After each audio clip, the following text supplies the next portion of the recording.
impact, for reputation to be on a different level, that's where I like Sean Payton, the play caller. Sometimes I don't love Sean Payton, the play caller, in the spots that are like obvious, man, they should boat race this team. Gosh, they're playing a bad, this team or that team. When there is time to color outside the lines? Yeah, it just feels like Sean Payton knows there's times where he's got to take that. You remember that movie Limitless? Did you ever see that movie Limitless with Bradley Cooper? Yes. I think Sean Payton grabs that pill. Which pill was it? Was it the blue pill? I thought it was a clear pill. Whichever pill it was. And I'm not implying that Sean needs a blue pill. I don't know that. That's out of my understanding in my...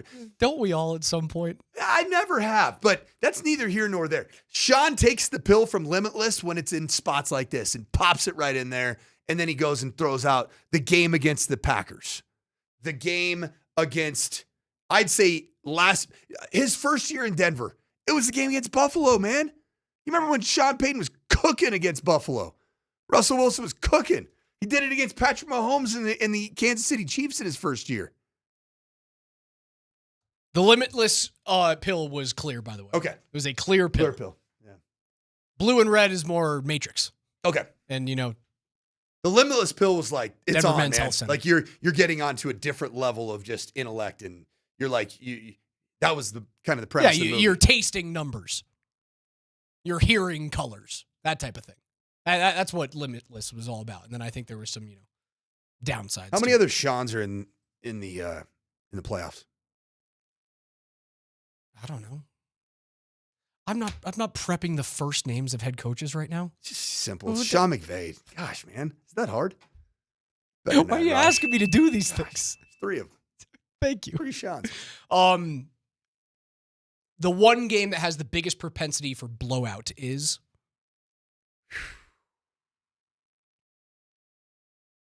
I would say Rams-Bears, but no way. No way. Now with the way that Williams and Johnson can come back. Seahawks-Niners? They're divisional foes that are just... It's going to be close. It's a one-score game. I mean, the 49ers are beat the hell up. But still, man, Brock Purdy's he's dealing right now. Texans-Patriots? Probably no. Mm-mm. You know what I hate to say? It's probably this If game. it doesn't go the way for the Broncos. Like if the defense isn't good and the offense is horrible and gives the ball away. I don't see the Broncos losing a close game. I would see them getting boat raced somehow. And I don't think that's going to happen. I want to be very clear right now. I think Denver wins, but I don't think they lose a close game. I see it the same way. I see it as you lose 28-10. Right. Or you win 23-21. Yes. Or 18-15. I think you're losing. I think you're winning by a score, I don't or you're think losing you lose by close. multiple. I agree. They're too good. They're too good in that situation. They've been in it there, too often. They've done that. Their quarterback's comfortable in that space. Sean Their doesn't defense, lose those types of games. He does. That's his superpower. We've said it time and time again. Sean McDermott has the ability to lose a game. Sean Payton does not. They're going to find a way, man. I'm really confident about it. It scares me, but I'm confident about it. Bro, we're like 3-4 days away. I can't wait. That's stupid. Divisional round playoff game on Saturday. It's going to do it for us. Congratulations to our Avs ticket winner, Matt Herman. Matt, you're going to see the Avs take on the Predators on Friday. Congratulations, man. Have so much fun at that game. Coach, where we were wrong today, Arnold Schwarzenegger was in the original Predator. It wasn't Predator. Oh, wait. The first one was Arnold. The first keyword was Arnold for a game against the Predators. Gotcha. Yeah, there we go. Yeah. Predator is an alien. Got to take that L. Yeah, we can't be perfect all the time. It's going to do it for us. For the coach, Mike Sanford, for KJ Granderson behind the glass, I'm Raj. PhD's coming up next. Have a great day, everyone. We'll see you tomorrow morning at 10.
Another gorgeous day here in Colorado as we all try to not be sick and get healthy and get fired up for this Broncos-Bills game.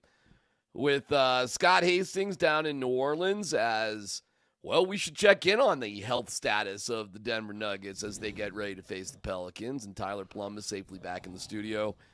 Probably, the safest person here with nobody around. Tyler, you feeling good? Are you not sick? I'm good. I'm sure I'll go down for the count at some point, but I ain't living in fear. Tyler, if you're not living in fear, look at right here. I got something for you to live in fear with. Okay. What happened? Buddy, people pay a lot of money. People pay a lot of money for that now. Sure. I mean, show that to Rex Ryan. Oh, hey, right there. Hey, listen. hey. Ching, ching, ching, ching, ching, ching, ching, ching. Just Scott making money. Right With hey, those. do it $750 overnight stream. Just put it in on your feet. I tell you Yeah, what, well, that's, you know what? You and I could do that with ex-athletes. We call it broken and beaten down feet. Yeah. Of pro athletes, and see if we can make any money on it. How much would you charge? That's one strange dude who's into those size 14 feet there, Scotty. 16. Oh, hey. Do not mean to sell you short. Sorry about that. Yeah. All right. Well, Scott, let's just start there. How's everybody doing on the Nuggets bandwagon in terms of health? How's Jamal, more specifically, I guess? I think he's probably 50-50 tonight. We will see. Here's the question that you've got to listen to or wonder about. They've got, I believe, Christian Brown already out for tonight. I saw that, which, yeah. As much grief as I think he took online by a few people, he obviously came back and wasn't healthy because he had zero explosion. But is he getting closer? And because this is a back-to-back tonight and tomorrow, what he missed tonight, maybe with a chance of playing tomorrow. Aaron Gordon's playing tonight. Does that mean you probably won't see him tomorrow on a back-to-back? And if Jamal has been sick, same thing. Do you maybe sit him again tonight and then play him tomorrow? Golly. So, I mean, the NBA and their beautiful back-to-backs, which is just the dumbest thing in the world. I know you don't feel sorry for athletes and everything. They get paid a lot of money. But I don't. It's still not a good product for the fan. To me, it shows a callous that the leagues have for their fans. But we've all knew that. Tyler, you've known that, right? I mean, when we want you to buy season tickets or the latest T-shirt or sweatshirt, we're going to tell you how much we love you. But in reality, man, it's about the do-re-mis. Yeah, it's funny, though. It's kind of a moot point. Do I feel sorry? No, I guess not. But I do think the calendar's stupid. We've talked about this a million times, Scott, Tyler. It's dumb. And just move the calendar, and you would be fine. No need it. You could expand it. In fact, you could start 3 weeks either or later. Yeah. Or even 4 weeks later, the 1st of December, kind of a cold open, do your big showy thing on Christmas, and then finish up your finals. Be finished up on the 4th of July weekend or that week. Dude, baseball doesn't really get started till after the All-Star game, and that's just after the 4th of July usually. No anyway. It seems like it'd make a lot of sense to take it later, for sure. Has that ever been brought up, Scott? Has anybody ever talked about that? And the weekly. I mean, the commissioner acquiesced to USA Basketball because too many guys said, "Well, listen, if we're going to play all the way into July 4th, and there's no way I'll be playing in late August in the Olympics or the World Championships or anything." And we're like, "Well, so what? So what? Then guess Good. what? Next man up. Next man up. Here we go." Yeah, I mean, wow. Okay. Well, what a preposterous reason. Yeah, I was told the reason that they didn't move it and spread it later into the summer was because they wanted more of a gap for USA Basketball and so that their big names would play on the international scene. So ridiculous. Again, do-re-mi. They've led. The only thing the NBA has really done superior to any other sports organization is their internet reach and their social media reach worldwide is I mean, they have more of a reach than all the other pro sports leagues combined. So they've done, and so they do, and are mindful of China and Lithuania and France and Brazil and all those people that really absorb a lot of basketball. Wow, we have some breaking news. Big time Just breaking heard that. news. Wow. Mike Tomlin has told the team that he is stepping away from coaching. Mike Tomlin is out from the Steelers. That is breaking right now for me and Rappaport. Man. Did you not figure watching that game that was going to come down today? Oh, yeah. Yeah, I mean, I'd always assumed it was going to come down to that for Mike Tomlin. Now, the only question, I'll tell you this, that one's a bit of a wild card. I mean, that's throwing a wrench into it, him stepping away from coaching. I don't know that many people were talking about Mike Tomlin retiring from coaching, but it being his last game coaching the Steelers, I think the whole world thought that was the last game he was going to coach for the Steelers. It occurred to me that Mike Tomlin was the George Karl of the NFL, as they lost for the 7th straight time in the first round. Great coach. But the difference is he does have that one ring that. All right. Okay, fine. But you know what I'm saying, man. You get your team there, and then they have absolutely no chance. And it might have felt like they had a chance last night because the game was, relatively close. But Tyler, were they really doing anything? And is there anything interesting or special about Aaron Rodgers when you look at him compared to all these other quarterbacks who are still in the NFL playoffs? No, I think it was going to be the last game that both those guys coached and played. Mike Tomlin, that was going to be his last game as a coach of that team, and Aaron Rodgers, it's going to fade off to the sunset. Now, Aaron might be in a situation next season where he waits half the season, and if a team just gets desperate, they have got a quarterback problem, they need to bring in a Phillip Rivers. He might fit that type of mold. But I do think that's the last game that Aaron Rodgers plays, and it was a hell of a career. But let me ask you this, Tyler. Let me ask you this, though. You watched that game last night. I did. By the way, 6-7 for 3/4 of the game.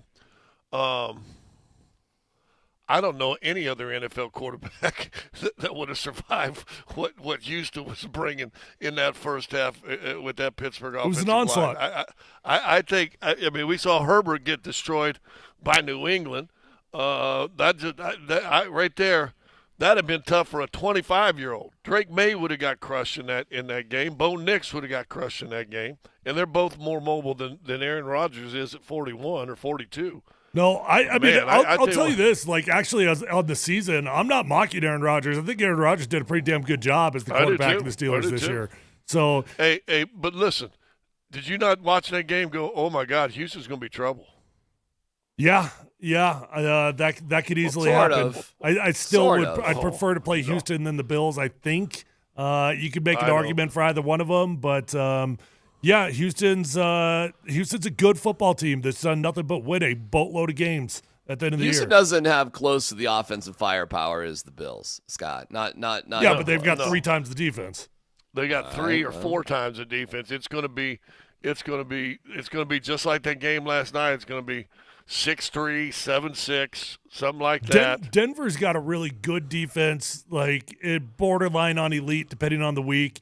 The Texans have just got an elite defense. That's what that defense is. Oh, my God. That I haven't watched them much. I've just read and stuff like that.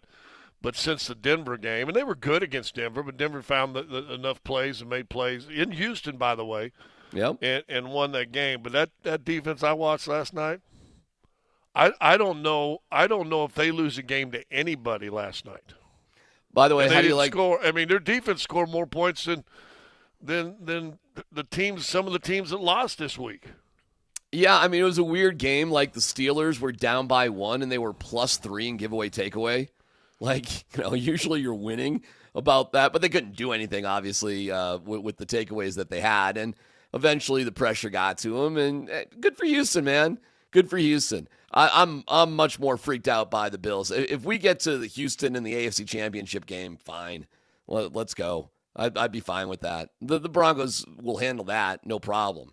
This Bills team with Josh Allen is way trickier. No problem, Scott. You know it. Yeah, no problem. Watch that game last night. Of course, I watched the game.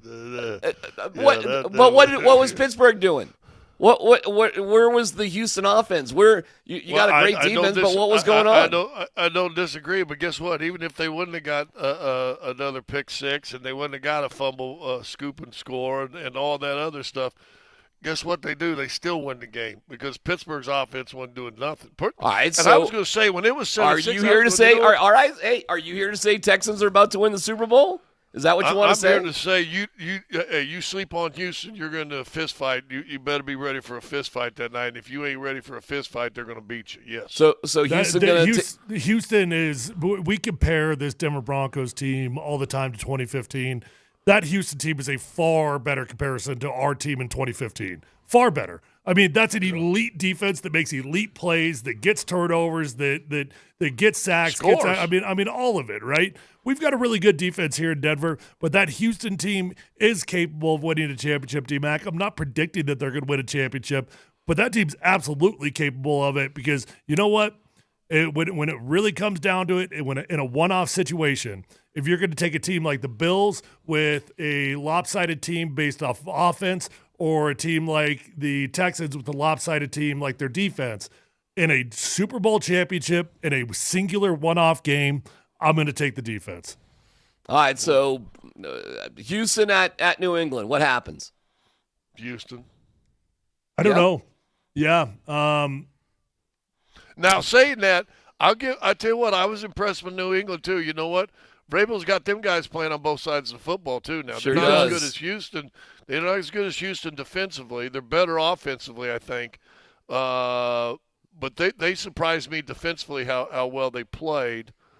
But, dude, I'm going to tell you, Drake May's going to be running for his life. All right, well, it'll be a banger of a game, no doubt, one way or the other. Listen, it all gets tough at this point. And, yeah, the least surprising thing to me of all time, though, guys, is the Pittsburgh Steelers laying down in the first round. I mean, come on.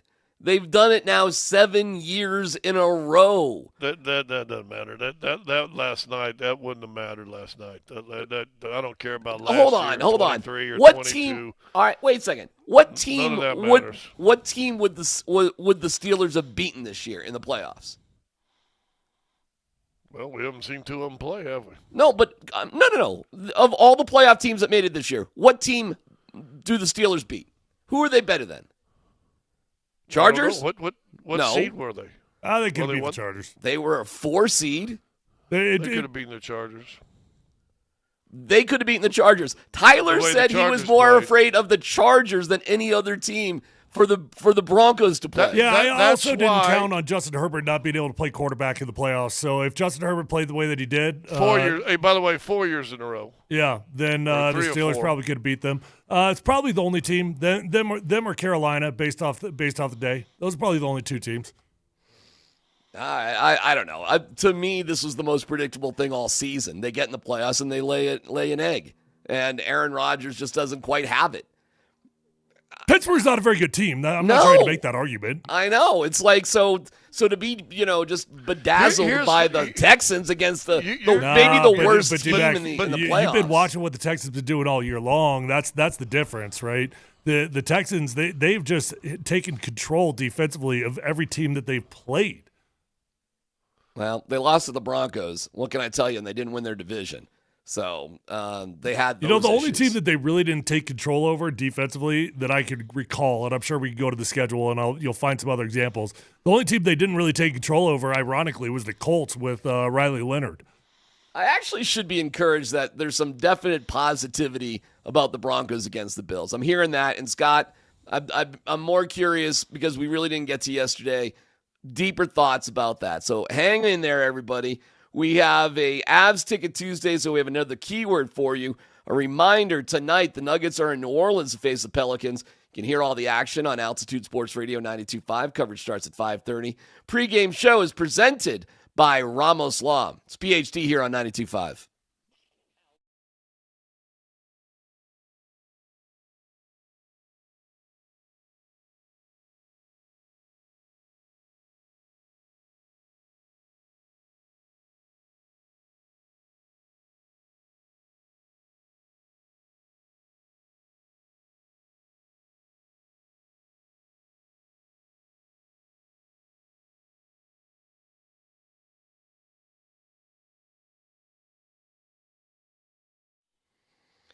Hey, what's going on? It's DMac for the Rocky Mountain Men's Clinic. The Rocky Mountain Men's Clinic is fantastic. If you're just not feeling like yourself, just like, what is going on here? What is my problem? What is my major malfunction?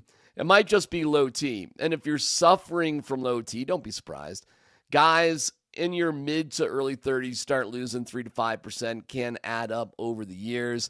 And you're just like, okay, now we get you back in the game with the Rocky Mountain Men's Clinic. Go to RockyMountainMen'sClinic.com, take the low T quiz, it's just a couple of questions, and, see what's going on. Listen, if it seems like I should go get this checked out, go in 5 locations up and down I-25. They'll draw your blood. It just takes 30 minutes. And then you sit down with the Colorado medical consultant, get a T and a PSA test, $99. All goes into your cost if you start T treatments, and they get you back in the game. It could be that simple. So get that low T fix. Feel better in 2026 with my great friends at the Rocky Mountain Men's Clinic. Call today, 720-440-7900, or visit RockyMountainMen'sClinic.com.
All right, it's an Avs Ticket Tuesday. $10 Tuesdays at Papa Murphy's. Excuse me. And Avs Ticket Tuesdays here on Tuesday. It's your chance to win Avs tickets. Text EAGLE to 303-504-0925 with your first and last name. That's EAGLE, 303-504-0925. Papa Murphy's $10 Tuesdays are your ticket to any large pizza for just $10. Order online at papamurphys.com. If you want to go to the Avs Predators game on Friday night, again, text EAGLE to 303-504-0925. Your full name and you're entered. Best of luck. Scott, you got some stats? You got some numbers for us? You got something you want to share?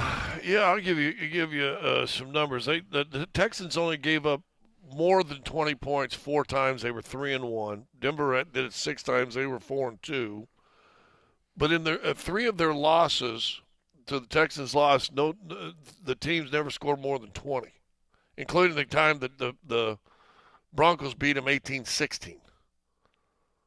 So their defense has been pretty consistent. The only time the game that got away from them was the Seattle game in October 20th when they got beat 27-19. And the last game. All the other losses were 20 points or less. They gave up.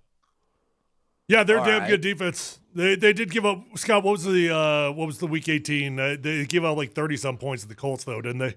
Well, yeah, they scored 38. 38. Yeah. But they won that game. Like I said, that was one of the 4 games they gave up more than 20. Seattle was the only one they lost. All right, so that's a number. What's your question or your statement about it? Like, and well, so I just think you got a bias against Pittsburgh. We all know that. A bias against Pittsburgh. What's my bias against Pittsburgh? That you hate their quarterback with a passion. Well, I hate Aaron Rodgers. I don't know if that's bias against Pittsburgh. But I'm assuming it's Pittsburgh because you hated their quarterback last year. So, I mean, do you just hate certain quarterbacks, or is it the quarterback of Pittsburgh you just hate? And I'm not sure you probably didn't hate Roethlisberger. Scott, you're so funny. Dude, you are a riot. I don't hate Pittsburgh. I can 2 years in a row you hate their quarterback. Scott, they lose in the first round of the playoffs every year, Scott. That's all. That's what they do. And Mike Tomlin he got a ring. It was great. I think he's a really good coach, as I thought George Karl was a really good coach, but it just wasn't happening anymore. It wasn't happening with John Harbaugh.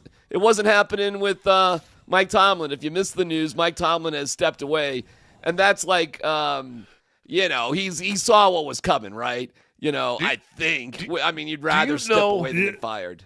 Tomlin got 19 seasons. Harbaugh got 18. And I was thinking about this the other night, Tyler, and you've looked into going into coaching. Sanford has done it more on the college level and so on and so forth. Do you realize basically they both raised kids and got them through high school? I know. At one job. It's insane. I mean, 2 coaches. That doesn't happen. John Harbaugh, 18 seasons. Tomlin, 19 seasons. You can go the rest of your life, and you probably will not see a coach make it on one team for 18 years in the NFL. No. The next guy is what's his name? But isn't it funny down in Miami? Isn't it funny though how Harbaugh makes it 18 years? Really didn't in the big picture. I'd love to look at this is fascinating.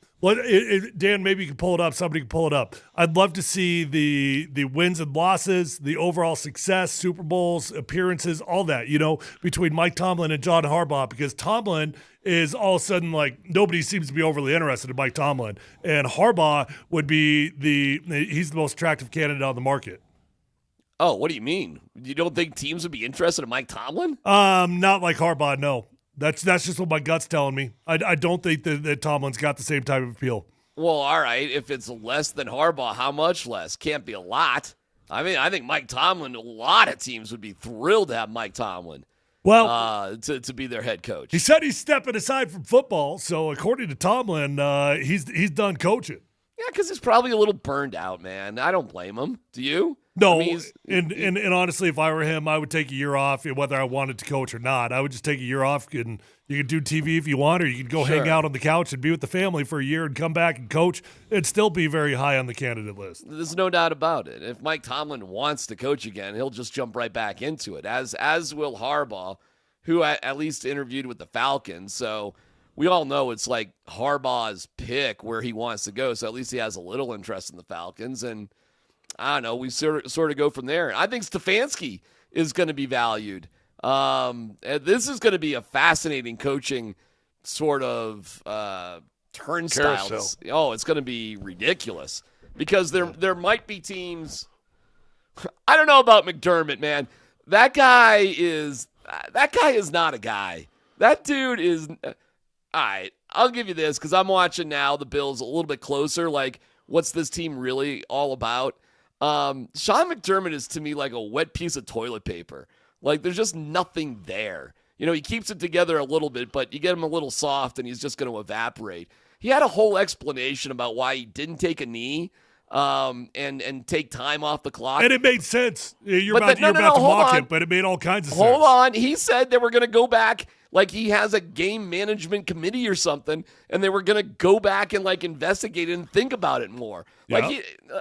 Okay. That's not a guy who's firm in his opinion. The guy's all right, hold on. Let me just back up. Are you guys impressed by Sean McDermott as a coach? No, but you use weird examples. I agree with you. You just use weird examples to prove your point. Well, I have colorful language. Syracuse education. I thought I liked him 2 or 3 years ago, but it seems like it's just, for all those people out there too young, if you've got a little scratch in an album, an LP, it would just and repeat the same message over and over, the same part of the song. And I kind of liked McDermott 3 or 4 years ago, but now I'm like, dude, it's just the same message. It's the exact same excuse every year. I think he's brutal. McDermott is one of the most uninspiring coaches I've ever seen in my life. And if you watched him on Hard Knocks and you thought anything differently, I don't know what to tell you. That dude couldn't get me to get out of my chair, yet alone run through a brick wall. Couldn't agree more. Oh, Tyler, he could. All you have to do is say, hey, Tyler, I'll give you 2 years, $16 million, 10 guaranteed. Okay, right $16 million would do a lot, yeah. You'd get out of your chair. Where's so the wall? fast. Where's the wall? I'll go through that thing without a helmet on, Scott. I don't need a helmet. I don't need pads. Where's that 2 wall? years, $4 million, 2 guaranteed. You getting out of that chair? Hell yes, let's go. You're the best coach. You're really inspiring me. Where's the wall? Right next to your contract. I'll get it. Yeah, you got to go through the wall to get it. All right, Scott, your take on the Bills. Well, it hasn't changed. I kind of watched them from afar all year long, and they felt like a team that was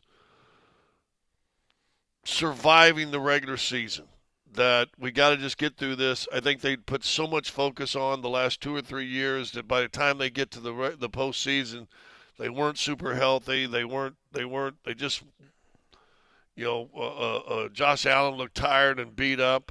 And I think he survived this regular season better than he has the last 2 or 3.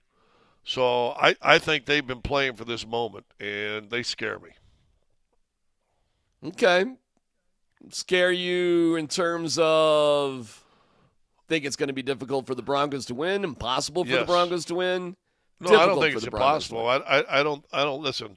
I said this at the end of the season. People were using it as a negative that look, Broncos got lucky; they won close games. But good teams win close games, so they deserve to be here. They outlasted everybody. I think they've got a run of the mill, very bland offense, but I do think they have a legit top 4 or 5 defense, and defense can win. Well, here's what they got. They got a great passing defense, Scott. They do. But their run defense is terrible. It's one of the worst in the NFL. Yeah. Which, Tyler, that is okay, explain that. How are you so good in one department and so objectively terrible in the other department? Why aren't you a little bit more consistent as a total defense? Well, I mean, radically different departments, radically different personnel of what you're trying to get done. Your big boys don't look like your small boys. So that one's not overly hard to explain, how your run defense could be bad and your pass defense could be good. Although pass defense generally does go with a decent pass rush. So, look, my big picture thoughts on the Buffalo Bills, this is a team that – the one thing that scares you is Josh Allen, and you can't get around of it. Not excited that we got to play Josh Allen. Not excited about that at all. That sucks that you got to play the best quarterback that's in the playoffs, arguably the best quarterback that's in the playoffs. But the rest of the Buffalo Bills team is not better than the Denver Broncos team. It's not. Our defense is better than their defense. Their offense is better than our offense, but it's not a night and day deal. And if our offense can simply control if our defense can simply control the big plays from Buffalo's offense, we can live with Josh Allen running around a little bit. What you can't live with is him hitting you over the top. And I think the matchup is going to be A-okay for this defense. So, look, man, you got to beat good teams no matter what, and it sucks that you got to play Josh Allen, but I'm not scared of the Buffalo Bills football team. Here's a great one. In order to beat the Buffalo Bills, Sean Payton has to commit to the thing that he wants to commit to the least. He wants to run the ball less than he wants to have sushi for dinner. But you got to do it. And when the Jags did it against the Bills, holy cow, were they effective. But it is a commitment to do it.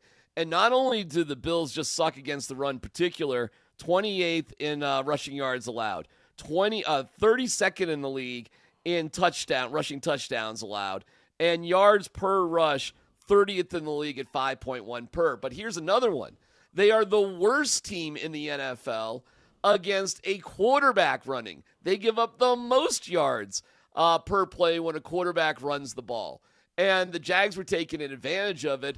And if Trevor Lawrence doesn't, brush his shin right before they collected that fourth down, guys, the Jags probably get in the end zone and they probably win that game. But the Bills got a turnover on downs inside the 10-yard line, and that made a huge difference in that game. Gargantuan. So do you guys think that Sean Payton can take advantage of what is right in front of his face? I guess, are you specifically saying can you take advantage of the running game? Is that what you're asking specifically? Absolutely. Truly commit to it. No. Lean into it and run Bo Nix. No, I don't think that's something. Well, and I definitely run. What do you mean by run Bo Nix? Like called plays for Bo Nix, 7 to 10 carries for Bo. They're the worst team in the NFL against quarterback runs. Commit to it. Use Bo Nix as a weapon. I think they'll do that, and I think that Bo Nix, on average, probably gets 6 to 7 runs per game, whether that's based off of scrambles or whether that's based off designed runs. I don't think that we've been a designed QB run team more than maybe once or twice a football game. So I doubt if that changes a lot. And I also doubt if Sean Payton could truly commit to running the football, and I don't blame him. Look, man, you're choosing between Jaleel McLaughlin and RJ Harvey. So, yeah, when you look at the scouting report and you look at the Bills' defense and you're like, okay, they struggle against the run, you're like, okay, cool. Do we have the right guys to attack that? And I think that he's going to question whether he's got the right guys to attack that or not. So he's still going to trust Bo Nix, my guess. Manage the game through the short passing game, manage the running game through 6 to 7 touches each for those guys, and then the rest of it through short dump offs and checkdowns. Scott, what do you think? The more design runs, more opportunities for Bo Nix to get hurt. And do you trust Stinkum to come in and win the game if Bo Nix goes out in the second quarter? No, I'm not. I don't want to get Bo Nix injured. I'm just telling you that's what the Bills give up. And you want to keep Josh Allen off the field. In the game? Who did they play that got big quarterback running yards? Everybody. They just give it up. That is just one of their weird quirks of their defense. I'd like to see that number. For example, we said a while ago, or somebody said a while ago, Denver's run defense is horrible. Were you talking about Denver's run defense? Yeah, no, I'm getting Buffalo. confused in this conversation, to be honest. I am too, because we were talking about Denver's run defense, and all of a sudden he's throwing out Buffalo numbers. Who are you saying is bad at defending the quarterback run? I can't figure that out. The Buffalo Bills. Oh, I thought you were saying Denver's defense is. No, the Buffalo I'm Bills. confused. All I know is Denver struggled defensively when they played against teams that had quarterbacks that were mobile. Giants, Washington, Green Bay. Oh, I mean, we can dig into the Broncos defense if you want. I'm just talking about how you beat the Buffalo Bills. Like, Josh Allen's going to get his guys. I mean, you realize Josh Allen averages If Josh Allen gets his, and when you say Josh Allen gets his, you're saying Buffalo's offense is going to get theirs. Is that what you're saying? Josh Allen averages 311 yards in playoff games.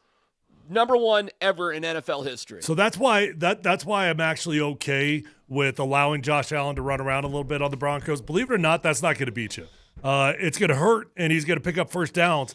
And his red zone running, that could beat you. That's a different story, okay? That's not what I'm talking about here. You got to control him in the red zone.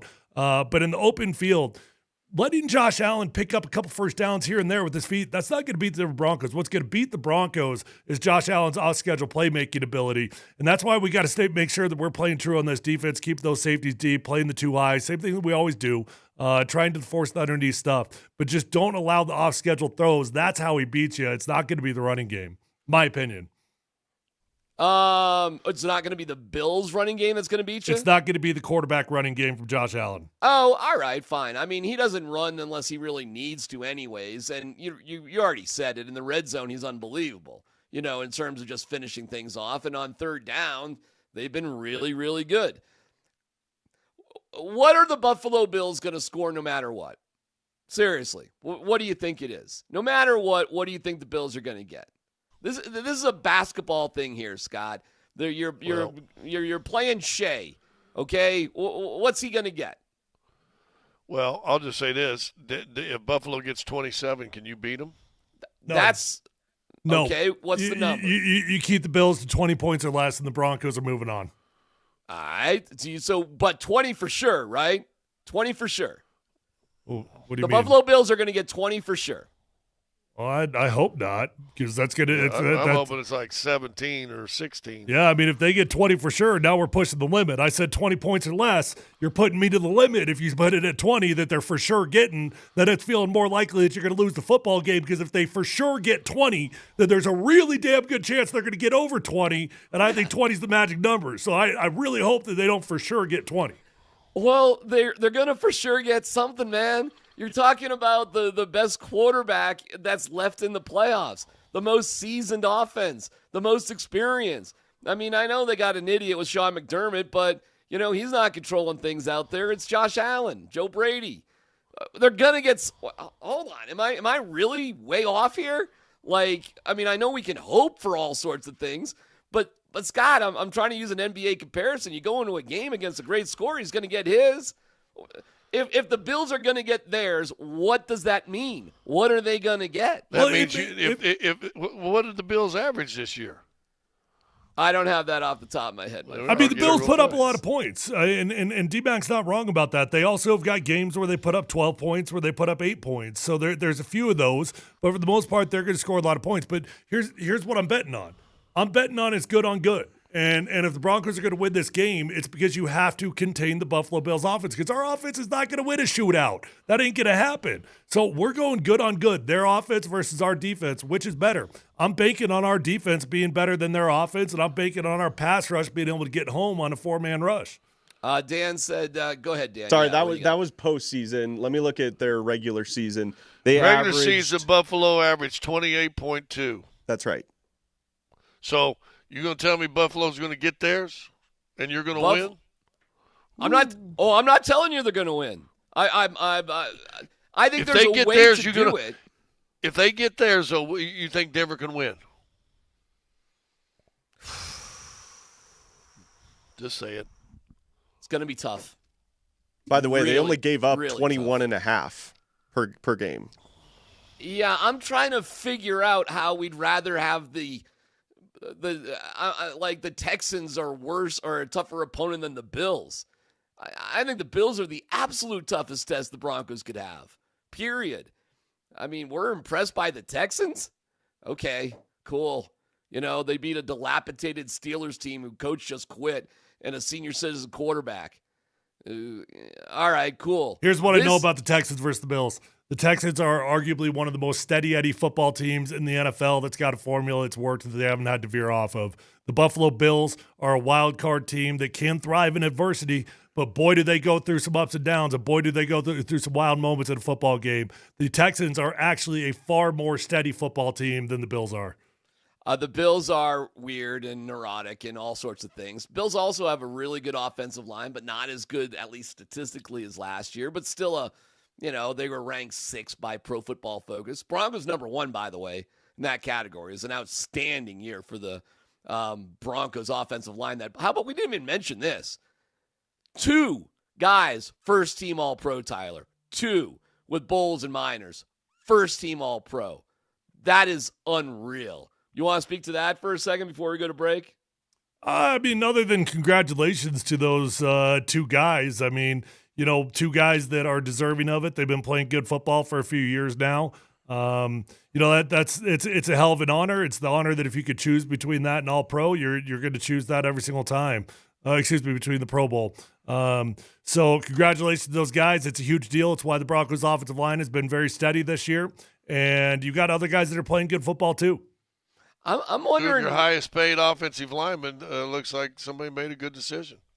I think they made brilliant decisions on the offensive line. I mean, it's been beyond impressive, and it's probably the number one reason that it's why it's frustrating the Broncos offense, guys, isn't better, frankly, is because the offensive line has been absolutely outstanding, and hopefully it continues to be so against the Buffalo Bills. You got your one running back that the coach loves that can't read a hole or a cut, and the other guy that can read a hole or cut weighs 168 pounds. Well, boy, we're going back on a conversation then, aren't we, Scott? We're going back to draft talk if that's what you want to get into. But we talked about it. We talked about all the running backs, Hampton and Stevenson and Judkins. We had all these conversations, Tyler, about, what to do, and we got Jahdae Barron. So you think that's going to rear its ugly head at this moment right here? I think it already is. Yeah. I mean, you asked me earlier whether Sean Payton can commit to running the football. Right. And I said, well, he's going to be looking at his two running backs right now and say, do I have a guy I can commit to or not? So I would say it's already reared its ugly head. All right. I'm trying to see. So, Scott, is your vibe right now the Broncos are winning or losing? I'm having a hard time gauging you. Well, what is today? Monday, Tuesday? I'll have a better clue Thursday, Friday. They play Saturday? Well, play Saturday. I will just say this, if and I'm just going on your words, if Buffalo gets theirs, they ain't going to win. If Buffalo gets theirs, they ain't going to win. I think that's probably pretty damn fair. And that's the test. And it's going to be one hell of a test.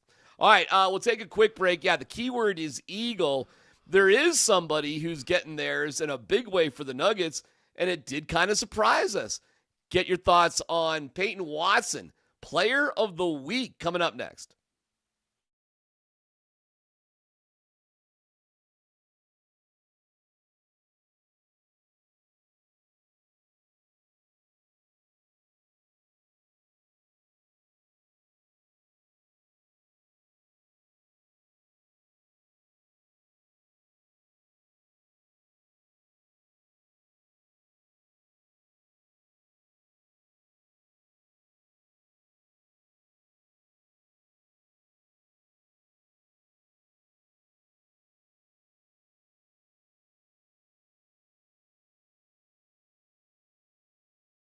Hey, if you're in the market for a newer pre-owned vehicle, do yourself a favor and go to the best dealership in Colorado with the best prices, the best customer service, and the best inventory. It's my friends at Phil Long Ford. Guys, I think relationships matter.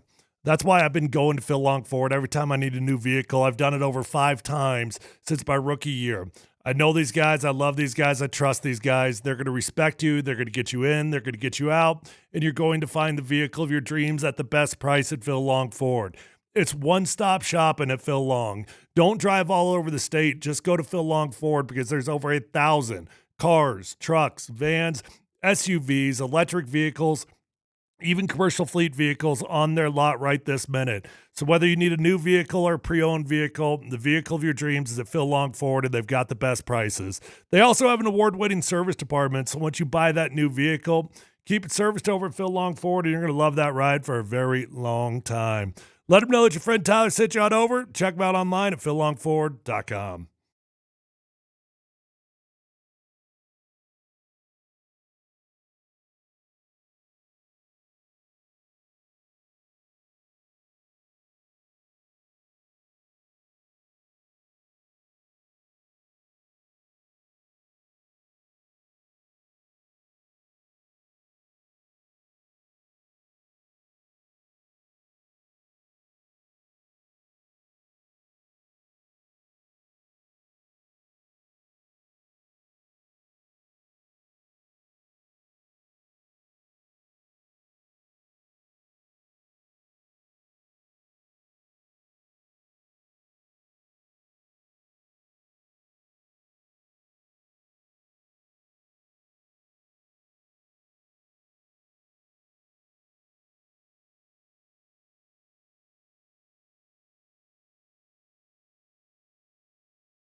Tonight in New Orleans, where I heard Vic Lombardi proudly say he doesn't like to go out to restaurants. He just wants to sit in his hotel room in New Orleans.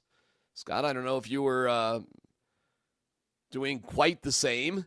I'm not saying you need to rip the town out, but there are a couple nice restaurants in New Orleans, that's for sure. So they say. Yeah, I'm Yes, past they that say. stage as well, but I think I've got more of a pass than Vic because I've been coming here for 20-some years. Okay, so there's I went and worked out, ordered a pizza in the gym, went downstairs, waited for it, picked it up, and ate in my room. You guys must be the most boring crew in the world on the road. You sound like my kind of people, to be honest. That's what I'd be doing.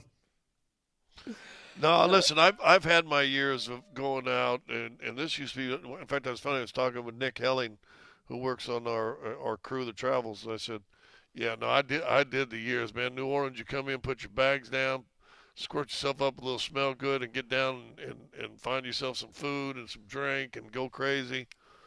No, I'm when I was a child, I acted like a child. I spoke like a child. On. You don't have to be a child now to go to that I've grown Preservation Hall and hear some great jazz. You can have a bottle of water and appreciate the amazing music that you can hear down there in Bourbon Street. You know what? I was listening to great music right here. I had bring a speaker with me. I traveled on. Perfect. All right. Listen, have you heard? I got to tell you, these guys. You guys, I'm gonna get Dan. Maybe you can play them. The Teskey Brothers. Have you guys ever listened to the Teskey Brothers? I have not. Teskey Brothers. They good? Yeah, find me a little Teskey Brothers. Well, I was turned on to it yesterday. And I went, whoa, okay. Okay. All Kind right. of a bluesy Southern kind of jam. They're pretty good. By the way, not to go too deep on this, and I'm not sure anybody in our audience cares about the Golden Globes, but I just want to give you a little credit on something, Scott. K-pop Demon Hunters. Ain't no doubt about it. You were the first person I ever heard utter those words. I had no idea what the hell you were talking about. And my God, we all know about K-pop Demon Hunters now, man. And they're winning everything left and right in terms of the things that you can win with that type of crap. So congratulations for being first on K-pop Demon Hunters. I got a good ear for music there, Darren. And the movie had a good theme and was pretty good. And my kid enjoyed it, and I enjoyed it. Oh, there you go. K-pop Demon Hunters. All right. Congratulations to Payton Watson. What an amazing accomplishment. Seriously, Scott. It's a player of the week, but that is incredible that he won that in the NBA. That is something else, man. You know what he's having? And we just talked about Garrett Bowles, and congratulations to Garrett Bowles in the Pro Bowl. He's kind of having a Garrett Bowles year, isn't he? In if you go back in history, remember didn't they not offer Garrett Bowles that extra year or that extended The fifth-year contract option. or whatever? That is true. Yeah, that is true. And they made him go out and play it out, and all of a sudden he had a Pro Bowl type of season, and all of a sudden got paid. Yeah. Well, guess who didn't get his contract extended when they could have last year? Yeah, they chose CB over him. It's an interesting comparison, Scott. I guess the only question would be on the other side, the Broncos obviously were able, it wasn't that difficult even, to give Garrett Bowles a new contract after that fifth-year option. It's unusual. Not very many guys do it. Oh, no, they declined Garrett Bowles' fifth-year option, right? They sure did. Yeah, That's so the I'm whole getting story. that backwards. I'm sorry.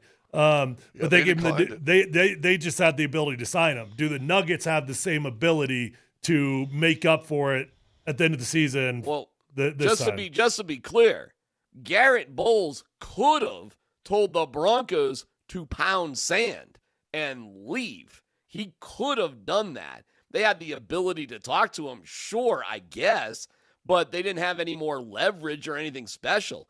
Bowles had to decide to come back to them, which is remarkable. Is Payton Watson doing the same thing, Scott, if there's not a new contract, or they don't do some extraordinary things to keep him? He's still a restricted free agent, so what that means is someone can make him an offer. You have 10 days to match or something like that, but in the interim, the team, and why teams are reluctant to hire or to offer restricted free agents unless there's a deal already worked out with the team that they're making that offer, that money's tied up. So that's already counts against your cap, even if the guy doesn't end up signing with your team for that 2-week period, and so a lot of teams are afraid to do that. Wait, hold So on, they've Scott. got Sorry, let me just make sure I understand that. So the other team that comes in and Yes. offers a deal, that it's Right. dangerous for them to do that because while that contract's on the table, that money's accounted for in their salary cap. They have now accounted for, say it's $20 million. Got it. And they had 30 off the table, and maybe there's 2 or 3 other guys they liked, and now because teams have done this, now they hold it for I think it's 10 days. You hold them either accepting the contract for 9 of those days, and meanwhile, and then you match, and then that other team gets screwed because everybody else got swept up in the period of those 9 days, and they couldn't make a deal. So but who knows? Sometimes you offer enough and you don't want to match. So we shall see. But I think there's going to be a lot of movement. I think Denver, which helped me here, guys, they've sat quiet the last 2 years before trade deadline pretty much. I don't think it'll be quiet before trade deadline this year. I don't think so either. And I think we could see Cam Johnson on the move. And I think you got to do the right thing to be able to afford the guys that's more impactful. And right now, Peyton Watson is way more impactful than Cam Johnson, in my opinion. And there might be other things, too, like Zeke Najee all of a sudden looks valuable. And that's what scares me almost a little bit. Like, the last thing you want to do is get rid of somebody that you can kind of hold on to, but maybe there's value there with Zeke. Scott, you tell us, what is it worth doing to keep Peyton Watson? I don't know. One, unlike they did with Michael Porter Jr., you still got all the rest. You still got 45 games and the off season to worry about it. So there's plenty of time. Remember the Nuggets offered Porter a pretty big, hefty contract before they needed to, and then he got hurt and missed the entire next year. And which it helped him, but in essence, had he got hurt when he got hurt, and they hadn't offered him a contract, now he's gonna take probably half or get half of what he ended up getting in the first place. Trade Cam, free up the cap space, keep Payton. Why are you guys so down on Cam? I'm not. I'm not. down on Cam. It's not a shot at Cam. It's just it's a belief in Payton. And if you need to swap out the numbers to make it fit financially, that would be my choice. Yeah, it's not an anti-Cam What was my thing guy? at all. What was my guy that was on Sports Illustrated? Was playing with the Knicks, played at Cal.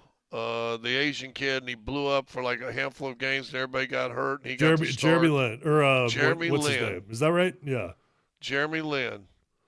How'd that turn out when they end up paying him? All right, hey, cool, man. Hey, you The know. point being, you don't. The point being, you don't have to rush. All right. Okay, You know? but you're saying you think the Nuggets will be active at the trade deadline. I mean, let me just speak to some of the fellows in a very open, crudely moment. We all woke up in the morning in one of them coyote ugly situations, right? Just be careful. Write that down. It's closing Did you time, have fun, Scott though? Hastings. Was Yeah. it fun? Oh, well, at the moment, it probably was. All right, for more great advice, just keep listening. We've got the numbers in. The numbers for the Broncos and the Bills, the real numbers. And we'll have Parker Gabriel live from Dove Valley as the Broncos are back to work right now, actively practicing football. So stay tuned for the latest as we count it down to the Bills and the Broncos this weekend. It's PhD on 92.5.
This song is like 50 years old. Is this who you're talking about, Scott? Yeah, the Teskey brothers. Yeah. Doesn't that sound like got a little bluesy, kind of jazzy, New Orleans little sound? That's okay. I love it. No. I mean, I would go out and see this, like on the streets of New Orleans, where they play live music. I was in the gym last night listening to them. Were they playing near the squat right rack? in my head. Right here. Right in my ears. Boom. Doing some shoulders. And that would be Fantastic. funny if there's just a little band by the squat rack, though, in New Orleans, though, wouldn't it? Just, Two little dudes with a little... What are those little wood drums that the guys sit on now and they travel with and bang on? I know what you're talking about. Gosh darn it, I forget the name of them. I know what you're talking about. They're kind of cool. They got a name. I just don't know what it is. Yeah, Teskey Brothers. My dude can sing "Let It Breathe." Turn it up, Dan. I dig it. This is an old song.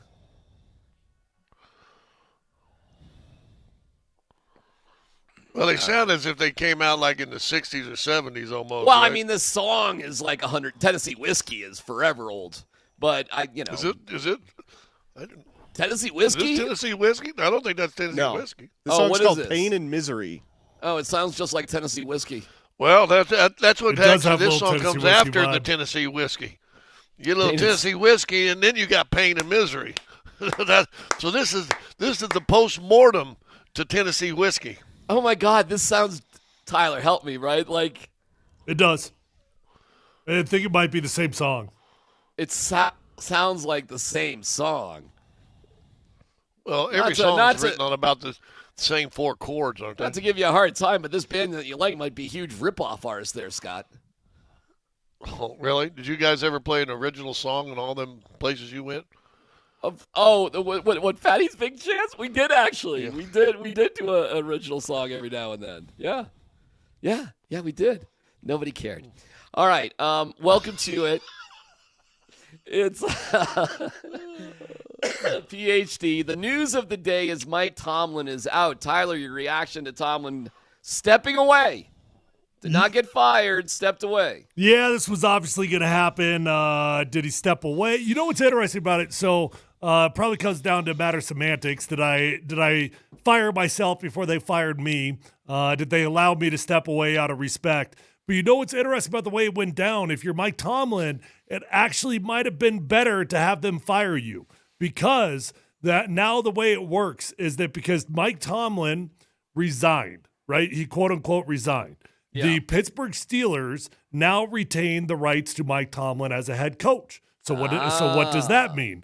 In a year's time, Mike Tomlin takes a year off. He decides, I'm going to go do TV. I'm going to sit on the couch. I'm going to do whatever the hell I want to do. Mike Tomlin wants to come back to work next season. Mike Tomlin doesn't get to go choose where he wants to go work. Mike Tomlin has to pull a Sean Payton, and the Pittsburgh Steelers have to trade Mike Tomlin. A team has to be willing to give up draft picks to now sign Mike Tomlin to be their head coach. So in one aspect, like it might have been better for Tomlin to actually just get fired.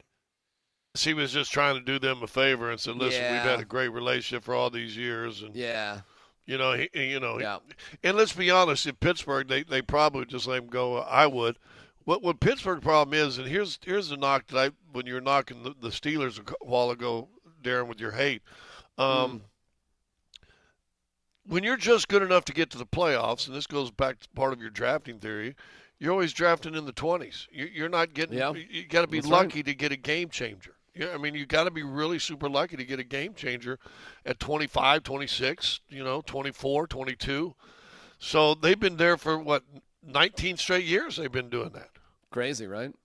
So maybe it's time for them to get a complete reset. They don't have a quarterback. Go with whatever. Maybe you take a losing season next year and get yourself a top 4 or 5 pick and see if you can turn things around quickly.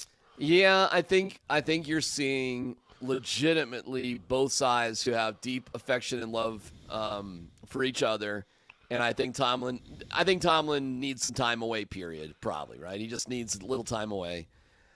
I heard him say from each other, but But he's doing them such a favor by doing this because they were probably going to move on anyway. So pretty cool moment, I think. And Tyler's absolutely right. This sets up the Steelers to get a draft pick, and there will be teams next year, Tyler, guarantee you, who will give up a first-round draft pick for Mike Tomlin. Ain't no doubt about it. Same as the Broncos did for Sean Payton. Yeah, I like Mike Tomlin a lot. Respect the hell out of the job that he's done. Clearly a great leader. I wouldn't be overly interested in Mike Tomlin now.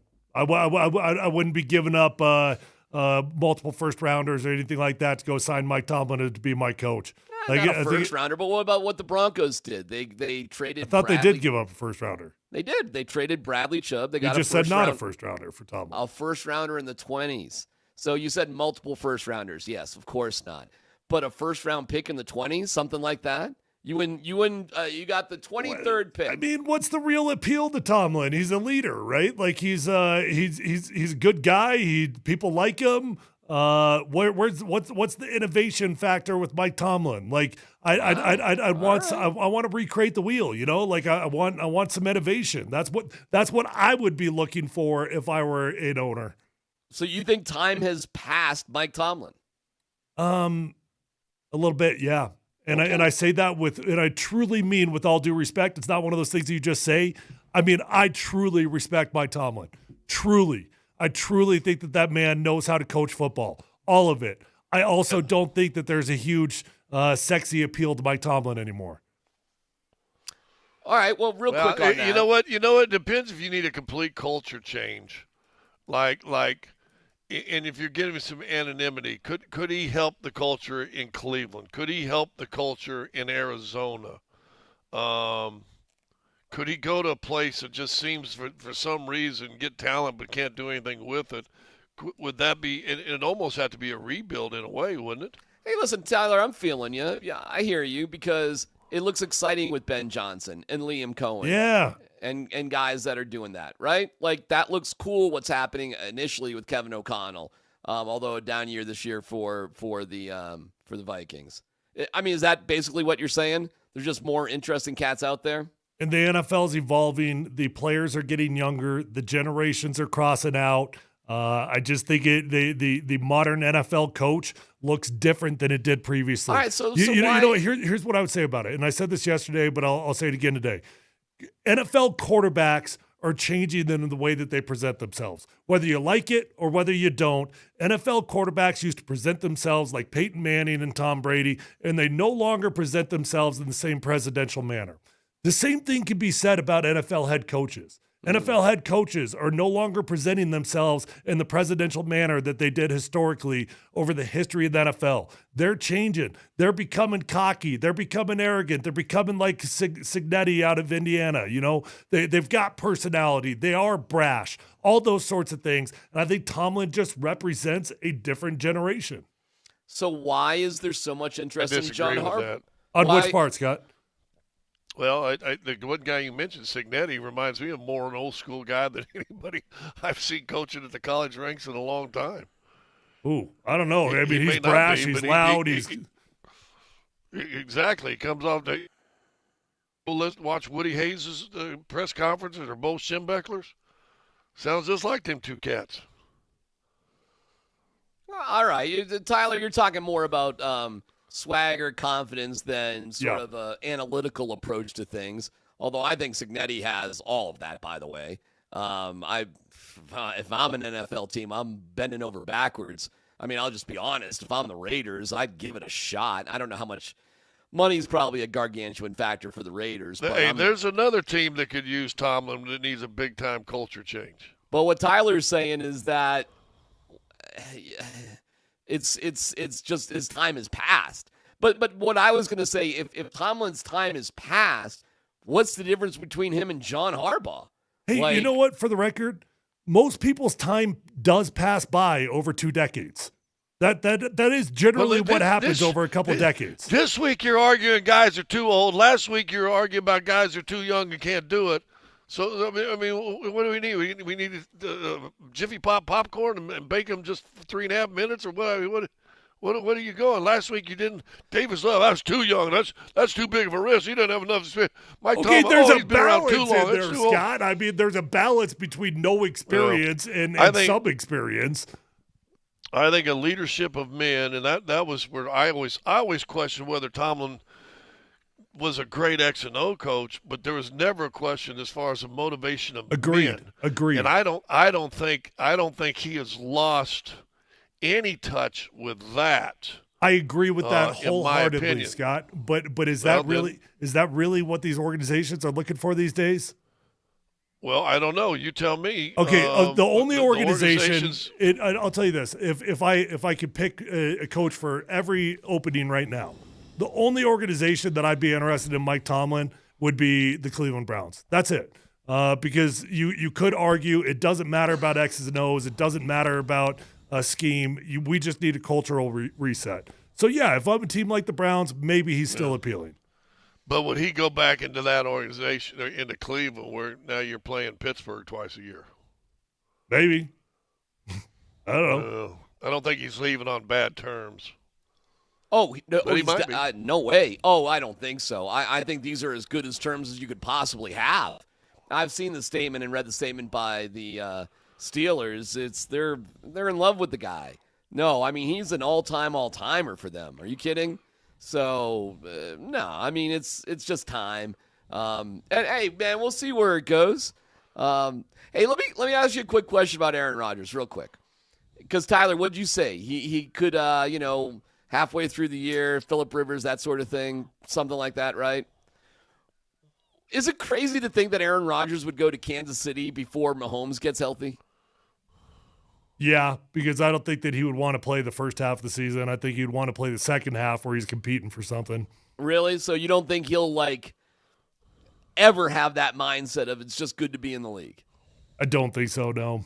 And be like a real team player. Like, here's what I can do until we get to this point to win a championship.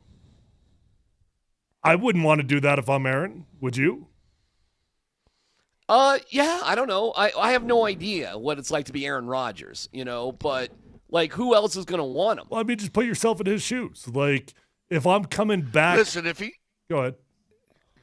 If he's such a team player, let him be a backup quarterback for 3 more years. Is he going to do that? No, Can of you course imagine he's not. Aaron Rodgers as No. a backup quarterback? No, I'm just laughing so he's because not going to go Joe Flacco and coach quarterback Kansas City for 7 games until Mahomes comes back. He ain't going to do that. he's not. If he's going to do that, he's going to resign himself to being a backup quarterback for the next 3 or 4 years. Hey, I was just saying, $30 million. There's a situation that might present itself at the beginning of the season, not the end. But, I don't know, man. I can't imagine. Well, somebody will pick him up. If he wants to play, I have no doubts he'll be playing somewhere. But I can't imagine. He won't be back with Pittsburgh, right? There's no way he's going to be back with Pittsburgh, correct? I don't think Aaron Rodgers is coming back at all. He's probably played his last down outside of a situation that happens halfway through the season. A team is still in the running for the playoffs, and their quarterback got hurt, and they could use a guy for 5 games. But outside of that, he probably played his last down. So Aaron Rodgers' last pass is a pick six. He's better than any quarterback the Raiders have. He's better than any quarterback New Orleans has. I mean, let's be honest. They like that Shook guy. They love him down there in New Orleans, apparently, Scott. Hey, you say Tyler Shuck's name right. Sorry about that. Shuck. Hey, what, they win 4 games? Shuck. Or they get to 5 this year? Hey, I'm just telling you, they think he's great. I got a text from our buddy Brock for Brock Heward. He said, is Tomlin like Pete Carroll? Different generation to lead the game. Evolution might have passed him by. Maybe. I think that's a pretty good example. I do. Yeah. Yep. Great But coach. Yeah, How could you not respect Pete Carroll? One guy's 55 and one guy's 73. By the way, I got a killer no-dumb question today from our pal Mark Stout, who's got one of the most insane ideas of all time. So I'm just teasing things, but I just want to let you know that that's coming up in about a half hour. Paper or plastic? Dude, Scott, you oversold Mike Tomlin's age. That dude's only 53. How is Mike Tomlin only 53? Because they hired him. They hired him too young, and he wasn't ready the first couple of years, but they had good teams. All right, we got to take a quick break. I'm still laughing. I mean, he may have a kid that's 18 or 19. He ain't. And that's not a good example of Pete Carroll. Pete Carroll, the Raiders hired him at 73. This guy's 53. Come He's on an now. old soul. Old soul. What can I say? We come back with an Avs Ticket Tuesday keyword coming at you next.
It's an Avs Ticket Tuesday, and we're giving you the chance to win tickets to Friday night's Avs game against the Preds.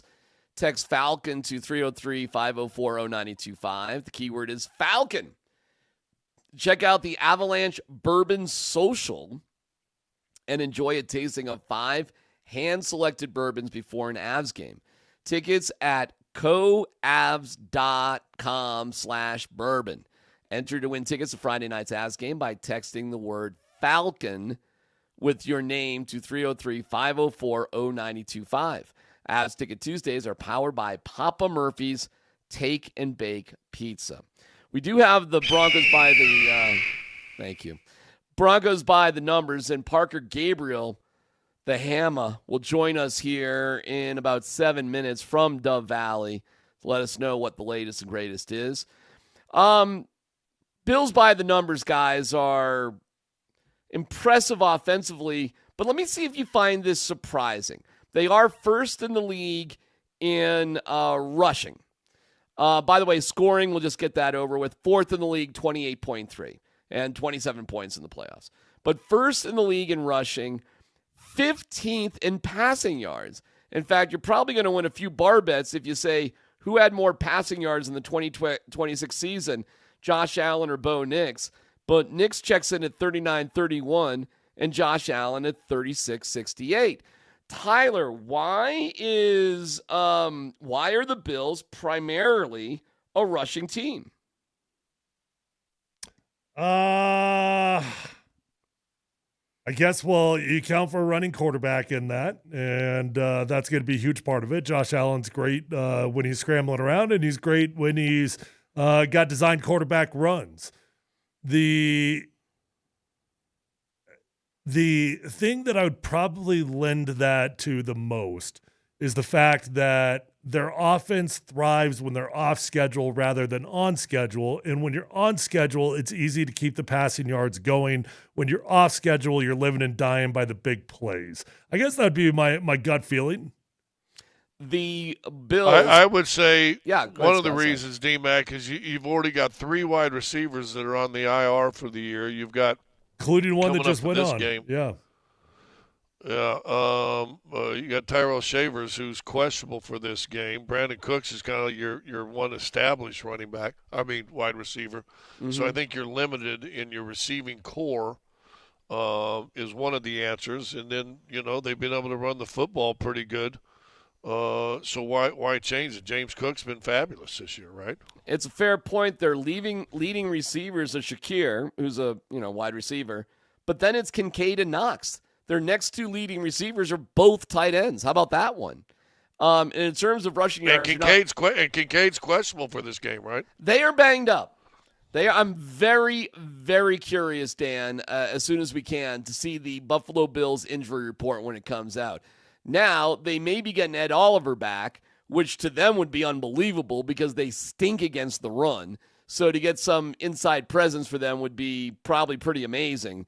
They're a good pass rush, but boy, oh boy, did the Jacksonville Jaguars for a while do whatever they wanted to against the run. And if you go down to that in terms of the Bills' defense, they're number 1 against the pass. Number 1.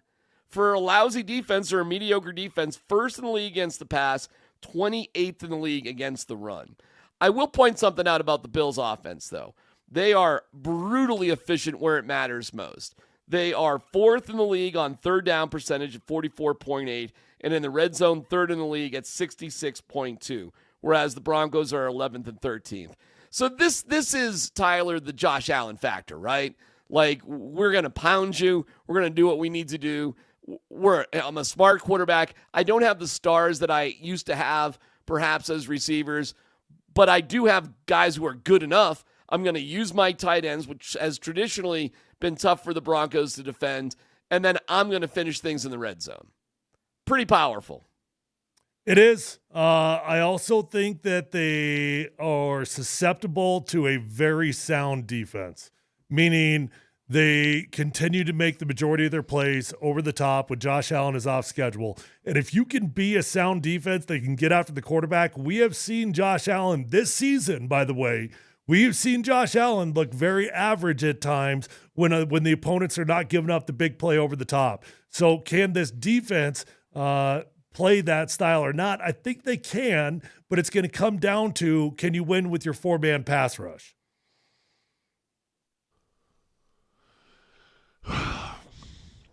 I am leery because the one time I feel that this team over the last 2 years, Tyler, and help me out with this one, because we've talked about it on the show before, have struggled when they game plan just to stop the quarterback from running. And then they get eaten up in the pass game. But then again, we go back to I think I counted on between both sides of the ball. They got 11 dudes on IR. But you got, I don't know, man. It just makes me leery when I've always said this in the basketball games, and I think it's the same thing with the football games. We saw this on the road, and I'll throw this as an example, the Boston Celtics game with the Nuggets.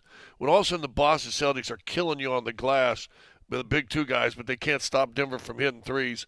They end up going super small and play Jaylen Brown at their 5 and try to match what Denver was throwing at them. Lost the game.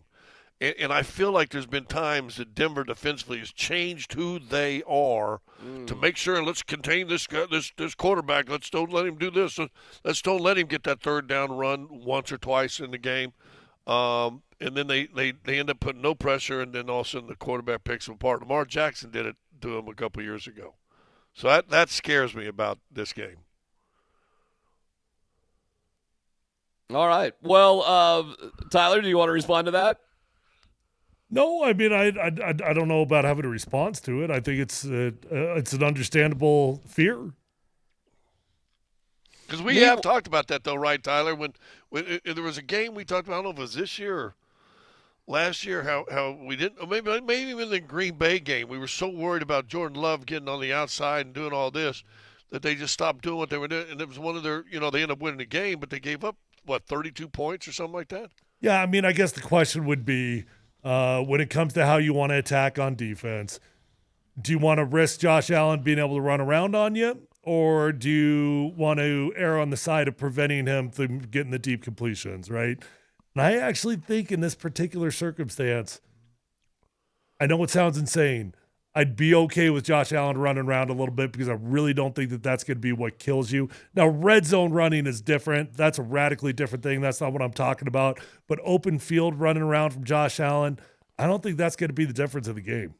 Well, let's go out to Dove Valley where our guy, the Hammer, Parker Gabriel of the Denver Post, Hammer, don't hurt him, joins us as the Broncos get back to work.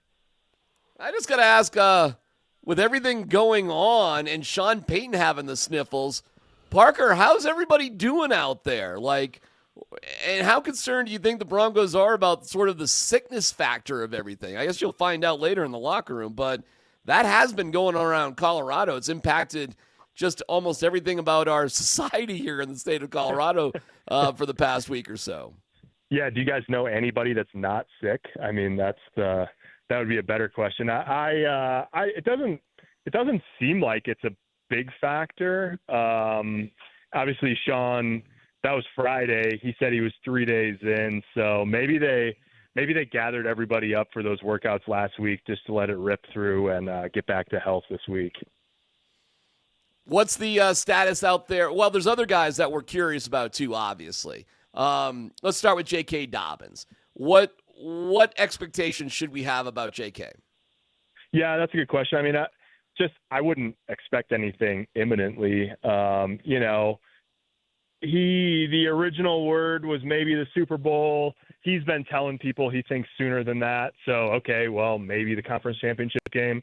It's a tough one because with a foot injury, you've got to get in shape. Obviously, you have to use your feet to some degree or another to get in shape. And then how much of a workload and all of that. I would probably manage expectations there. Certainly don't think this week is in play, and then we'll just kind of have to see going forward. But I haven't, that could change next week if they beat Buffalo. But at this point with him, I don't know that I've seen anything that makes me think that it would be sooner than a potential Super Bowl. And I know we're not getting daily updates here, but the assumption on Garrett Bowles is he's going to be okay with that ankle, right? Yeah, I think so. Even like Friday when we were here, he and PJ Locke were both out there. So, I think obviously you've got, two ankle issues on the offensive line with Garrett Bowles and Alex Forsythe. Forsythe told me after the week 18, he'd been dealing with it for a while. He actually got it rolled up on each of their last 2 games of the regular season, but both those guys have been out there, even like Friday when we were there, and PJ Locke was too. So I think those guys, for the most part, that left that game. PJ was the only guy that left that Week 18 game that didn't return, and all 3 of those guys look like they're in pretty good shape. What has this bye week, this extra week of preparation, done for them health wise overall? I know you just talked about Garrett a little bit, and listen, don't sleep on that ankle's bad, but then all of a sudden you get 2 straight weeks of treatment every day. That thing could come around awful fast. So any other news on the injury front of guys getting healthy that we might see, if not this week, then maybe the AFC Championship? I think there's guys that have a chance. Like, when Luke Wattenberg first got hurt, Sean said that was a 4-week injury. And so that's, I think he's a possibility if they win for the AFC Championship game. We'll see about Brandon Jones. I mean, they're not saying he's out for the season, but he hasn't practiced yet. So that's not a this week conversation, but maybe down the stretch. And then Lucas Krull's the other guy. That's much more about like, are you going to use a roster spot on him? But he's been kind of on track to be back to work this week for the last few weeks.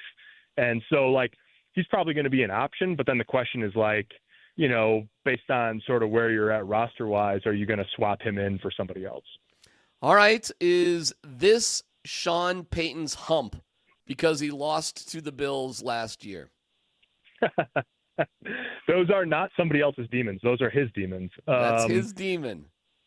Yeah, in a way. I mean, I just think, Sean Payton has spent his time here trying to get the Broncos to exactly this point, right? Like he said in the postseason news conference last year, he brought it up again last week, that when you play a road playoff game in a place like Buffalo, you look around and you say, we've got to figure out a way to play these games at home. And now they've done that. Like, it's all in front of them. So, he's not, it'll be different, I'm sure, today, but last week he was talking about these 2 games, these 2 home playoff games, not the divisional game. And so these are opportunities that for anybody don't come around very often. Sean, obviously, the Super Bowl that he won was 16 years ago at this point. And so, yeah, I mean, you're looking at a prime opportunity, the kind of opportunity that, even your team's not perfect. You've got flaws. Everybody does, but you just don't get bites at the apple like this very often. All right. Well, how do you feel about the matchup overall, man? Well, I think it's an interesting one. I mean, where the Bills have been most fallible is run defense. Obviously, the Broncos haven't run the ball particularly well since J.K. Dobbins got hurt. So if they can establish, it feels to me like either way, like the Bills run game and the Broncos run defense is good versus good. So whoever controls the game, whoever can control the game from the ground, to me feels like they're going to be in pretty good shape. Like all of the rest, all of the injury stuff, like it all stacks up pretty squarely in Denver's favor. And then the X factor the other way is just, number 17. Like, he's the guy that can drag a team from anywhere at any time to a win. So it feels like a game control, flow control, low, type of game to me. And, it's an open question whether Denver, with where their run game is at, can they use the quick game? Can they use all of that to be in control? All right, Scott, you got one last one for our boy? Yeah. What does this playoff run mean for Josh Allen? I think we almost lose sight of that. Darren was making fun of Pittsburgh and Tomlin going, 7 straight, losing in the first round. What does this playoff run mean for Josh Allen after kind of a quiet regular season, a quiet 11-win regular season? Yeah, no doubt. I mean, it's interesting, Scott, because you have every other team in the AFC field is looking at this going, there's no Mahomes, there's no Burrow, there's no Lamar Jackson. It's wide open. Anyone can get there. But Josh Allen, you could make the argument, probably is the guy that impacts most acutely. Like, he is the guy. And maybe 2 years from now we'll be talking about Drake May in that regard or whatever, but Josh Allen is the guy in the field right now. It's Josh Allen and a bunch of kind of like up-and-comers that are left in the Final Four. So it's as good a chance as he's had, obviously. It's as wide open as a field as there's been in recent years. And, that's good for Josh Allen, but that's good for everybody else too. We have some breaking news here, Parker. Wide receiver Tyrell Shavers has torn his ACL. So Gabe Davis goes down, and so does Shavers.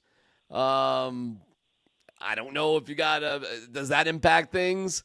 I mean, he's definitely, it was a starting wide receiver for him. How do you think that impacts the game? Well, they just don't have very much a receiver at this point. I mean, they've got Shakir and Cooks. then, and Cooks, and, Coleman's just such a wild card at this point. Right. So yeah, you're just sort of like, but then the guys that they're going to rely on, Shakir, the 2 tight ends, and obviously Cook, the running back, like those are all the types of players that have given the Broncos some trouble this year. Right. So it's like, it's a middle of the field game. Can you control the tight ends and the seams? Can you keep Shakir from doing a Parker Washington impression? And can you keep Cook in check? I mean, it's that kind of, between the hashes, up the seams kind of passing game and running game for Buffalo at this point. All right. Well, we appreciate your time there, Hammer, and go get them. And hopefully everybody's okay and healthy. Nobody's got the sniffles, and everybody's feeling good about things. And we appreciate your time. Thanks, Parker. Yeah, we'll talk to you guys. By the way, I do have a piece of news before we get into No Dumb Questions and go to a break. The Eagles have fired their offensive coordinator, Kevin Patullo. So they did dump Patullo after all. Remember Wait, you're missing the most important part. You're saying they didn't fire Nick Sirianni? Correct. Yeah. Yeah, Well, I mean, they needed to fire Nick Sirianni, and I know that sounds crazy based off the success that guy had. Their offensive coordinator was a problem, but their head coach is a bigger problem. Well, I assume Sirianni was the one that had to drop the hammer on Patullo because there's not news that, All right, well, you think Howie was Sirianni Roseman? calling the plays a couple years ago and he passed that duty off? or I believe no? so. That sounds right. Yeah, I believe so. Why don't he just take it back then? Well, maybe he will. I don't know. I don't know how things went there, but it does remind us of this classic moment from a 10-year-old Eagles fan after the Eagles lost to the Niners the other night. Yes, this was a huge letdown. This was my Christmas present, and I got a loss. Oh, no. You probably would have rather had Cole, huh? Yeah, probably. I'm feeling two of two things. A, I want A.J. Brown packing his bags, and I want him somewhere else that is not here. I love you, A.J., but, you can't make those drops in that game. And I also want Kevin Patullo flipping burgers at, the local McDonald's or something. I don't care. Why do you say that? Whenever he's an offensive coordinator, it's like he's flipping burgers. One half he's cooking, and the other half is completely raw. That's pretty good. All right. Pretty good. Well, we understand in downtown Philadelphia, there's a McDonald's that's hiring. Rack that kid. No doubt about it. No Dumb Questions coming up next.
Polumbus, Hastings, and DMac present No Dumb Questions. This is your safe space. Safe place. I'm leaning into the segment. You're a smart guy. Send us your not dumb question now. Tweet it, text it, or Twitch it. It's No Dumb Questions on Altitude Sports Radio 92.5.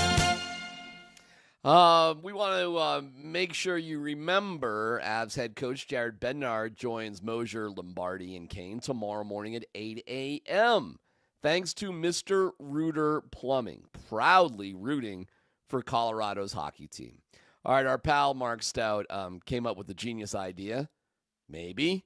And Tyler, I don't know if this has ever happened before, but I'm kind of leaning on your CU experience. Mark, who, by the way, very unique distinction, was on the broadcast crew not only for the Denver Broncos at one point on KOA, but for WGR in Buffalo, was actually on the broadcast crew when the Bills went to the Super Bowl and when the Broncos went to the Super Bowl, Scott. How about that for Stouter? He's got that in his back pocket. So, little Buffalo connection there. There you go. His idea was, Tyler, run Ralphie at Empower Field with Buffalo being here in town as a form of intimidation. No dumb question, would it be cool to have Ralphie and Thunder both be running on the field at Empower Field before the Bills game? Now, is that empowering your enemy or is that making fun of your enemy? That'd be my question. I think in Mark's case, it's that, well, my fear is that could feel like an empowerment of the enemy. Yeah, I would say point. if you're gonna run a Buffalo at the field, I would say you take Josh Allen banners and hang them all up and down Larimer Square. Yeah, I mean, like you got to attach something to Ralphie that is like making fun of Buffalo. I mean, I don't know, but I don't want to make fun of Ralphie either. So right, like it would be inappropriate to let Ralphie run Thunder behind him and then shoot Ralphie. That would be bad. I'm sorry. No, well, if you're going to do that, then you get the Ralphie from a year ago, the one that wouldn't move. Yeah, you know what? You can shoot that Ralphie. We got that Ralph. That's the answer. We take last year's Ralphie, we throw him out there, and it's like Tatanka, like Dances with Wolves, and we have a recreation of that, like the Old West. Now that would be something. No dumb question. Did you guys see the Nolan Arenado trade? No, actually. Nolan Arenado has been dealt to the Diamondbacks. You're going to love this. The Cardinals received right-handed pitching prospect Jack Martinez and sent $31 million to the Diamondbacks to help cover the costs. So how much did the Rockies spend? Like 50? Yeah, but that's easy for the Cardinals because they weren't paying it anyways. So they're just taking the Rockies' money and sending it elsewhere. All right. Well, that's actually a pretty fair point at this point. But I am laughing that this one guy has had two teams now that he's been on spend bucket loads of money to get rid of him. Your reaction to that? Well, that's a good point right there. I'd like to say how the mighty have fallen, but I mean the dude's still got a lot of accolades on his career, doesn't he? Except was he on St. Louis when they won? He wasn't on the team that won the World Series. They did nothing with him with his time at the Cardinals. Nothing. And they've been trying to deal him for a year. No, he's been a big, huge nothing burger in St. Louis. No legacy, no accomplishments, no nothing. I think he might have made an all-star game somewhere along the lines, but overall, just absolutely nothing. Nothing. I got no hate for Nolan. That's all I know. I got no hate for him at all. Do you guys know how old Nolan Arenado is now? No idea. I can look it up. 31. 34. 34. All right, so his best years are behind him, though. And he goes to the Diamondbacks, and, I guess, he did waive a no-trade clause to go there, so he wanted out of there, too. Hey, man, I think this is a little how the mighty have fallen. I mean, this guy's regarded as the greatest third baseman of all time, a slam dunk Hall of Famer. in his 5 years there, he made 3 All-Star games, won 2 Gold Gloves, was third in MVP voting 1 year, and won a Silver Slugger. That sounds like a pretty good performance to me. How'd the team do during that time? No, the last 2 years, though, he was hurt a lot, wasn't he? Yeah, listen, he had seasons like that with the Colorado Rockies. He had a whole bunch of seasons like that. I mean, they did go to the playoffs with Nolan Arenado. The Rockies did do that. I mean, technically, team-wise, the Rockies had more success with Nolan than he had with St. Louis. Which is pretty wild. Yeah, it's crazy. Do you know that the Rockies only beat one team in a season series last year, and it was the St. Louis Cardinals? That was it. Anyways, whatever. One of the years they won 93 games. I think it was the year he was and they won 90 games one other year. It's what it is. It's the last 2 years he's done nothing. Yeah, well, the team's done nothing. Hey, would you rather have Nolan Arenado or Chris Bryant? I'll take Nolan, thanks. I would rather have Nolan Arenado, but that's not how the deal went down. Pretty much. Yeah, pretty much is, though. We just took all that money we're paying Nolan and we paid it to Chris Bryant. Well, all right. I mean, if you want to, I'm not trying to really sit here and defend the Rockies, but I think Nolan Arenado just showed no, I don't know, man. I was disappointed with Nolan Arenado. I thought he was put in a leadership position with the Rockies, and he just wanted to bail and get out of here. That's my impression of it. And then I thought the whole thing with him and Bridich and that whole thing, to me, was a load of garbage. And his feelings got hurt, so there was, no coming back from that? Because Bridich was lying. Okay. Listen, Bridich isn't a saint in any of this deal here, but where's your loyalty to your teammates, to your fans, to this town that sunk so much into you? And he just didn't care, as far as I could tell. So, and Bridich was a joke, too. And the Rockies ownership, and look what they've done. So there's reasons why they're in the pit of misery and they have to dig themselves out of it. And Arenado, to me, he's no hero to me, guys. Tyler, you got no hate for him. That's fine. I understand people that like Nolan Arenado. But to me, I'm just like, man, you turned out to be a turd. So, but now we'll see him with the Cardinals or the Diamondbacks. So he'll be there. What else you guys got? No dumb questions. Hit me. Is Nolan Arenado a Hall of Famer? Yeah, slam dunk. Yeah, guaranteed, first ballot. Right? Guaranteed. I don't know if there's a better third baseman in the history of baseball. And you don't have to worry about World Series and playoffs and everything like that with that. We're just, baseball is strictly by the numbers. And by the numbers, Nolan Arenado is unfreaking believable. Unfreaking believable. Guaranteed first ballot Hall of Famer. Arguably best defensive third baseman of all time. Our guy. Our draft pick. That's saying a lot, too. Yeah, it is saying a lot. And how about, I don't know, man. Having Nolan Arenado turn out to want to get out of here is one of the biggest disappointments I've had for being a Rockies fan for 26 years. Because we love that guy. That was our dude, man. Father's Day hitting, walk-off grand slams and blood dripping down his face and buying shirts for the kids. We loved Nolan Arenado. Loved him. So, to turn out to be, in my opinion, a turd and want to get the hell out of here sucked. It really, as a fan, it sucked. I'm sure there's business reasons. I would agree with that, but didn't on the reverse side, people kind of bash Todd Helton for staying around with a bad franchise instead of taking a chance and going somewhere else? Yeah, but yeah, exactly. That is true. But we've also been down the road with Nolan many times before in this organization, whether it was Troy or whether it was DJ or whoever you want to go down the list. I mean, we've been down this road many, many times with famous players wanting to get the hell out of Dodge. All right. I'm not sure DJ wanted to get out of here, though. They just kind of shipped him out of here. DJ definitely didn't want to get out of here. All right. Well, maybe that was a bad example. I'll give you more. That was a weird one, too. Why the hell did they get rid of DJ LeMahieu? There was no point. Why? You know what it goes, and I can argue upset with Nolan. That's fine. I'm with Tyler. I don't really have that much problem with him. But it just feels like they've missed the boat. It's just another examples, whether it's DJ LeMahieu, Nolan Arenado, Todd Helton, opportunities to jump or not jump. They always seem to pick the wrong decision. Well, Todd Helton, if he wanted to be traded, Scott, he could have been traded.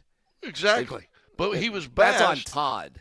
your one guy over there across the street used to bash him all the time because he stayed here and he was a coward and should have taken the Yankee trade and blah blah blah and blah blah blah. Well, I mean, I don't know. I see a difference with a guy like Todd, who everybody loves, obviously, and had maybe 3 or 4 years and the Rockies were going nowhere. You know, like, you think people in Boston are upset that Ray Bork went to the Avs to win a Stanley Cup? I doubt it. I think they kind of celebrate that with him. Yeah. I mean, I think everybody here in Colorado would have been pumped if Todd went to, like, I don't know, give me the Red Sox, which I think he was rumored to go to when they won. I think that would have been a cool moment. I would have been pumped for Nolan if that happened to him. Yeah, so why wouldn't it? Why Nolan can't you was be happy for Nolan? But because Nolan was still in his prime. Todd wasn't in his prime. Nolan was absolutely when they in first his prime. started, when they were first starting to get rid of Todd or talking about it, he was still in his prime. He was. Yeah, well, they were trying to get rid of him like 5 or 6 years before he even retired. Where was Matt Holliday? Matt Holliday. Where was Larry Walker? How much Rockies time do you want to spend on no, but bad my point Rockies is Tyler's over the years? D-Mac's the key is that they always seem to make a mistake whether to jump or not jump. Like they should have jumped on guys and they didn't, and they jumped on guys they shouldn't have. I would come back with the big story of the day. Another player goes down for the Buffalo Bills, and it seems like a tough blow for the CU Buffaloes with somebody who we thought was going to be here for a while and is now gone. Details coming up.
Well, there's news in for the Buffalo Bills, and it's not great. They lose wide receiver Tyrell Shavers with an ACL. They also lost Gabe Davis. We knew that already. They are down. They are beat up a little bit. We'll get to the CU stuff in a second. But big question of the day, how much do you think injuries will impact what happens on Sunday, and what should we consider in terms of what the Bills have to do health-wise against the Broncos? I hope they impact things. I mean, they've not exactly got a stable of household names at wide receiver already. When you've got guys going down, that's not going to help to it. It's going to maybe make Buffalo want to run the football more with Josh Allen. Down there in the red zone, it's probably going to make it more tempting to utilize those quarterback runs. But my hope here is that it's got a huge impact on the Bills. Well, you asked a question earlier. Why have they run so much? And we looked at that IR list, and they had tons of them anyway. Now you just added your fourth wide receiver on the season. It's crazy. Yep. And I thought Coleman would already kind of have blown up by now, but he's kind of just been. He'll have a game, and then you won't hear from him for 2 or 3 games. So we'll see. You know what? It's good for. Like, it's good all over the map, don't get me wrong, but in particular, what do you think down in the red zone, right? That's probably what's going to win or lose this football game for both teams. The Broncos have got to figure out how to finish in the red zone offensively, and if they don't, they're going to lose. And defensively, we've got to find ways to keep them out of the red zone.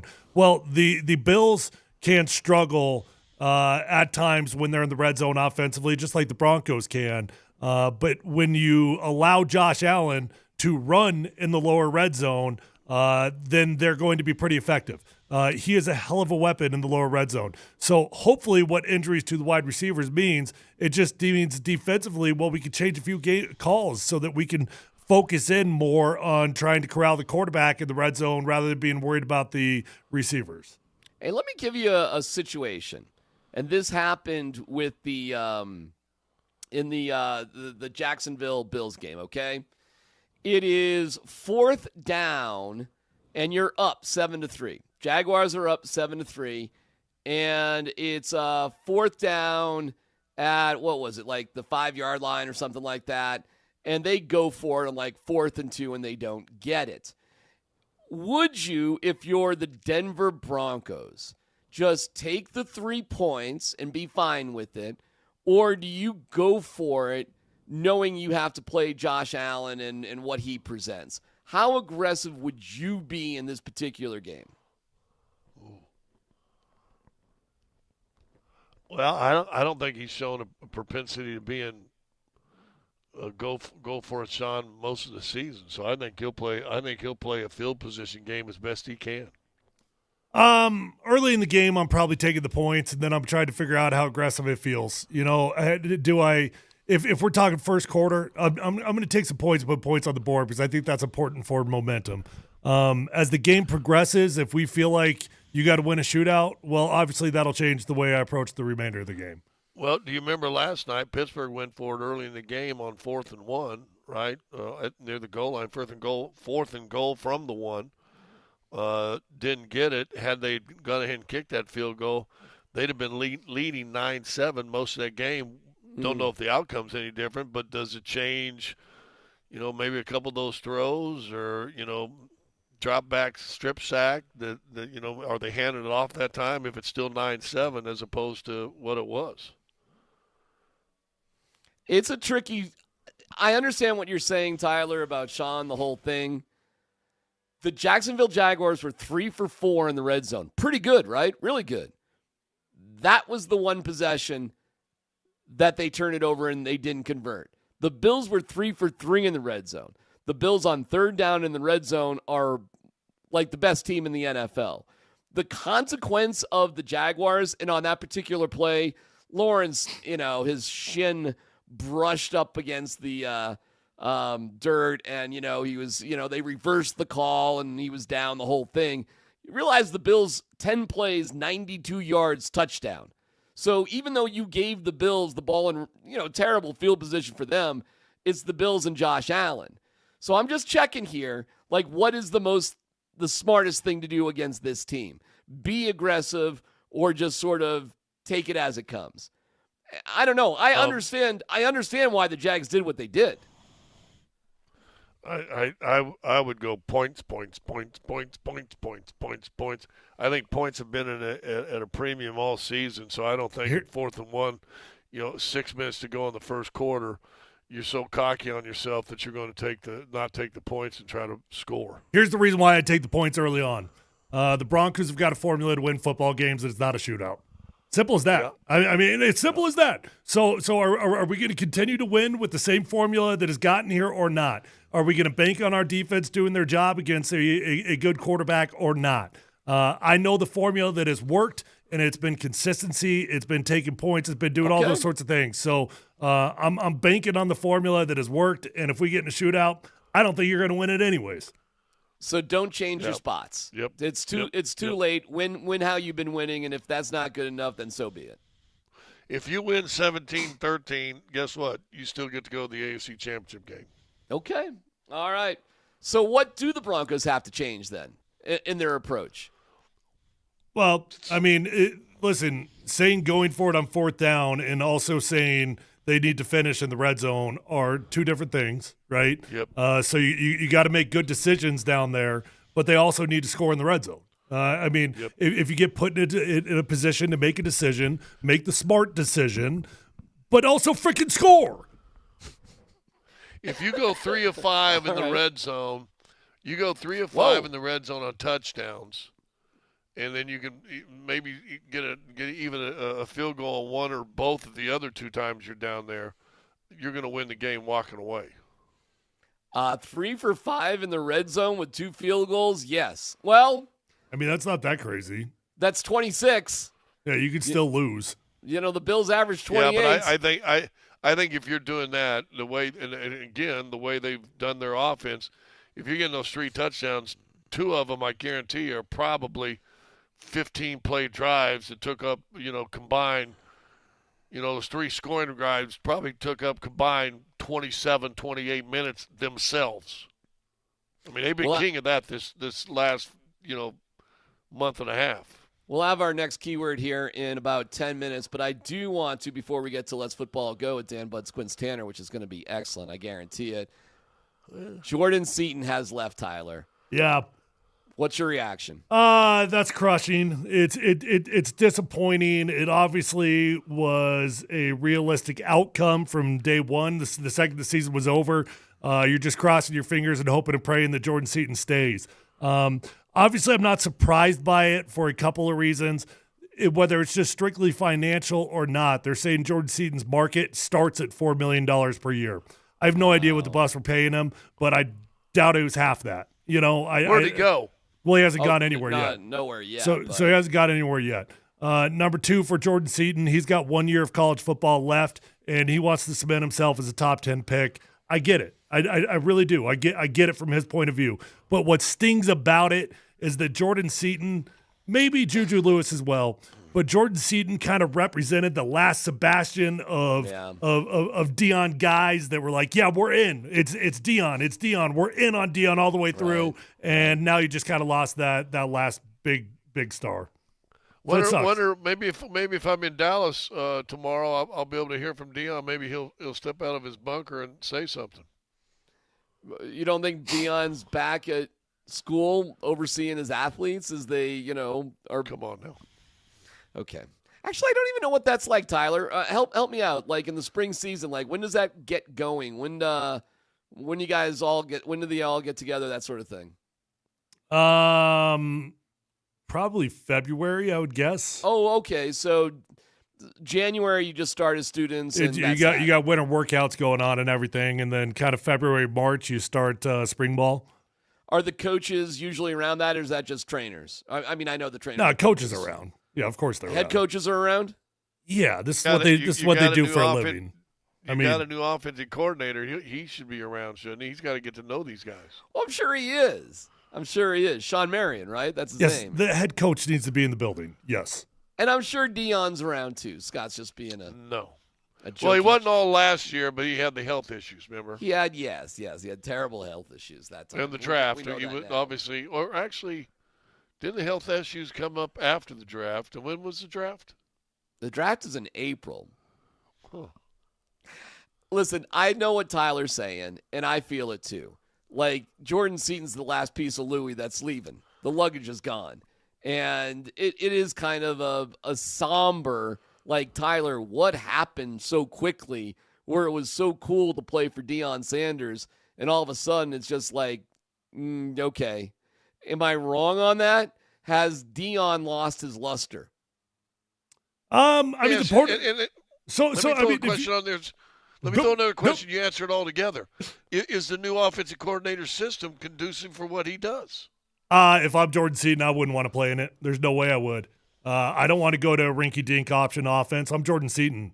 Right. I don't need to hide flaws. I need to showcase my ability as an NFL prospect. And the next system that's coming in here, really, it does hide a lot of offensive linemen's flaws rather than showcase their ability.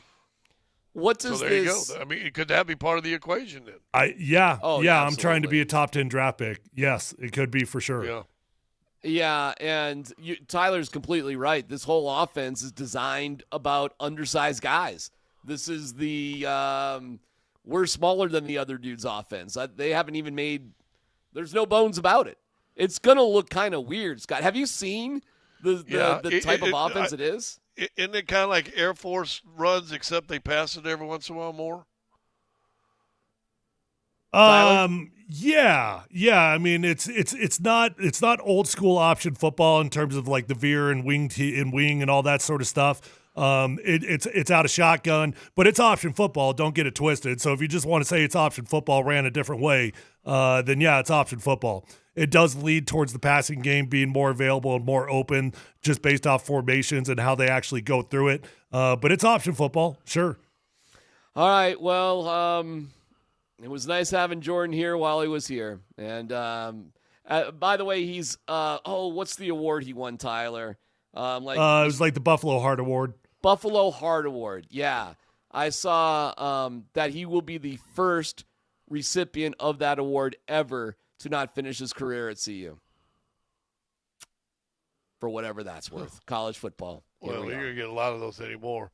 But, Yeah. let me ask you this. Next year he wins the Outland Award at Ohio State, and they play in the championship game. And then he goes on for an illustrious 12, 15-year career. And my big question is, when do they put his number up on the wall? Yeah, no kidding. By the way, they do say that he'll go into the portal and he'll immediately become the number one available player. Oh. Yes, of course. Well, can you not commit yet, or you can commit, you just can't really sign? No, you can commit for sure. He just happened to be late entering the portal. It just happened today or yesterday. Will he be the last big get that Deion Sanders ever gets?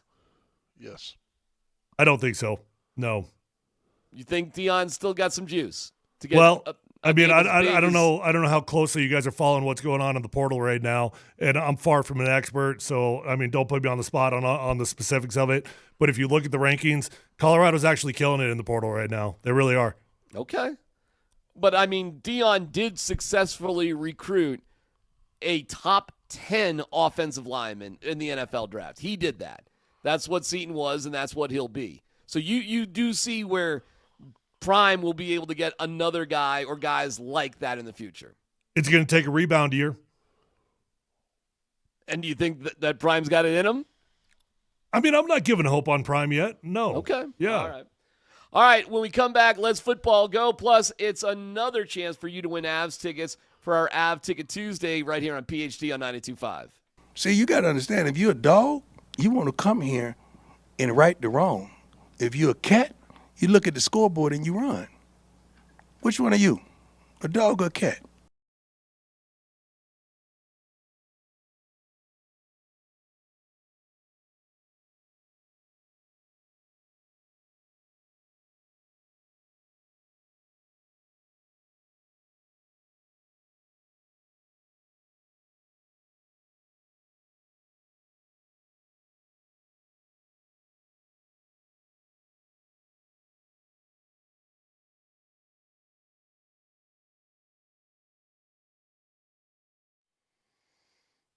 Hey, what's going on? It is your guy DMac for the Rocky Mountain Men's Clinic.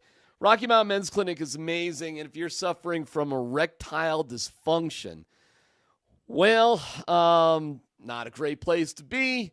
Obviously, it's probably impacted your life in a multitude of ways, and it's just time for this part of your life to be done. And if you just are saying, I can't do anything, it's too embarrassing, I don't know, whatever the excuses are, I want to suggest the Rocky Mountain Men's Clinic, okay? Rocky Mountain Men's Clinic is amazing. Their treatments work where pills or herbals fail. They have success rates well over 90%. Listen, you can schedule a consult. You can make that visit. It's $99. You get a consult and a T and a PSA test. If advised, the test dose. If it doesn't work in the office, your visit is free. They've got an expert staff like a lot of men. You could be having sex the next day. Just call 720-440-7900. There's 5 locations up and down I-25. That's 720-440-7900. RockyMountainMen'sClinic.com.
All right, if you want to go to the Avs game on Friday night, boy, are you in luck. Text OWL with your first and last name to 303-504-0925. Avs Ticket Tuesdays are powered by Papa Murphy's Pizza. Tuesdays only. Get any large pizza for just $10. Order online at papamurphys.com. Your 220 keyword for Avs Predators tickets is OWL. Text it now and good luck. Dan Bud Squids Tanner, let's go.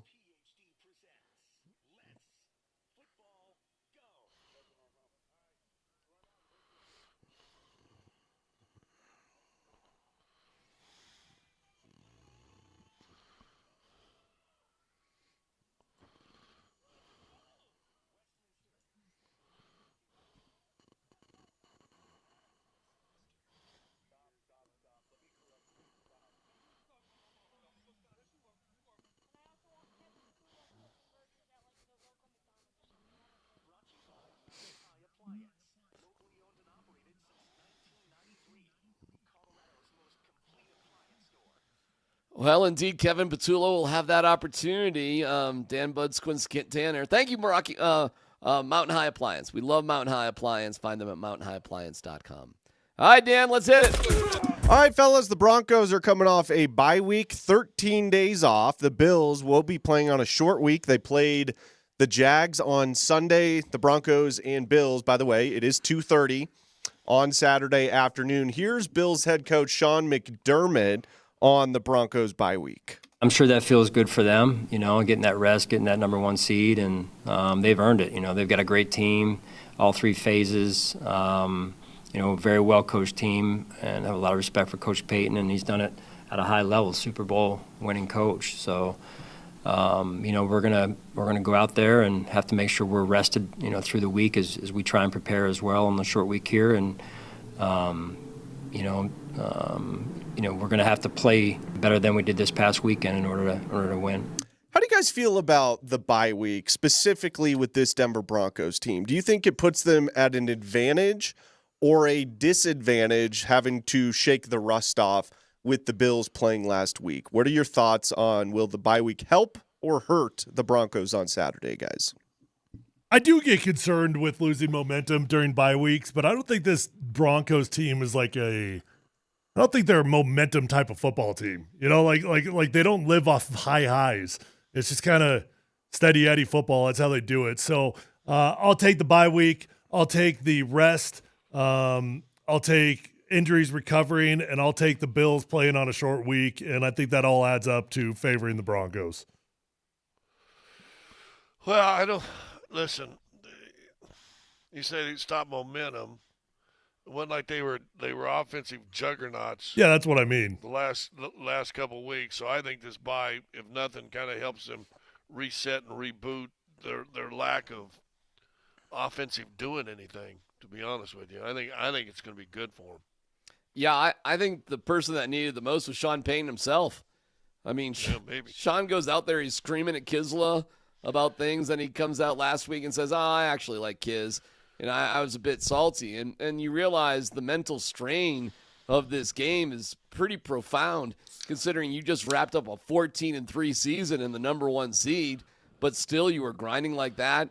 Nah, they needed a break. It's a good thing, top to bottom. But think about this, too, Darren. Think about this. How many times you've gotten an argument, like either with your wife or friends or whatever, and it's from something somebody said, but it kind of hits too close to home, but you just go kind of ballistic and defensive, even though in your soul, after you sit back and go, he probably was right a little bit about what he said. So well, that's why he probably came back with Kiz, right? You'd be talking about the 10,000 arguments I've had with my wife that I've had to tuck my tail. Is that what you're referring to? Yeah. No, I'm just saying we've all got defensive and overreacted to a comment because it hit too close to home. Instead of just going, God, you're probably right. Yeah. I do that a little bit. Yeah, well, I mean, Sean Hopefully says. The warden's listening. Sean says I'm miserable. I'm not in a good mood. And Kiz goes, truer words have never been said. Now Kiz is being a lit'll snarky, say it louder. Right? Yeah. Yeah, right. Like, I mean, it was a little snarky to say that. So, I mean, what'd you want Kiz to say? Hey, you've had a great season. Be proud of yourself. Come on now, Duval. Did you want him to say that? I mean, maybe. We'll try that next time. Dan, next story. All right, let's hear another cut from Sean Payton. This is from Friday, fellas. I'm monitoring the Broncos presser right now. That he has not spoken as of yet. Today, he should be stepping up to the podium here shortly. But this is a cut from Friday. Payton, he doesn't like talking about injuries, guys, but he does give us a little update here on John Franklin Meyer, Dre Greenlaw, and J.K. Dobbins. Sean, are you guys expecting Dre Greenlaw back for playoff run? Yeah, I think we see most everyone back. Does that include J.K. as well? Yeah, no comments on him yet. He's getting close, but Dre's getting there. Yeah. How about Jay in advance? Yeah. If someone calls you and asks about Vance. He's having a baby. He's not having a baby, but. Okay, so. Wait, who's that? John Franklin Meyer. Oh, okay. Oh, his wife is, or girlfriend, whoever is having a baby. Not him himself, according to Sean. Oh. So, should we get our hopes up, guys? Sounds like JFM and Greenlaw are in for Saturday? Should we get our hopes up for a return of J.K. Dobbins? Not necessarily for Saturday, but at some point during the playoffs for the Broncos. I'm not. I mean, if we could make the Super Bowl, which is a big ask, and we could get J.K. Dobbins back for the Super Bowl, I'd be thrilled with that. That's probably realistic. I know J.K.'s been caught telling people it's going to be sooner than the Super Bowl. Definitely not expected it this week, though. So if it's sooner than Super Bowl, the only other option is next week. Yeah, usually guys start with work on the side, and the Muggles will tell you that are out there, and we haven't heard anything about that, Scott. So, no, I'm not holding my breath on J.K. Dobbins. No, because you're right. The one thing Muggles want is they want, a sneak peek and right. let everybody know hey, I was looking in the girls' locker room. We would have known. I'm sorry, Scott. Everybody. Yeah, they're going to blast out whatever they find out. And it ain't been blasted. No, it's no paper or plastic. Gotcha. Next story, Dan. All right, guys. Plastic. Steelers and head coach Mike Tomlin have mutually agreed to part ways. The Steelers will keep his rights, so it's kind of the same situation that the Saints had with Sean Payton. So that means that NFL head coaching vacancies are now up to 9, including 3 of the 4 teams in the AFC North. So we've got the Steelers, Ravens, Browns, Giants, Titans, Falcons, Cardinals, Raiders, Dolphins. Let's take the Ravens out of it, okay? We'll take the Ravens out. That's probably the sexiest opening because of Lamar Jackson. Besides the Ravens, these other openings, what's the most appealing opening for potential head coaches? The Ravens are out of it. Well, we'll take the Ravens out because they're probably the top option for a lot of these coaches. So between the Steelers, Browns, Giants, Titans, Falcons, Cardinals, Raiders, Dolphins, what do you think is the most appealing opening of those 8 teams? Go ahead, D-Mac. Oh, I don't know. I'm thinking about it. I'm thinking about if Sean McDermott has a job if they lose to the Broncos on Saturday. That might be the most appealing job. No, that'd skyrocket to number 1. Yeah. Sure. Yeah. Well, would it be number 1 over the Ravens for sure? I mean, in my opinion, it would. Who would you rather have, Yeah. Lamar or Josh Allen? For me, it's Josh Allen 10 out of 10 times. Yeah. Here's how I would do it. Just my personal opinion. Baltimore Ravens clearly number 1, as you said. Depending, and it comes down to a matter of opinion of quarterbacks, right? Do you like Jackson Dart or not? Do you like Cam Ward or not? If you think Jackson Dart it can be a franchise quarterback, then the New York Giants are now the second most appealing job that is available. If you like Cam Ward as a quarterback, they're probably the third most appealing job that is available. If you don't like Cam Ward, I don't like the Tennessee job at all. And if you don't like Cam Ward, I'm going to leap the Raiders over the Tennessee Titans because now you've got the number 1 pick and you can go get Mendoza and do whatever you want. I guess I didn't mention the Browns or the Falcons, and if you get a rookie quarterback, maybe that gives you an extra year or 2 apiece, doesn't it? You would hope.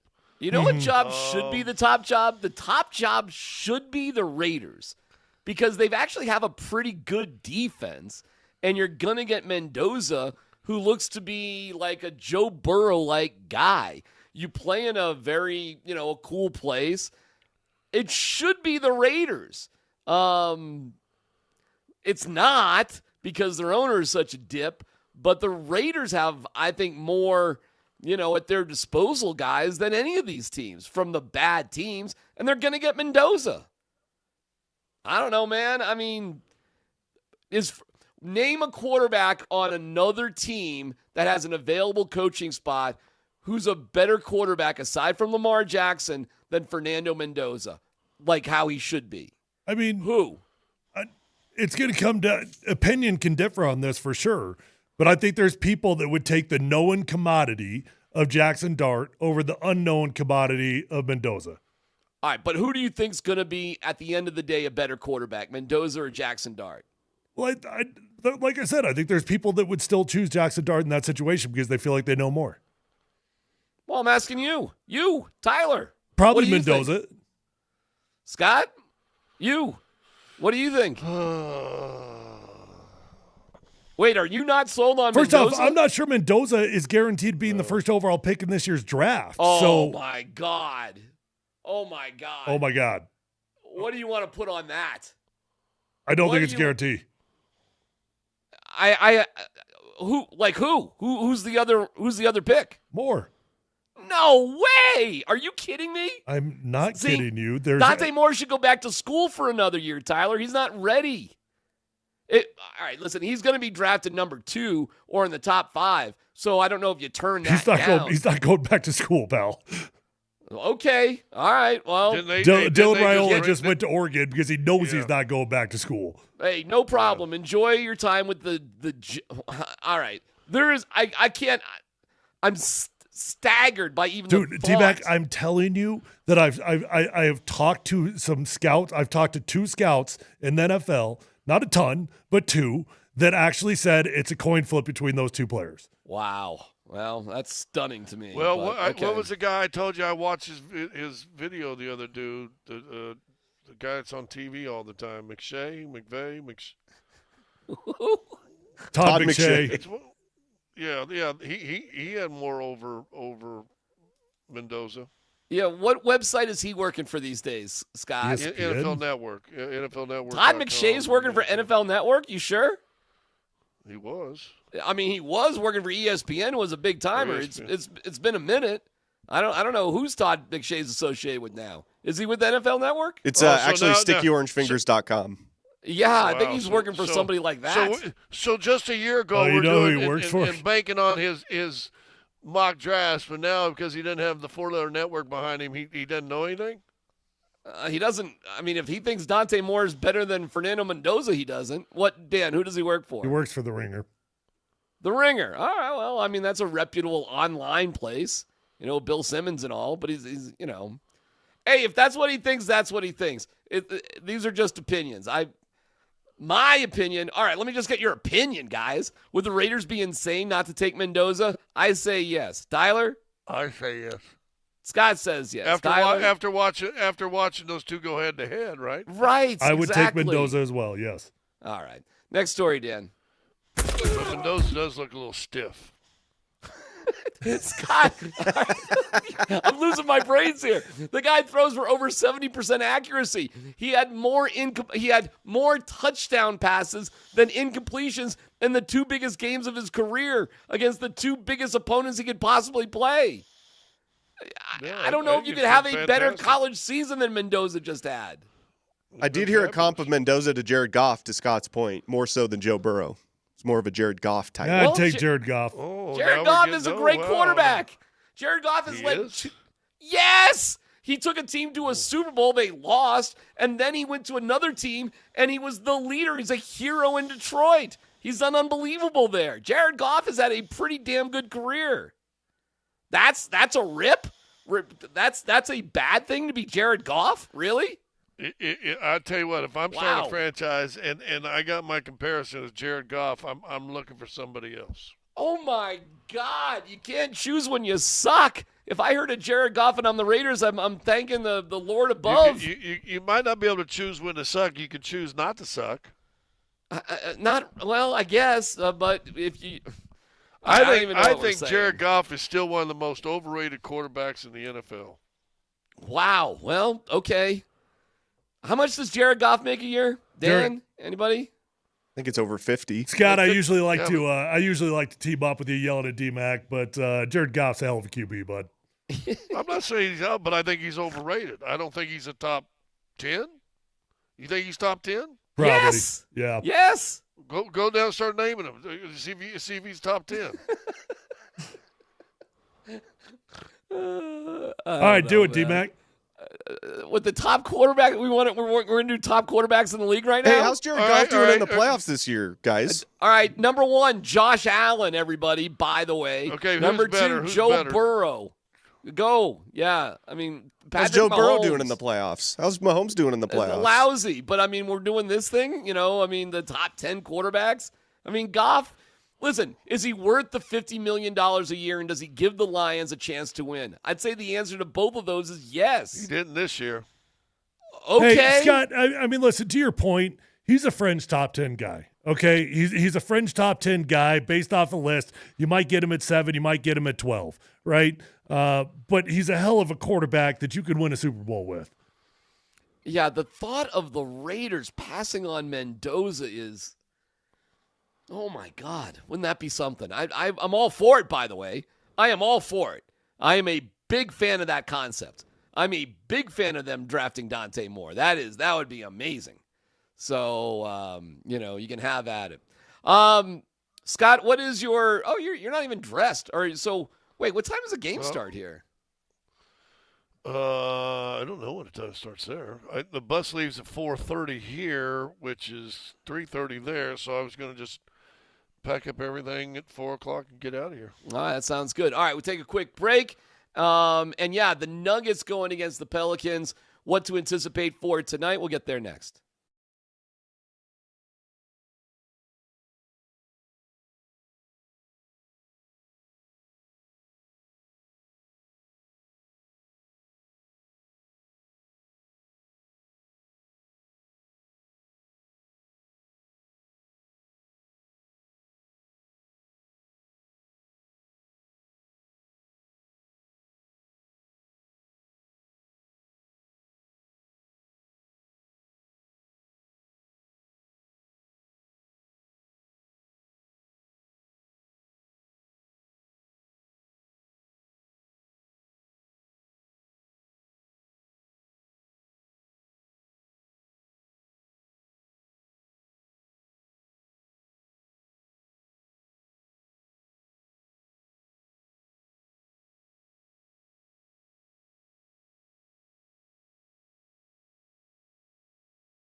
Hey, by the way, very small note, very quick note. Apparently, the Rockies are done actually paying the Nolan Arenado contract. They finished in 2025. So when the Cardinals, who have traded Arenado today to the Diamondbacks, had to pay them $31 million, guys, that was their $31 million. Had nothing to do with the Rockies. So are the Rockies done paying them? Yeah, I guess in 2025. This is the note I got. It's still at plus $24 million. You know that they borrowed from the Rockies, right? Well, I mean, they got a lot of money from the Rockies. They did, but they got $55 million, and now they just paid $30 million, so they're still at plus 24. Is that how you want to look at it? I think that's how math works. That's good math, Scott. All right, that checks out. Yeah, that's perfect. All right, Scott. Tonight, the Pelicans and the Nuggets. I don't know what to expect. What do you expect? Who's playing? Like, where do you think things are at? I don't. There is absolutely zero expectations. Probably for the next few weeks still. The only thing you can bank on, and you've seen it every time, every game really, except for maybe one. But this team just comes out and balls. You got a guy who's your 6th, 7th man to start the season who just won NBA Player of the Week as a starter. I mean, who's expecting that? You're beating Boston in Boston, Toronto in Toronto, Philly in Philly. Who's expecting that? Right. And I would even say the game on Sunday, and Milwaukee's got its own issue. Milwaukee, I don't know how Milwaukee's not got better record than what they have because they got some players. But that's a good win. That's a good, gritty, hard win. So, man, listen, they stick around 500, right around there, game above, game below, for the time Joker's out. This is all gravy. This is all pudding right here, man. Yeah, if we can stick around 500, that'd be like a dream come true. Yeah, my only expectation is that they play hard, and who knows. This is such an interesting two-game span. When we were talking about, remember we have David Adelman on a week or so ago, and we're like, what a win against the Sixers, right? Like, that was amazing. That was the most incredible thing. And we started just looking at the schedule, Scott, and we're like, look at this Dallas game. This is another one, like 3 and 4 days, back-to-back on the road. Like, wait a second. Is this another one like the Sixers, where literally you're not going to have any starters whatsoever? And I mean, listen, I know you're down to like having one starter, but is Dallas going to be Sixers part 2? Well, and if you remember, you played Dallas last time. It was a back-to-back in the third game, 4 nights. And then you went back out on the road a day later. So, yeah, it could be. It could be. I mean, Dallas lost Davis, so that's a big change right there. Oh, yeah. How about that, huh? Yeah, so – and he was rumored as kind of like the next big star that might be traded. So that's a hand injury? Is that right? Did I read that right? Yeah. He was getting a second opinion because I guess the first opinion said he was going to have surgery. Wow. Okay. Well, how much should we just But it's still, it's a third game in 4 nights and a back-to-back on the road. It would, thank you, NBA. So, yeah, let me read you. Get to go home, then you play another back-to-back again on Saturday, and then you'll get the Lakers on Tuesday, third game in 4 nights. Okay. Spurs last 10, 5-5. Nuggets last 10, 5-5. Timberwolves last 10, 6-4. Lakers last 10, 4-6. See where I'm going here, Scott? Like, we're finding this kind of crazy mid-level in the NBA. Is that where we're at right now? Where more or less every single team is just like, if we get a win, we're happy with it? No. What we're finding is it goes back to the scheduling that we talked about even in the first hour. You're in the dog days of the NBA, games 35 to 55, whereas I mean it's a crapshoot. You are grinding and guiding guys to win. David mentioned this. As soon as Nikola got hurt, we got to find a way each night, different way, grind it, be in the game in the fourth quarter. When you're hearing coaches saying about home games that you just want to be in the game in the fourth quarter, give yourself a chance in fourth quarter, you're grinding. So what's that saying is Denver's sticking around with the league right now, but the league's not hurt like Denver is. You know what I'm saying? Somebody had a good graphic. It might have been that Philadelphia game, or it might have been us. It might have even been us. It was either us in the Boston game or whatever Philly game, one of the two, the pregame show. Showed all the guys that were started, and 4 of the 5 guys that were starting the one game had all spent significant time in the G League. They had all their G League jerseys on, and Jamal or something like that. Yeah. So, listen, if the league wants to go through the dog days, maybe this is a good time, if there's ever a good time to be injured and going through sickness, in that the league is kind of going through the same whole thing too. And yet those guys are going to come out of the dog days in the last 20-game push, 25-game push. Those guys are going to have all played during the dog days, and now all of a sudden you're going to get Valanciunas and Joker back, maybe a little fresher than usual. How do you think Adelman's handling all this? I think he's been phenomenal. Okay, why? He just has the right attitude. He's the one game they didn't play hard. He called them out, and they responded big time. Mm-hmm.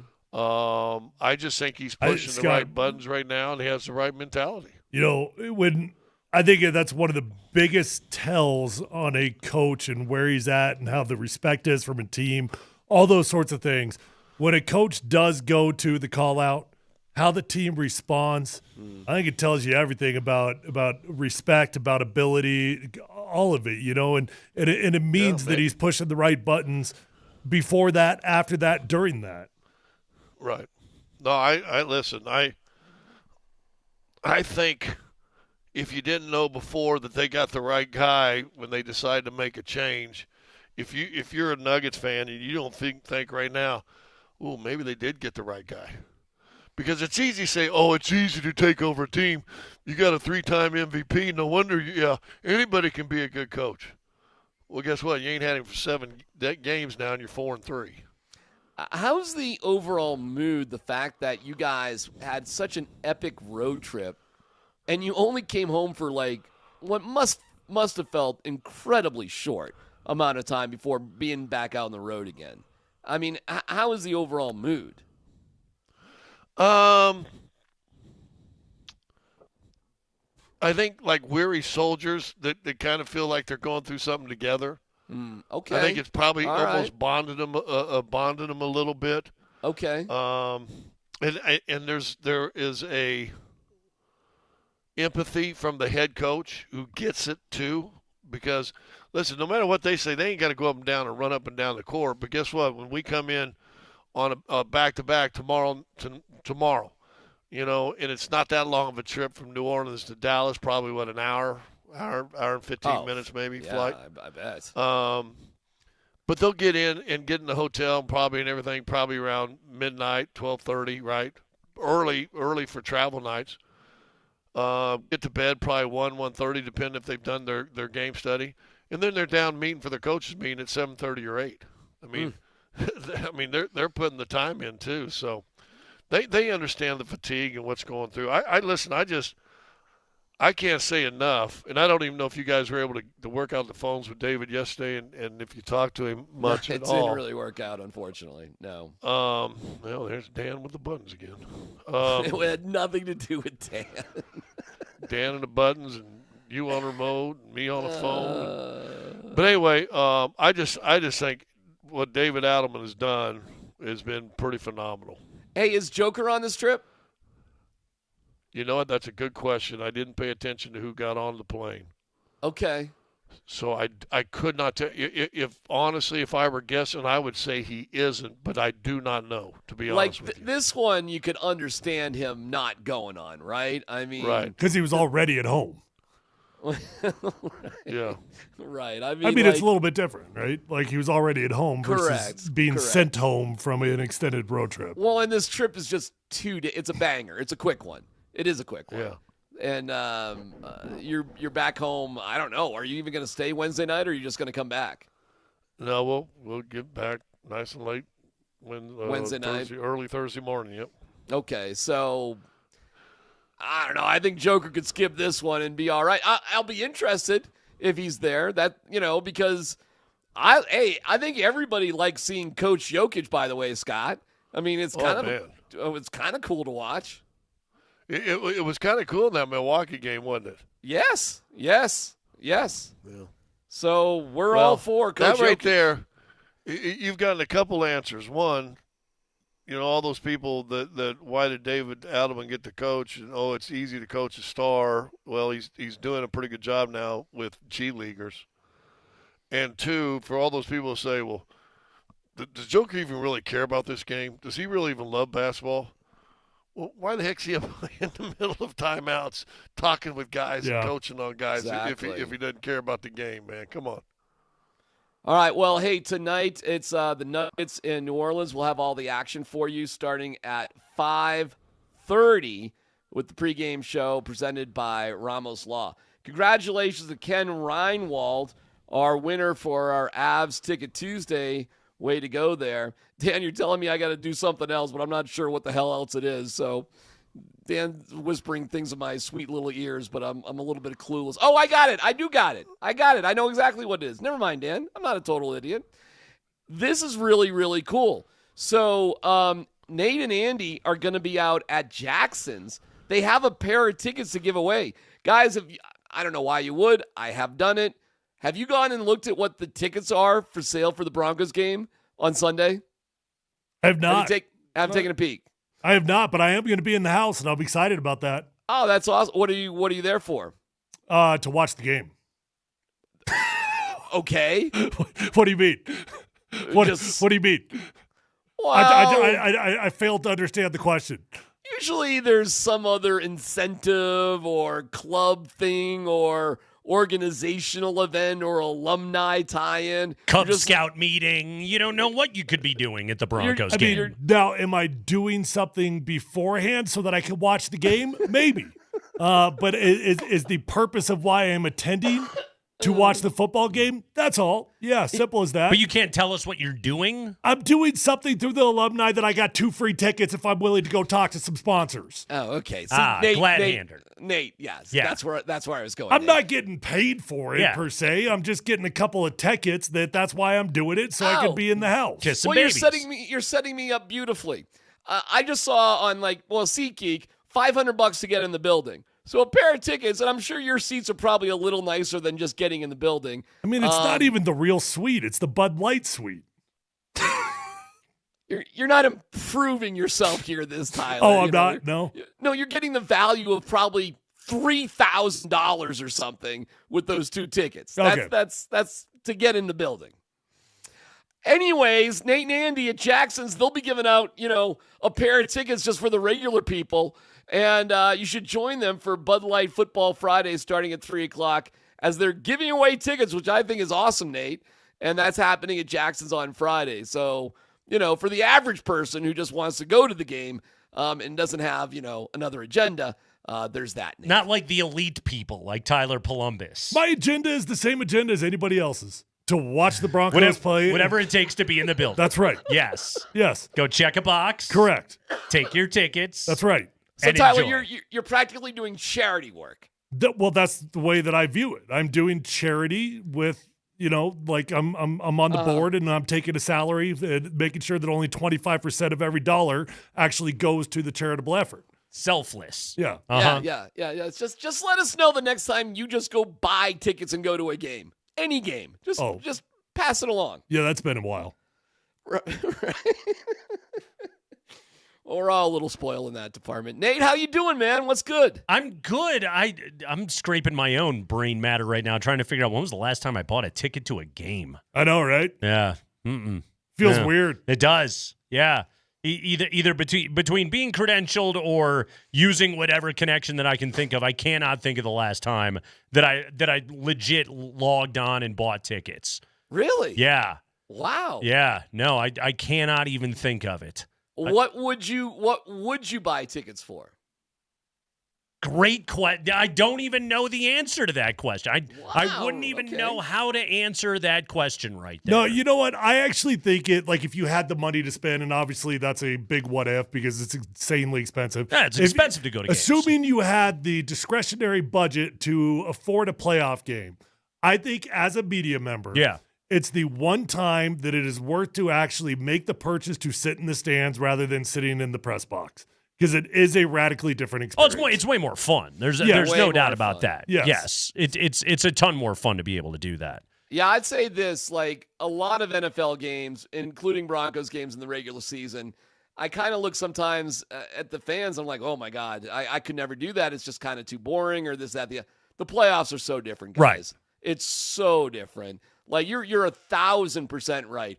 For the playoffs, it's way better. Not a little better, way better to be in the stands than the press box. Well, yeah, and you feel as though you have an impact on the game. The energy is incredible. It's No, there's no doubt about that. If it is standard regular season pablum, you could end up attending a 10-7 Broncos Raiders game, and wondering to yourself, what the hell am I doing here? What did I just spend money on? So but hey, playoff game, go out and support your team. Everybody. Hey, DMac, did you happen to see Tyrell Shavers? Yes. ACL. Yes. Done. How about that? They're down to like 3 wide receivers on the entire team. It's incredible. They got Khalil Shakir, they got Brandon Cooks, they got Keon Coleman. After that, I don't know. I mean, they got Ray Davis, who's their kickoff. He's a running back. He's a running back. He doesn't even count. Right. No, I think that's. Wow, I think that is actually, I'm looking at their roster. That's it. Pretty much it. And by the way, Dalton Kincaid's a little banged up too. It'll be interesting to see what he's all about. Okay, so they're in tough shape there, but they don't rely on those wide receivers anyways, Nate. That's not really, well, Shavers is pretty good though. I mean, you have to have somebody to throw the ball Well, to. they do have Shakir and Cooks and Coleman. Shakir had, by the way, 12 catches on 12 targets the other day against Jacksonville. Yeah, they have barely enough. But in a game where their run game wasn't great against Jacksonville, actually, I would say the Jags defense. I went back and I watched like a good chunk of that game this morning, the Bills-Jags game. Yep, I did too. I thought the Jacksonville defense actually played pretty well in that game. It wasn't bad. In fact, they've been good all year, and they kept Cook to, 45 yards? Kept him very under wraps in that game. And Jacksonville had a very good run defense. We knew that going in, but they kind of handled their business right there. The more thin it gets, it's like who is he going to be targeting? And then you got to remember, like, who the hell's going to get open against this Denver secondary? As good as this group is. And it prompted me to do a little deep dive and go back through. Do you know how many guys had 100-yard receiving games against the Broncos this year? I do not. 3. Do you know who they are? In total, I do. One of them, Parker Washington. Oh, yeah. In the Jacksonville game. He was great that day. Went for a $145. And he had a touchdown. Devontae Smith in the Philly game. Okay. And then the other one was Zach Ertz, who had 10 catches for 106 yards in the game at the Manders that the Broncos pulled out in overtime. That's it. Like, that's the extent of big-time receiving games that they have put up. Now, Surtain, you would assume he becomes a natural cover for Khalil Shakir, or if he's going to be in the slot a lot, it's going to be a Jaquan McMillan job. But then, Dawson Knox, Dalton Kincaid. I mean, eventually it's just there starts to be a math problem for Joe Brady in Buffalo of just like who's going to get open for Josh to throw the ball to. Well, Kincaid and Knox are their second and third leading receivers, Nate. Mm-hmm. That's who it's been, and they're not a passing team. They are a massive run-first team. They're 15th in the league in passing. It's just not that big of a deal for them. I mean, they are, hasn't but been. Josh threw for, 273 last week against the Jags? I mean, Yeah, but you know what? That's actually pretty good because he averages 311. Like, he averages... For his playoff history, he averages more than 310 yards. He had to be perfect for them to beat Jacksonville, and he was. He made no mistakes. He had like no off-target throws. He was damn near flawless in that game. You know what killed him too, which kind of hurts, and I want to ask you guys situationally what you would do. It's 4th and 2 from the 9-yard line. You're up 7-3. Jacksonville is. Mm-hmm. They decide to go for it, and they had it. Trevor Lawrence just brushed the dirt with his shin. Yeah. Or he picks that up. Well, the Buffalo Bills turn around and go for like a 94-yard touchdown drive. It's a killer. It's a killer. Yeah. Because that game might be over if Trevor Lawrence can score right there. And I always err on the side of aggressiveness, especially against a quarterback like that. Now, here's the thing. I don't know if Sean Payton is going to play it that way. Sean Payton, what do you think? Most of this season has been very risk-averse. In fact, I think Denver had the 3rd fewest 4th down attempts in the NFL this year. And I think that was largely a product of, and I can think of multiple times during games where the Broncos would be on the plus side of the 50 and they'd be facing like a 4th and 4, 4th and 5. And it's like, that to me feels like a standard go situation in 2025 NFL. And Sean Payton just said, screw it, I trust my defense, punt the ball away. Well, okay, but just a heads up. Is he going to do that against Josh Allen in a playoff game? Jacksonville Jaguars went 3 for 4 in the red zone and lost. Yeah. You know what I'm saying? The one time they could not convert in the red zone, the Bills made them pay for it. So can you really risk just getting field goals against this opponent? Against this team. I think it's a huge difference between playing the Bills and almost everybody else in the NFL. Gargantuan difference.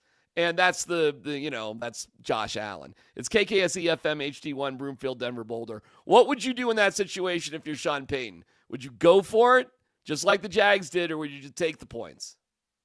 With this defense, I'd take the points. What do you think, Andy? Yeah, I don't know. I just think the Broncos have won games. What's the score? It's 7-3 early. Is that what we're talking about? On the slimmest of margins. 7-3 late in the second. Late in the second.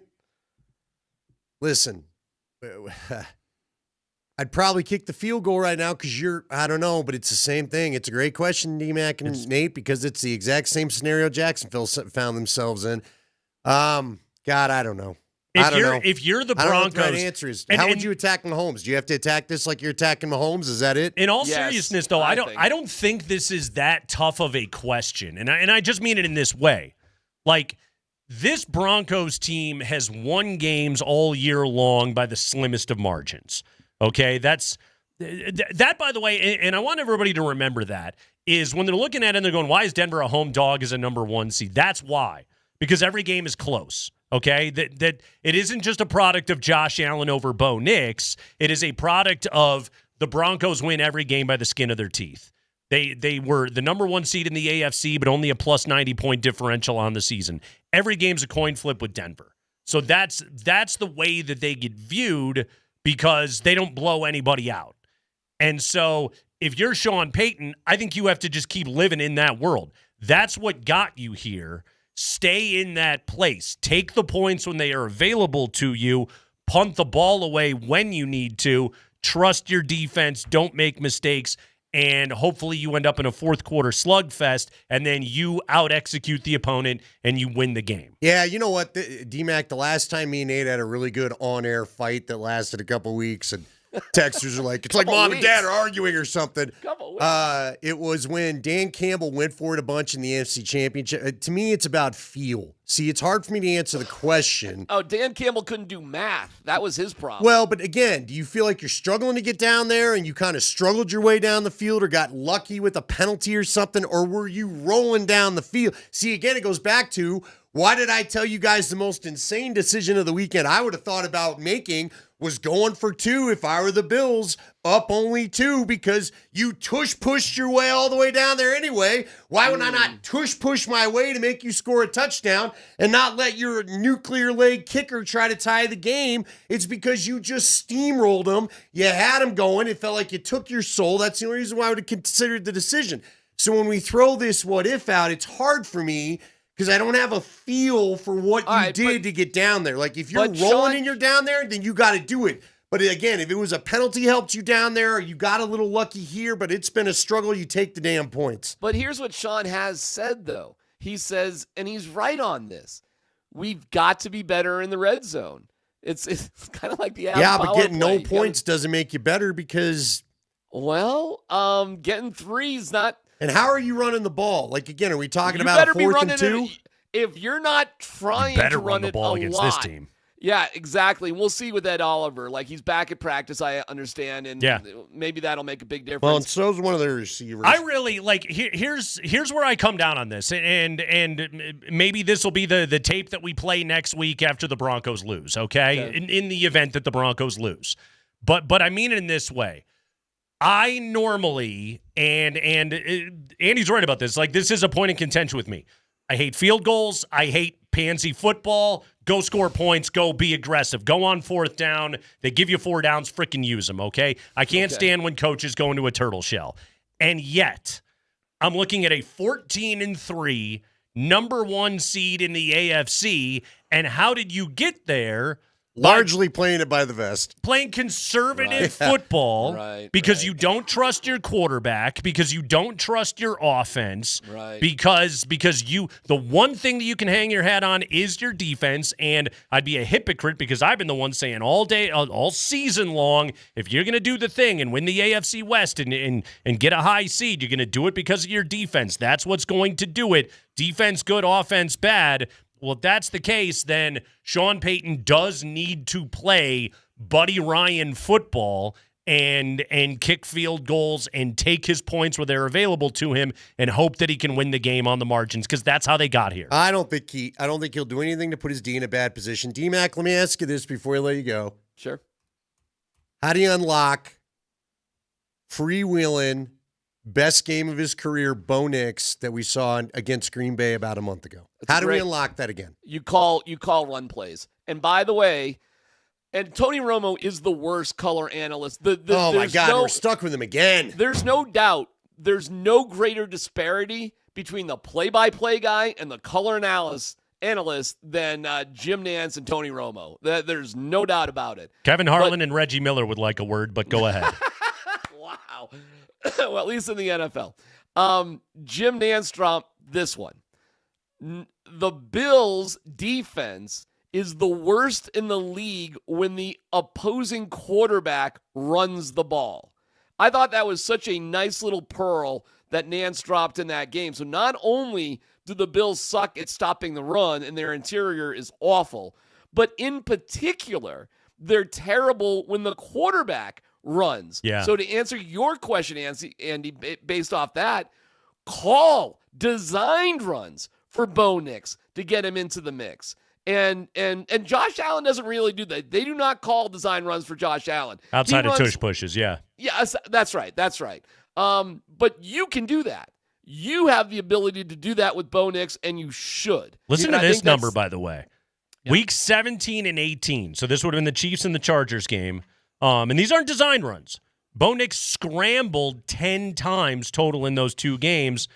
Before Week 17, he had scrambled 10 times in Denver's previous 9. So he's also getting more aggressive with his own legs. Now, some of that had to do with consistently against the Chargers, he would look up and nobody was open. And so he was trying to make plays with his feet. And you know what? Quite frankly, the way that Buffalo covered against Jacksonville, he might have the same problems here. So whether it's through scrambles or designed runs, I agree with you. Bo needs to make plays with his feet. And you know what, DMac, to add to your point about the Bills against the running quarterbacks, you want to know why that probably is? Leggy had a great nugget for us yesterday. When you look at the deep metrics, Buffalo's terrible outside against the run and where a quarterback's usually heading. Which means, again, Leggy pointed this out, you better get at least a decent load of Jaleel McLaughlin and let him test the edges this game. I don't know if it'll happen, guys. I just don't know what he does. He does not like running. If you don't sink your teeth into running the ball with every disposal you have in this particular game to get long drives against the Bills, who are number 1 in time of possession, by the way, in the NFL, if you don't do that to try to shorten the game, you're really daft. I don't know how else to put it. Yeah, you deserve to lose. If you don't lean into the run game, you're going to end up like Liam Cohen, and you're going to have some nice lady telling you to keep your head up, young man. By the way, guess who? There was a sighting. This will make DMac happy. We get texted about this all the time. What's that? Romy Bean, our buddy. Yeah. Video of Drew Sanders running around at practice. Oh, he's back. He I could be forget about in. that There guy. may be no Dre Greenlaw, but we could have some Drew Sanders. Thank God. Sasquatch Hey, and Drew thank Sanders God. both seen. Thank DMac, God. go get a hot toddy, man. We appreciate it, buddy. See That's you, boys. Darren McKee, everybody. PhD every day, noon to 3 here on Altitude Sports Radio 92.5. It's an Avalanche Ticket Tuesday brought to you by our friends at Papa Murphy's. We have got a keyword coming up for you here right on the other side for you to enter to win tickets to see the Avalanche and the Nashville Predators on Friday night. So make sure you stay tuned for that. Plus, we're going to visit with our buddy Del Reed, founder of the Bills Mafia, when we come back. It's the Kreckman and Lindahl show on a Tuesday afternoon. We got the Nuggets and the Pelicans coming up at 6 o'clock right here on Altitude Sports Radio 92.5.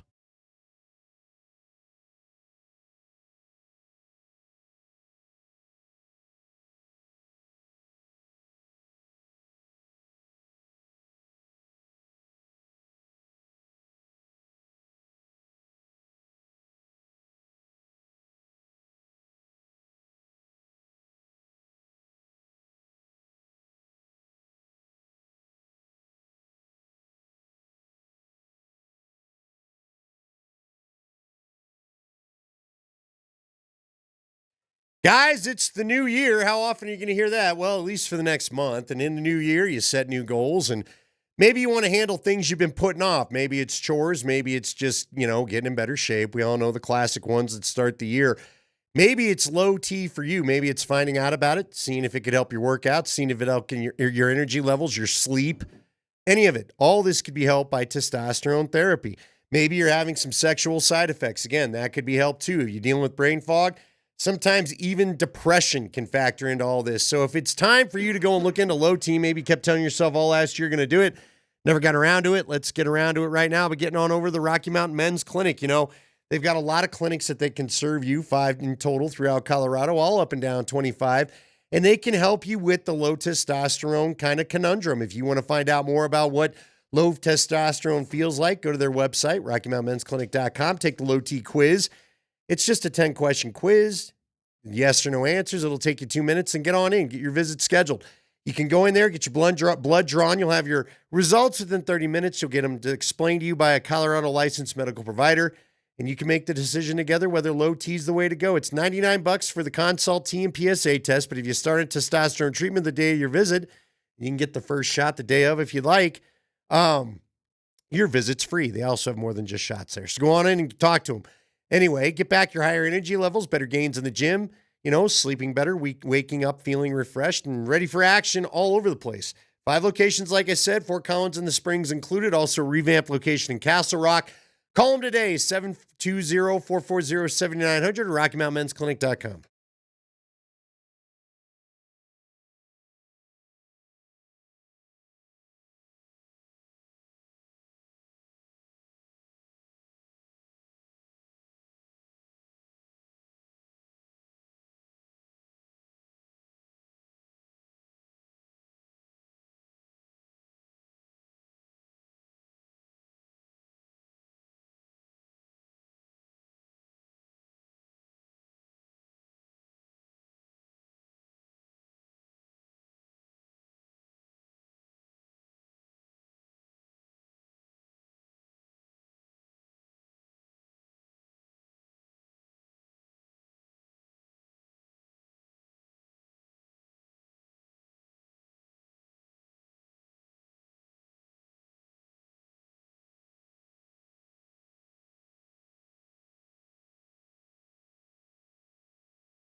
It's a Tuesday. That means $10 Tuesdays at Papa Murphy's, and it's an Avalanche Ticket Tuesday. Your chance to win Avalanche tickets. Your keyword right now, which you need to text into 303-504-0925 with your first and last name. Your keyword, shark. Shark! Text shark to 303-504-0925 with your first and last name. Papa Murphy's $10 Tuesdays are your ticket to any large pizza for just $10. Order online at papamurphys.com. If you want to go to the Avalanche Predators game on Friday night, text SHARK to 303-504-0925. That's SHARK, SHARK, to 303-504-0925 with your full name. And you are entered to win. Best of luck to you. We'll have to play the audio. Your favorite guy that says Sharks was on the call last night, was he not? Sportsnet game last night up there in Canada. Pleased you greatly. I was very well. We had a Marty Natchez to Cale McCargill. It was incredible. It was it was a very nice pass too by old Marty Natchez right there. Never mind what happened in overtime. As the Avalanche's home win streak. It kind of ended, I guess, last night. I guess they didn't technically win, even though they still got their loser point. Broncos-Bills. That game's coming up on Saturday at 2:30. Afternoon affair, matinee on a Saturday out there at Mile High. What about those Bills? We always like to get the pulse of what is happening in Western New York with our pal Del Reed, founder of the Bills Mafia, as he joins us right now on a Tuesday afternoon. Del, welcome to the Kreckman and Lindahl Show. Welcome back to the Kreckman and Lindahl Show. How are you? How are you feeling about this version of the Buffalo Football Bills? It's always good to be on. I appreciate the opportunity with you guys always. We got to keep this short, though. The Bills are going to be having wide receiver tryouts, and I think I might have a shot. So, I was feeling a lot better about an hour ago, just finding out now that Terrell Shavers is going to be out for the season. Great special teams addition, great blocker, great receiver. If you've seen some of his catches he's had this year, that coupled with Gabe Davis also being out for the season with a torn ACL. Got 3 healthy receivers on the active roster.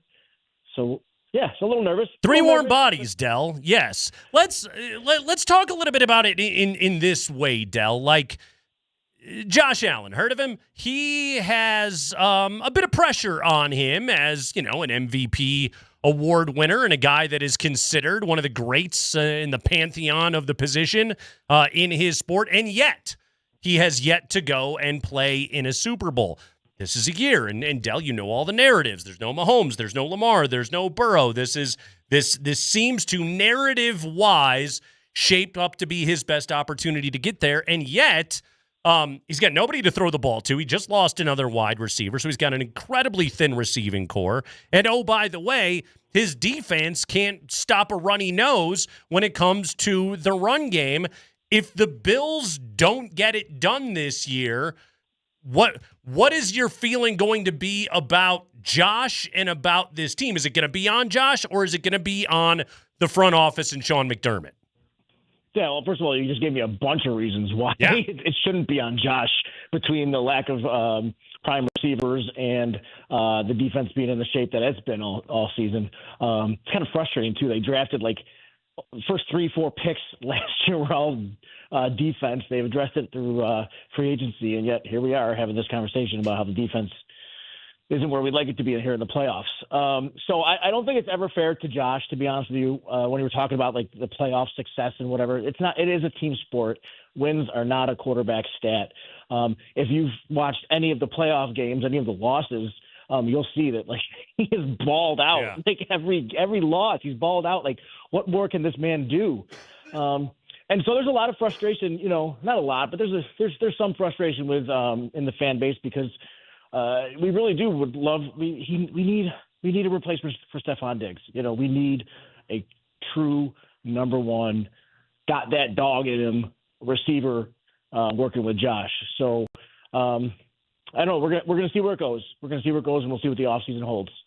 Okay, but is this allowing you to relax? Here is How about I give you this perspective from a long time? I grew up here in Denver, and I was here for the first Super Bowl where we kind of had an end of the year. I've been telling people this is the only thing that kind of scares me about. I like the matchup for the Broncos against the Bills because I think the Bills are beat up. We've already laid that out. You just really punctuated that point to start the conversation. But I do wonder if there's something about a team just knowing when it's time to turn it on and get it done. And I'm sure some of what you've dealt with this year has been frustrating, but, the Broncos had a lot of controversy, a lot of, upheaval, just things that they dealt with. I'm not finding the right word, but things that they had to deal with down the stretch of their first Super Bowl. They had to go on the road. They had to win in Kansas City where they weren't supposed to win in Pittsburgh where they weren't supposed to win, ultimately beat the Packers, who nobody thought they were going to beat. You guys got a little of that going on. Does it allow you as a fan to just relax? And maybe not like when you were at home, when you've got home field advantage and then you lose to some of these teams. Isn't that worse than probably what you're dealing with right now, where I don't imagine you could fully expect to win all these games? Do you? I mean, kind of. Oh, you do? do? I don't know. We'll see. Yeah, I mean, at the end of the day, like even this last game against Jacksonville, there's 4 minutes left in the game. And I'll be honest with you, I was nervous. I was shaking. But deep down, I knew Josh was going to win that game because when it comes down to it, that man puts a cape on and he just does the Superman thing and he wills the team to win. So whether they win it, whether they're playing at home or on the road, 3 road games just to get to the Super Bowl is tough. It hasn't been done that often, but it has been done, and it's been done by quarterbacks who are not Josh Allen, and teams that are not these Buffalo Bills. So, it's daunting, but at the same time, I like our chances, and we'll see where it ends up. Del Reed, founder of the Bills Mafia. Del, what's KJ Hamler up to right now? Dude, I literally tweeted that. Did you really?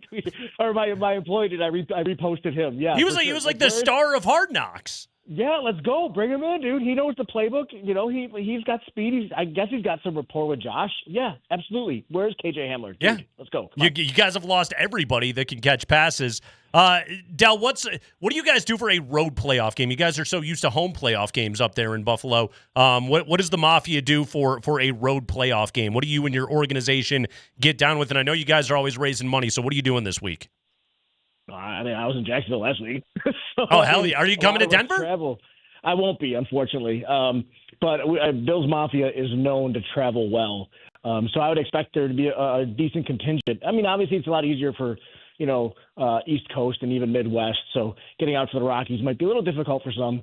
But I would expect there to be plenty of red, white, and blue. I don't think it's going to be a takeover. You guys are a great organization, great fans. But a lot of us do travel that way. Otherwise, I mean, I can tell you what I'm doing.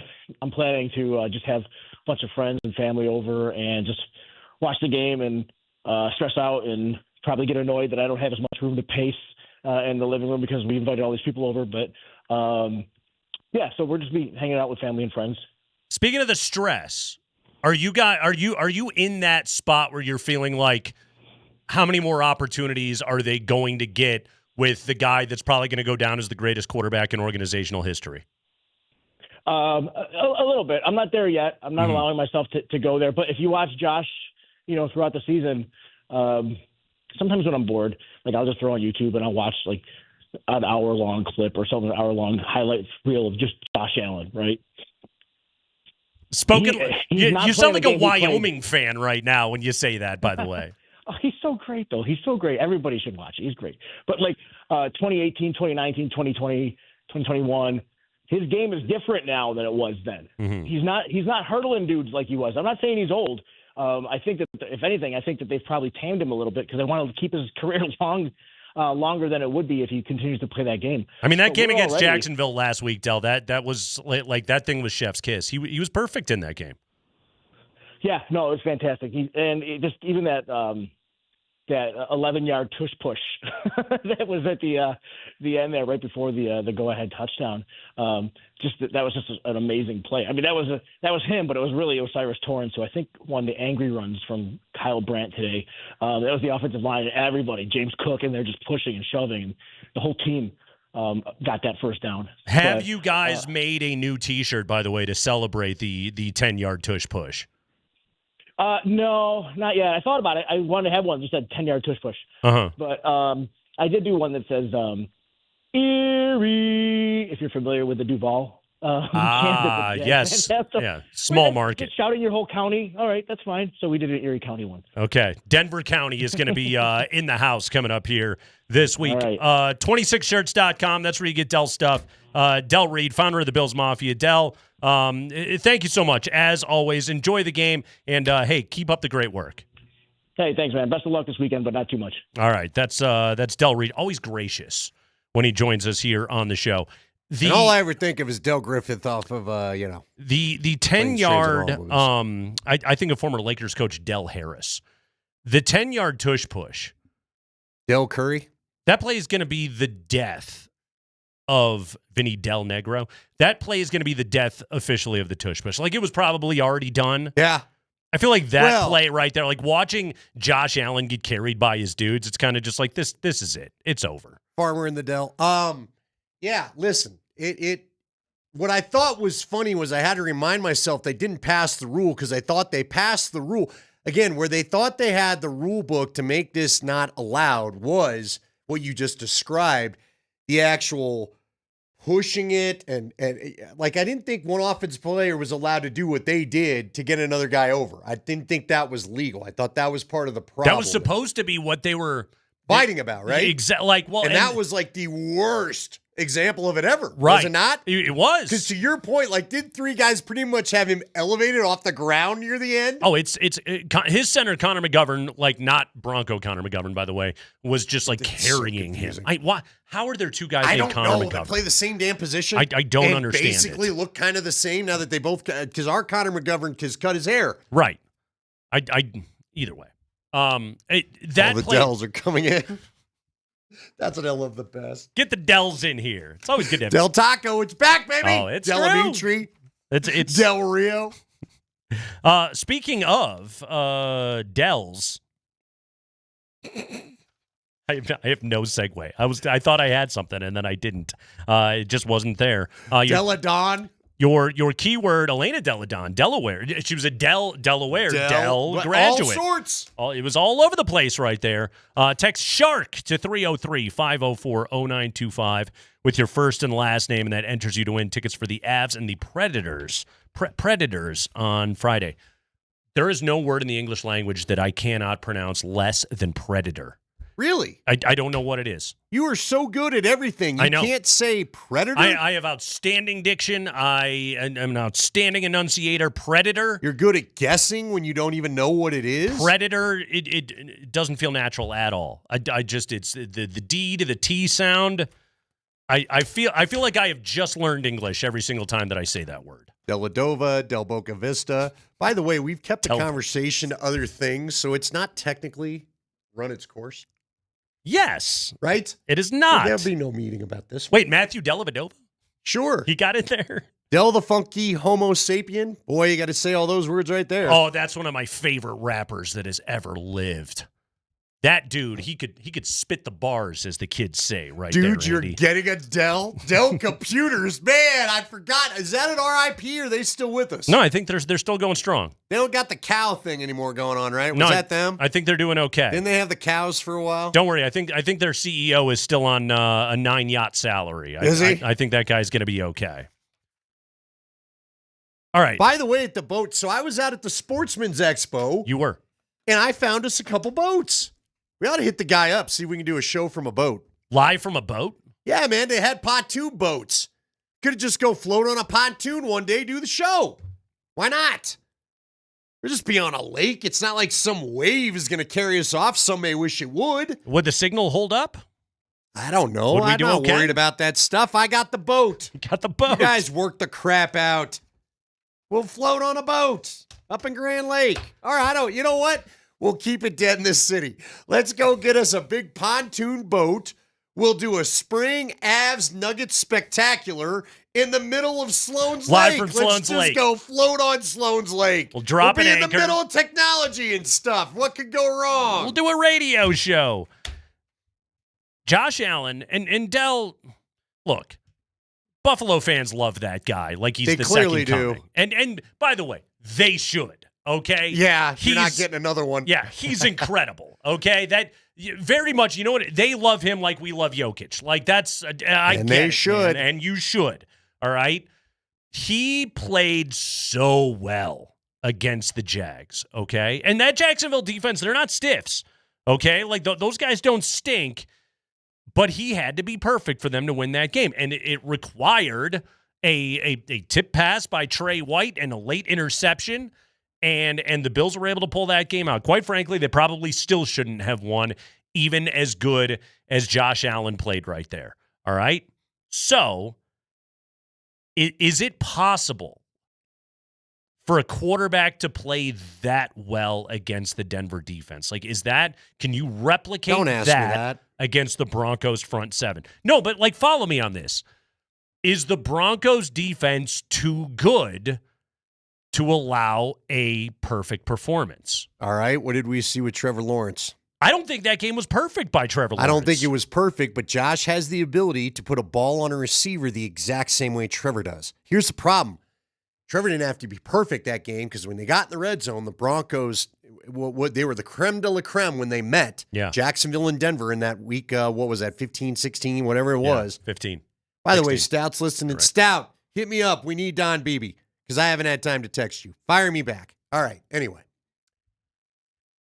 I am worried that Josh on-air production meeting from Andy Lindahl. I didn't realize he'd be texting us. Anyway, seriously, if he puts a couple of those passes on what are just all right receivers, are you going to be able to defend it this time? Are you going to be able to prevent the touchdown? Who's going to get open against this secondary? I don't know, but let's be honest with you. Some of those Jacksonville receivers didn't get open, and Trevor got it to him anyway. You're right. They weren't open. Go back and look at the tape, man. You had Riley Moss. You had Pat Surtain. You had Jaquan McMillan. You had guys practically Velcroed to the back, and somehow Trevor still completed the damn ball because the throw was that good. And yes, Josh can do the same thing. That's what worries me about it. There's no denying his brilliance. There's no denying his greatness.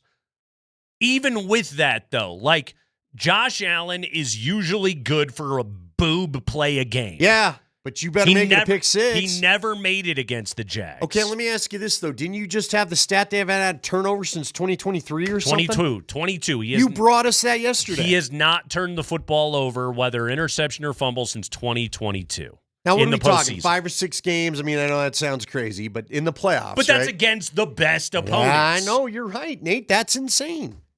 That's insane. Your keyword is shark. Shark to 303-504-0925 with your first and last name, and that enters you to win Avs and Predators tickets for Friday night. Text shark to 303-504-0925 with your full name, and you're entered to win Avalanche tickets on an Avalanche Ticket Tuesday, brought to you by Papa Murphy's. Today is a $10 Tuesday at Papa Murphy's.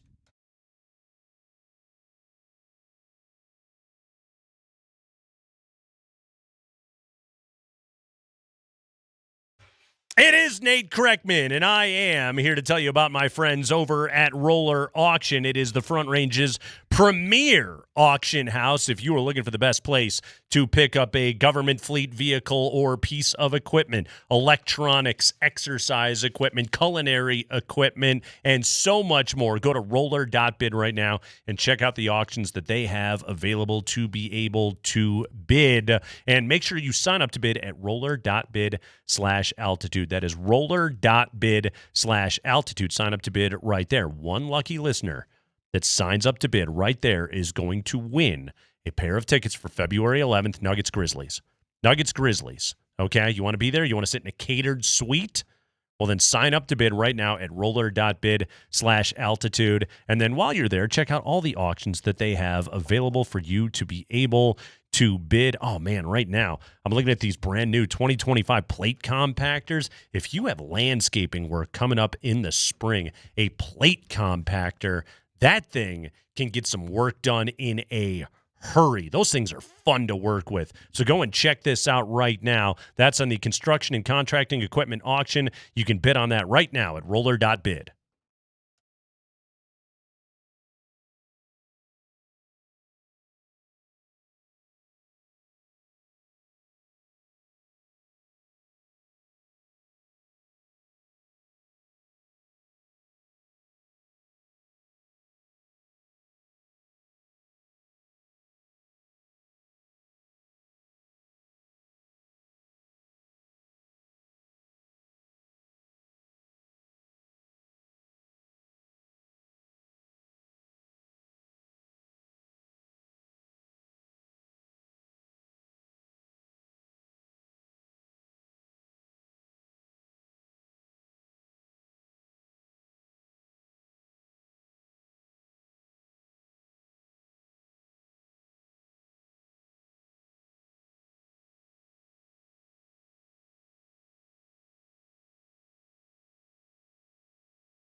Your next keyword on an Avalanche Ticket Tuesday is ahead at 4:20.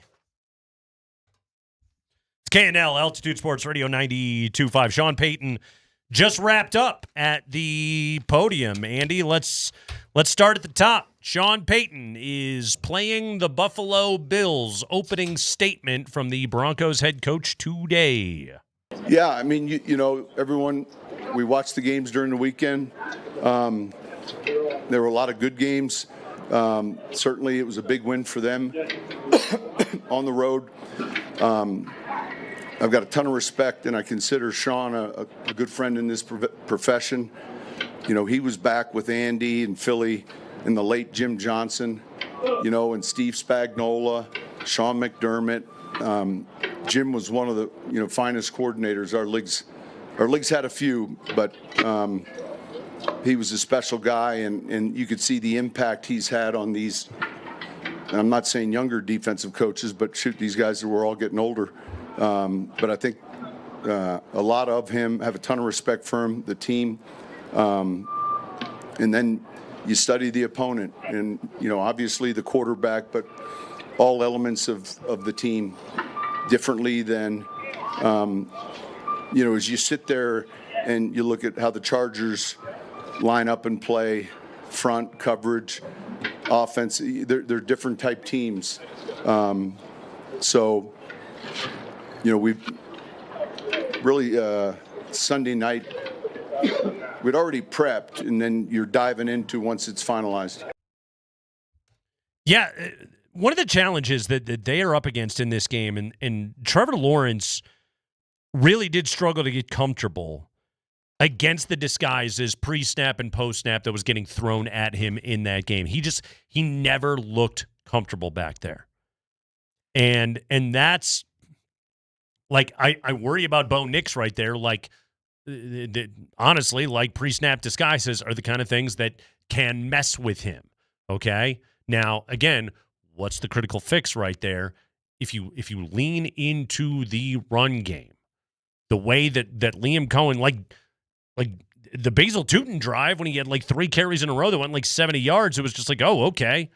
He's just going to put the hammer down on these guys. And then it was just like, all right, here's Trevor Lawrence and the shotgun. Here we go. And he just completely got away from it.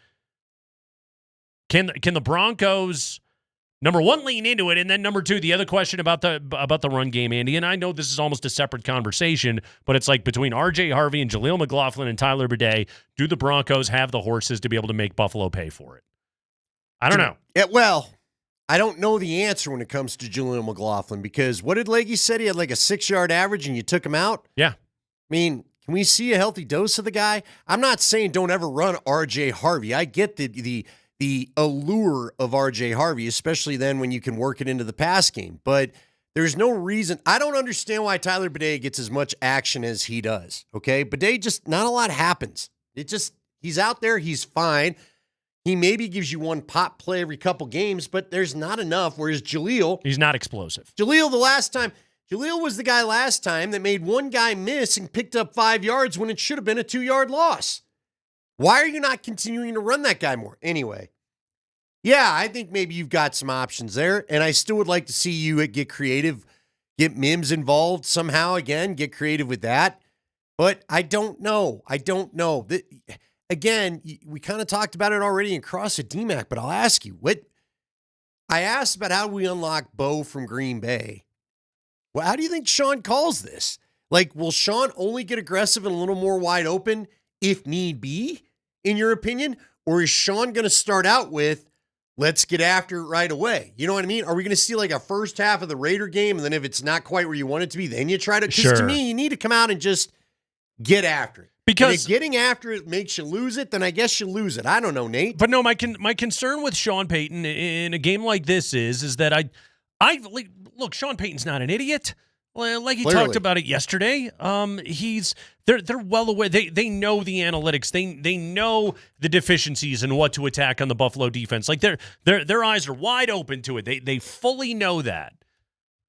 But at the first sign of a 3rd and long, is Sean just going to get scared off of the whole thing? If he calls back-to-back runs and Denver is facing a 3rd and 8, a 3rd and 9, is he just going to go back into his shell, and then his run game will simply be his behind the line of scrimmage passing game?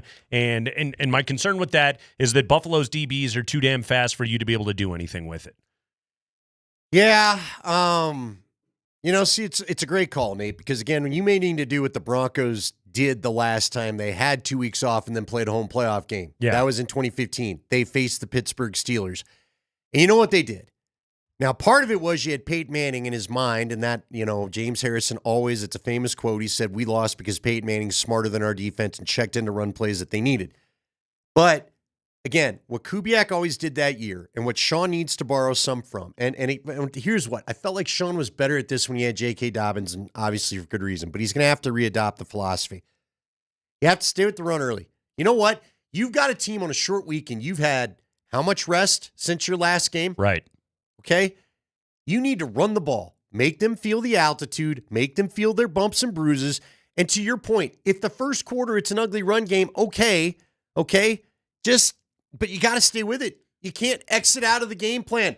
You've got to pound on these guys. Let your offensive line, let that defensive line feel them, and hopefully it pays dividends in the second half like so often it did in 2015. Last year, James Cook went for $120. Against Denver up in Buffalo in the playoff game. By the way, Andy, did you realize the Denver Broncos only allowed a single 100-yard rusher against them this year? No, really? Who was it? It was Jonathan Taylor back in week 2. Wow, that's why I don't remember. He destroyed him in that game. Yeah. 69 yards! That was literally a whole lifetime ago. It sure was. And it was a 68-yard play. But either way, Josh Jacobs went for 73 when they played Green Bay.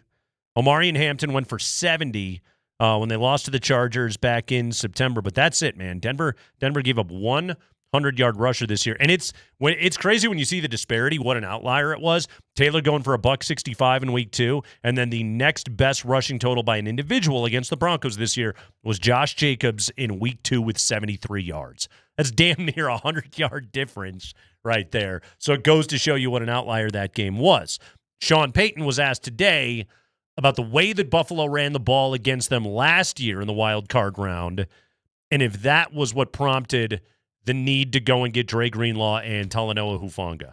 Well, look, we were looking to improve our team, and, man, we knew we were playing a real good team a year ago, and so there are a lot of things that we felt coming away from a game like that, hey, we're not there yet, but we need to improve. Certainly those are players that help us in that regard. But, we're playing the number 1 rushing team in football.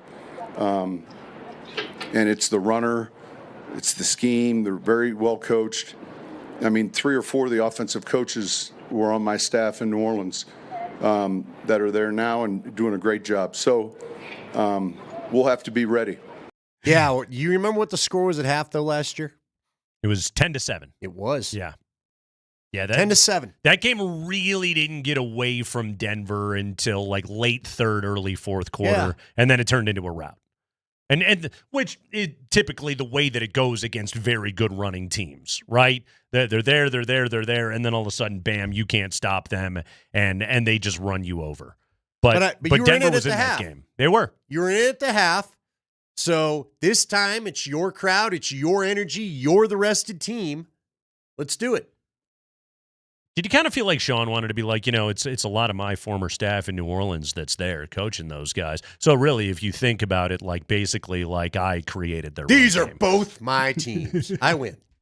If you really think about it, actually, I am the best. Broncos this season, 7th in the NFL, stopping the run in terms of VPA per rush. It's again, like they didn't get killed on the ground all that terribly often. And in some ways, it's almost like, Andy, like because Jonathan Taylor was really good against them early on, because Omari and Hampton was really good against them early on in the season, I don't know, and maybe I'm just speaking for myself right here. I almost got it in my head of just like, maybe they're not a great run defense. And then you look over the balance of the season, you're like, no, actually, they're pretty good.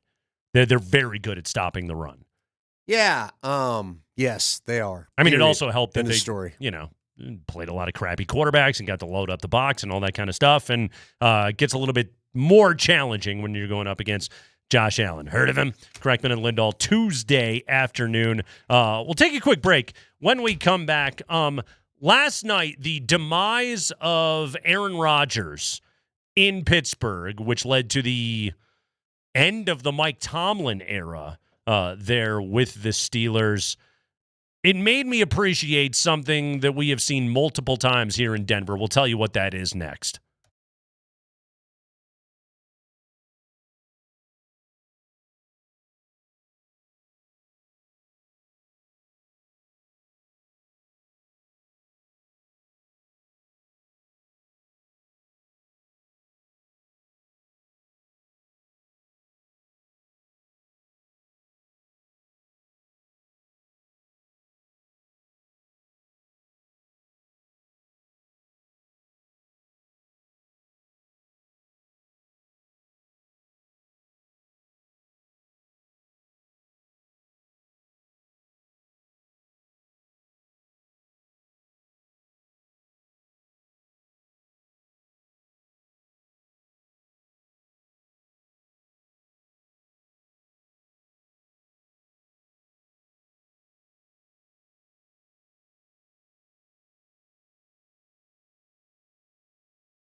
Here's an incredible note for you as we welcome in Chad Brown to begin hour number 2. I have the 2 injury reports for Broncos-Bills on Sunday. For Buffalo, 14 names on their injury report.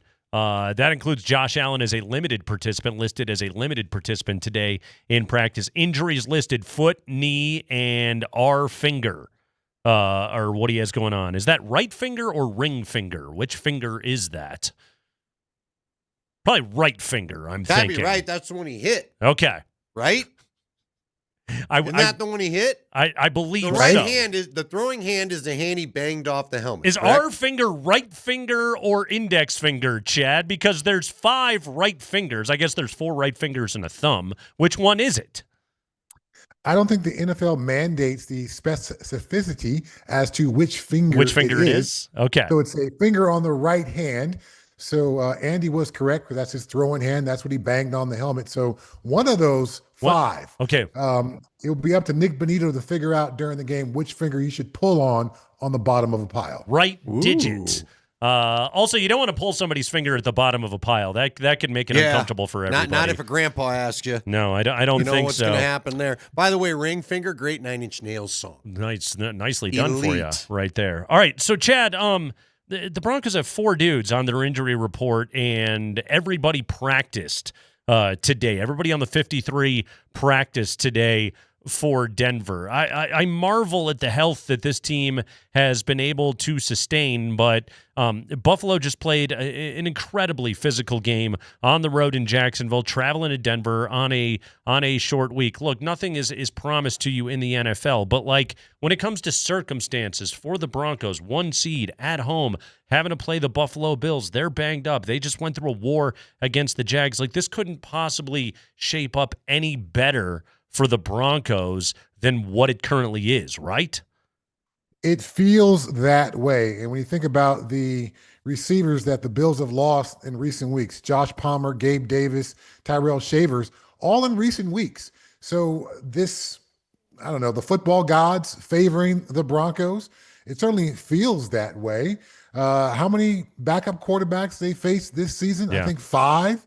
And if you count the C.J. Stroud game, so that would make 6. I mean, it's just been amazing the way the schedule, the injuries, all these things have favored the Broncos. So that makes me think we should be even more concerned about this game on Saturday. When things start lining up all in the right direction, you've got to wonder what is actually happening here. Is this going to be one of those trap kind of situations?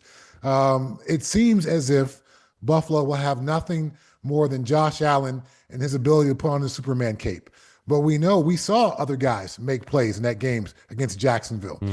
They can certainly run the football, not only just Josh Allen, but they can run the ball with their running backs as well. And so teams have yet to really been able to, or been willing to run the ball all game long on this Broncos defense. We may see where they'll be tested in that. We know Josh Allen is like now a modern version, not that Cam Newton's that old, but a modern version of Cam Newton as far as being perhaps the best short yardage and goal line ball carrier in all the NFL. So there is certainly a hill for the Broncos to climb. The sleds may seem greased, but they just seem that way. All right, I don't know that you remember the game well last year, but I know you watched it and everybody talked about it. What's one mistake the Broncos defense made last year that they cannot make this year? Letting Josh Allen pick up or convert third downs with his legs. Okay. Has that been a problem for them this year, Chad? Honestly, I feel like they've not faced a lot of mobile quarterbacks. Like last year, they had to deal with Lamar Jackson, and that didn't go well, right? Then you got Josh Allen in the playoffs, and that was another kind of tough situation. Who was the most mobile guy they faced this year? You know what quarterback ran for the most yards against the Broncos this year? Trevor Lawrence? It was Trey Lance. Real? What? He was. All right. He was running for his life, but still, Trey Lance had a good running day. Justin Herbert picked up a few first downs. How about Daniel Jones? Did he get a couple too, maybe? Mariota got him a few times. That was actually a dangerous game, at least for Denver. But that's just it. And like Chad, this Broncos defense, we were going over the numbers before. They've given up 100-yard rusher all season long, and it was Jonathan Taylor way the hell back in week 2. This is one of the best run games in the entire NFL, and they destroyed the Broncos a year ago. They ran for, 210 in that game, and James Cook went for $120. So is this Broncos defense now, and it's a freaking healthy front seven, are they equipped to be able to stop Buffalo's run game, really the way Jacksonville did last week? Oddly, I'm going to say that's up to Bo Nix in the offense. This Broncos defense is not built to be run stuffing. They don't have a 340-pound nose guard. Yeah. They don't have a thumper inside linebacker. This defense is built for speed and agility and pass rush.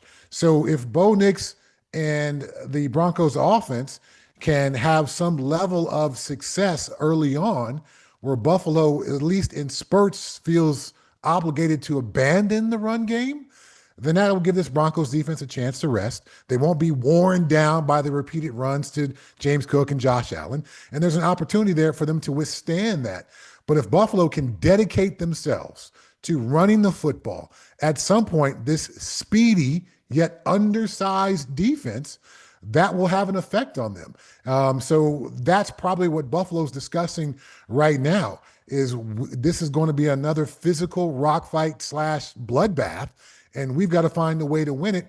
But it's up to not Josh Allen and the offense and the offensive play callers. It's going to be up to our defense in Buffalo to limit Bo Nix enough where we can sustain the run game and begin to wear down that Broncos defense. And they're going to pull up clips from last year's playoff game and say, look what we did last year to these same dudes. Yeah. It's not a bunch of new dudes in that Broncos defense. We did it to these same dudes. Circumstances were a little different. The amount of talent around Josh Allen was a bit higher last year, but this game plan, I think they're going to try to execute, will be very similar to what we saw in the playoffs. Chad, I'd like to believe that if I was not in radio, I'd maybe be a detective. I wouldn't mind doing the little, the questioning, get you in the room, read the body language, read the tone of the answers you're giving me. And this isn't the first time where I felt some hesitation for you wanting to really put the full weight of your backing behind this Broncos team. Why the hesitancy out of you to maybe feel like this is going to come up the way the Bronco Orange wants it on Sunday? Because there's no Joe Burrow, there's no Lamar Jackson, there's no Patrick Mahomes. If Josh Allen is going to pull out his Superman cape of all years to do it, this is the year to do it. Outside of the Broncos in the AFC, I know the Patriots are pretty good, but there seems to be a clear path if they can get past the Broncos in this one. So he is the best quarterback in the AFC playoff picture. And I think you could argue maybe in the overall playoff picture. No one else has quite the same ability to win a game by himself as Josh Allen does. So in a game where we talk about all these other things, but we talk about the quarterbacks more than anything else, for me to ignore that the other team coming in to Denver on Saturday has got a dude who has an actual Superman cape and can do it all by himself, that would be foolish on my part if I were to, proclaim that it's a done deal and it's going to be an easy sledding for the Denver Broncos, because it simply won't be. Chad Brown, our guest, we talk to him every single Tuesday on the Ramos Law Hotline. Ramos Law, bringing you our guests every week here on Altitude Sports Radio 92.5. Chad, you're a former Pittsburgh Steeler. Pretty rough 24 hours for that organization. I mean, they got destroyed last night against the Houston Texans. Aaron Rodgers, I mean, they had to drag his corpse off the field last night. That thing was hideous. Today, Tomlin's done. 19 years as the head coach of the Steelers, 9 years with a postseason victory drought. Hell of a run for Tomlin. There's no doubt about that. Never had a losing season in all of those years there in Pittsburgh. But what needs to be the next step for that organization to get back to prominence in the league and really to get their way out of NFL purgatory? They got to take care of the pillars of an NFL organization. They've got ownership. They got front office. Now they need a head coach and a quarterback. Two things that, 9 teams are going to be chasing the head coach into things, and feels like half the league's going to be trying to upgrade their quarterback position as well. So easier said than done. But do you hitch your wagon on Ty Simpson? Do you put out floaters so he doesn't take the NIL dollars that are being offered to him, enters into the draft, and maybe you can get that done, finagle some draft picks to make that happen? The Steeler organization, from an organizational standpoint, from an ownership standpoint, would have to be at the tops of any potential head coach for the NFL. The fact that they've had 3 coaches since 1969, the fact that they exhibit incredible patience. While Mike Tomlin hasn't had a losing record, Bill Cowher certainly did in his 15 years as head coach, yet they stuck by him. So they're not going to make rash moves. The Rooney family does not come down into game plan meetings and tell you who to play. They don't come down into the war room on draft day and tell you who to draft. You get a chance to run your own ship in one of the most iconic, prestigious franchises, not just in football, but in all of professional sports. So I think they'll get their pick of who they actually want as far as the head coach. The quarterback, interestingly enough, is probably far more difficult to plan out for them. Chad, Tomlin feels like he went a little bit like Shanahan, and Nate and I were both here for a dismissal we never thought would happen. I still remember being on the air the shocking day that Adam Schefter called me at the other place, and I was filling in on the afternoon show because it was the holidays, and he said Mike Shanahan's been fired, and I didn't know how to take it, frankly. And now, granted, Tomlin didn't get fired, but I think people saw it coming. But I am curious, as a player, do you buy into there's just simply a shelf life of the message before you have to switch out coaches, no matter how great they are? 100% agree with that. 100%. The message starts to fall flat. Decisions begin to be questioned. Hires begin to be questioned. Just a real quick story. I played my first 4 years in Pittsburgh with Bill Cowher. I went back for year 14 of my career. And so it wasn't but a couple of days into team meetings. Then I thought, oh, he's telling the same stories he told when I was here 10 years before. And then we had a bye week coming up. And I thought to myself, I wonder if he's going to pull the same let's start practice over from stretch because you guys aren't focused during a bye week practice. We get out to practice, we do stretch, we do individual, we move into the first team period of practice. We're starting over from stretch, man. Take it back to stretch. You guys got to be focused every time we hit the football field. And so if I was there, 10 years before and heard that, can you imagine how many times Joey Porter heard that, and Hines Ward heard that, and Jerome Bettis heard that, and all those guys of that Steeler era? So this is how it works in coaching. It's such an intense atmosphere. It's hard for that guy to be able to play all the different cards needed every season to get his team motivated and to do what's not natural, to run full speed into another grown man with your face, and then be able to do that for 2 decades and motivate those people who've been there a long time, not just the players, but the coaches, the front office, the entire building, all feeds off the coach's energy. So yes, there is a clear shelf life, and I think Harbaugh and Tomlin and Shanahan, all those guys reached up to the end of that shelf life with their time at their respective teams. Chad, did you think about just jogging by Cowher and just under your breath, just going, still doing this material, huh? Haven't written anything new all these years later, huh?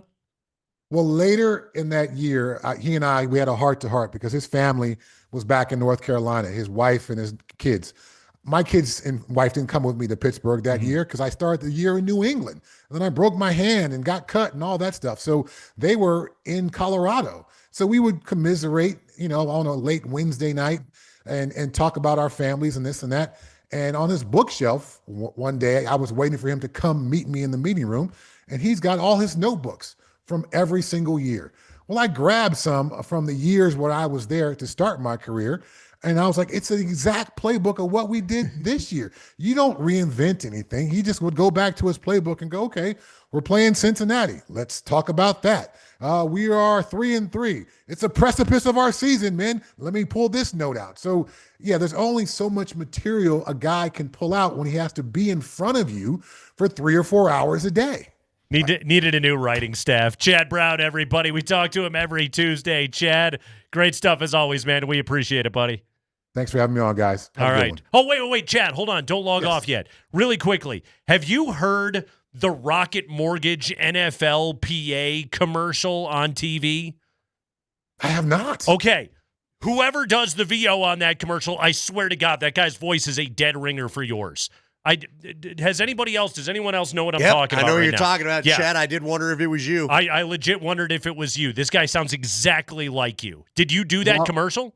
I did not do that commercial. While I'm certainly proud of my voiceover skills, having done the voiceover for the return of Ralphie up in Boulder, and that video went bananas and viral. I am not part of this one. I have to hear who is this voice doppelganger for me. Then you need to sue. It must be AI Chad Yeah, I was about Brown. to say, you better find out it's AI. Yeah, you maybe Brown. owed a few dollars.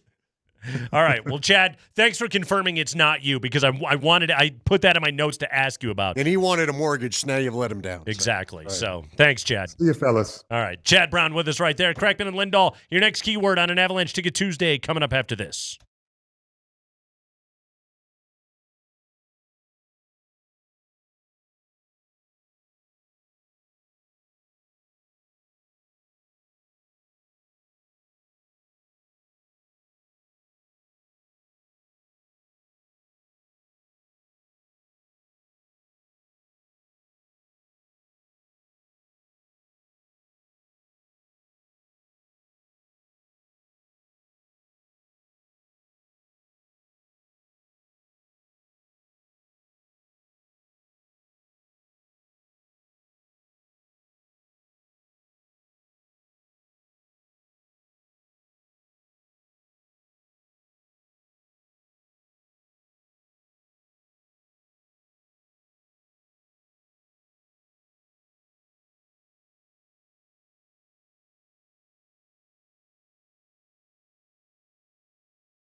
Kreckman and Lindahl, time for your next keyword on an Avalanche Ticket Tuesday. And we're giving you a chance to win tickets to Friday night's Avs game against the Preds. You have to text the keyword 303-504-0925. Your keyword this hour, eel. Eel. Like the slippery, electric, aquatic, marine animal. Eel. E-E-L. Check out the Avalanche Bourbon Social and enjoy a tasting of 5 hand-selected bourbons before an Avalanche game. Tickets at coavs.com/bourbon. Enter to win tickets to Friday night's Avs game by texting EEL, E-E-L, with your name to 303-504-0925. Avalanche Ticket Tuesdays are powered by Papa Murphy's Take and Bake Pizza. You take it, and then you bake it. And then after that, you eat it. EEL. E-E-L. Text that right now to 303-504-0925. Let's revisit some Sean Payton conversation as he addressed the local media today. One of Sean Payton's overarching themes when talking to the local press today was that of postseason myths. Sean Payton went full myth buster today. And he was asked about how the mentality changes now that Denver is the home team against the Buffalo Bills here in 2026 versus when they were the road team in January of 2025. Well, I just look. We talk about earning seeds and trying to get all edges, and so it was the same way I felt, in that first year in 2006 in New Orleans when we lost in Chicago in the championship game. How do we get this game? Now, there's some myths relative to the playoffs. Home field's important relative to the crowd noise, but just look at the weekend we just had. I don't know what the numbers were. So I know our crowd will be fantastic. We've got to be ready to play our best game. So home field is important, but the myth is apparently that home field is everything relative to the crowd noise. I was about to say relative. Right. That's what I heard about 3 times, but yes. Okay, so myth number 1 that he wants to bust for his football team is home field isn't everything. You don't get to rest on your laurels just because a bunch of Bronco maniacs are screaming their heads off. Probably a good time to preach that message, considering the team that beat you at home last just lost to the team that's coming in here. And 2 road teams. In their home building. 1 in the AFC this weekend. Yeah. Houston winning last night, obviously, and the team that's coming to play you, the Buffalo Bills, they are already road tested in this postseason. So myth number 1, home field ain't everything, says Sean Payton. Well, and here's the other thing that would bust the myth of the crowd noise, even though get out there and let's get loud. Let's see if you can't cause havoc. Can't hurt. However, Buffalo kind of lives in the chaos. Yeah. Right? Yeah. That they talked about it a bunch on the broadcast. 3rd and long, for whatever reason, they're really good on 3rd down, even if it's 3rd and long. They're battle tested. It's staying on schedule sometimes. It's a problem for this team. They don't care because, again, as Chad Brown told us, they've got Superman at quarterback. One other thing they have going for them is we kind of keep hammering home what about the lack of pass catching options now that they lose Tyrell Shavers to an ACL today. Okay. Yeah, but their offensive line is outstanding. Yeah. It's a veteran group.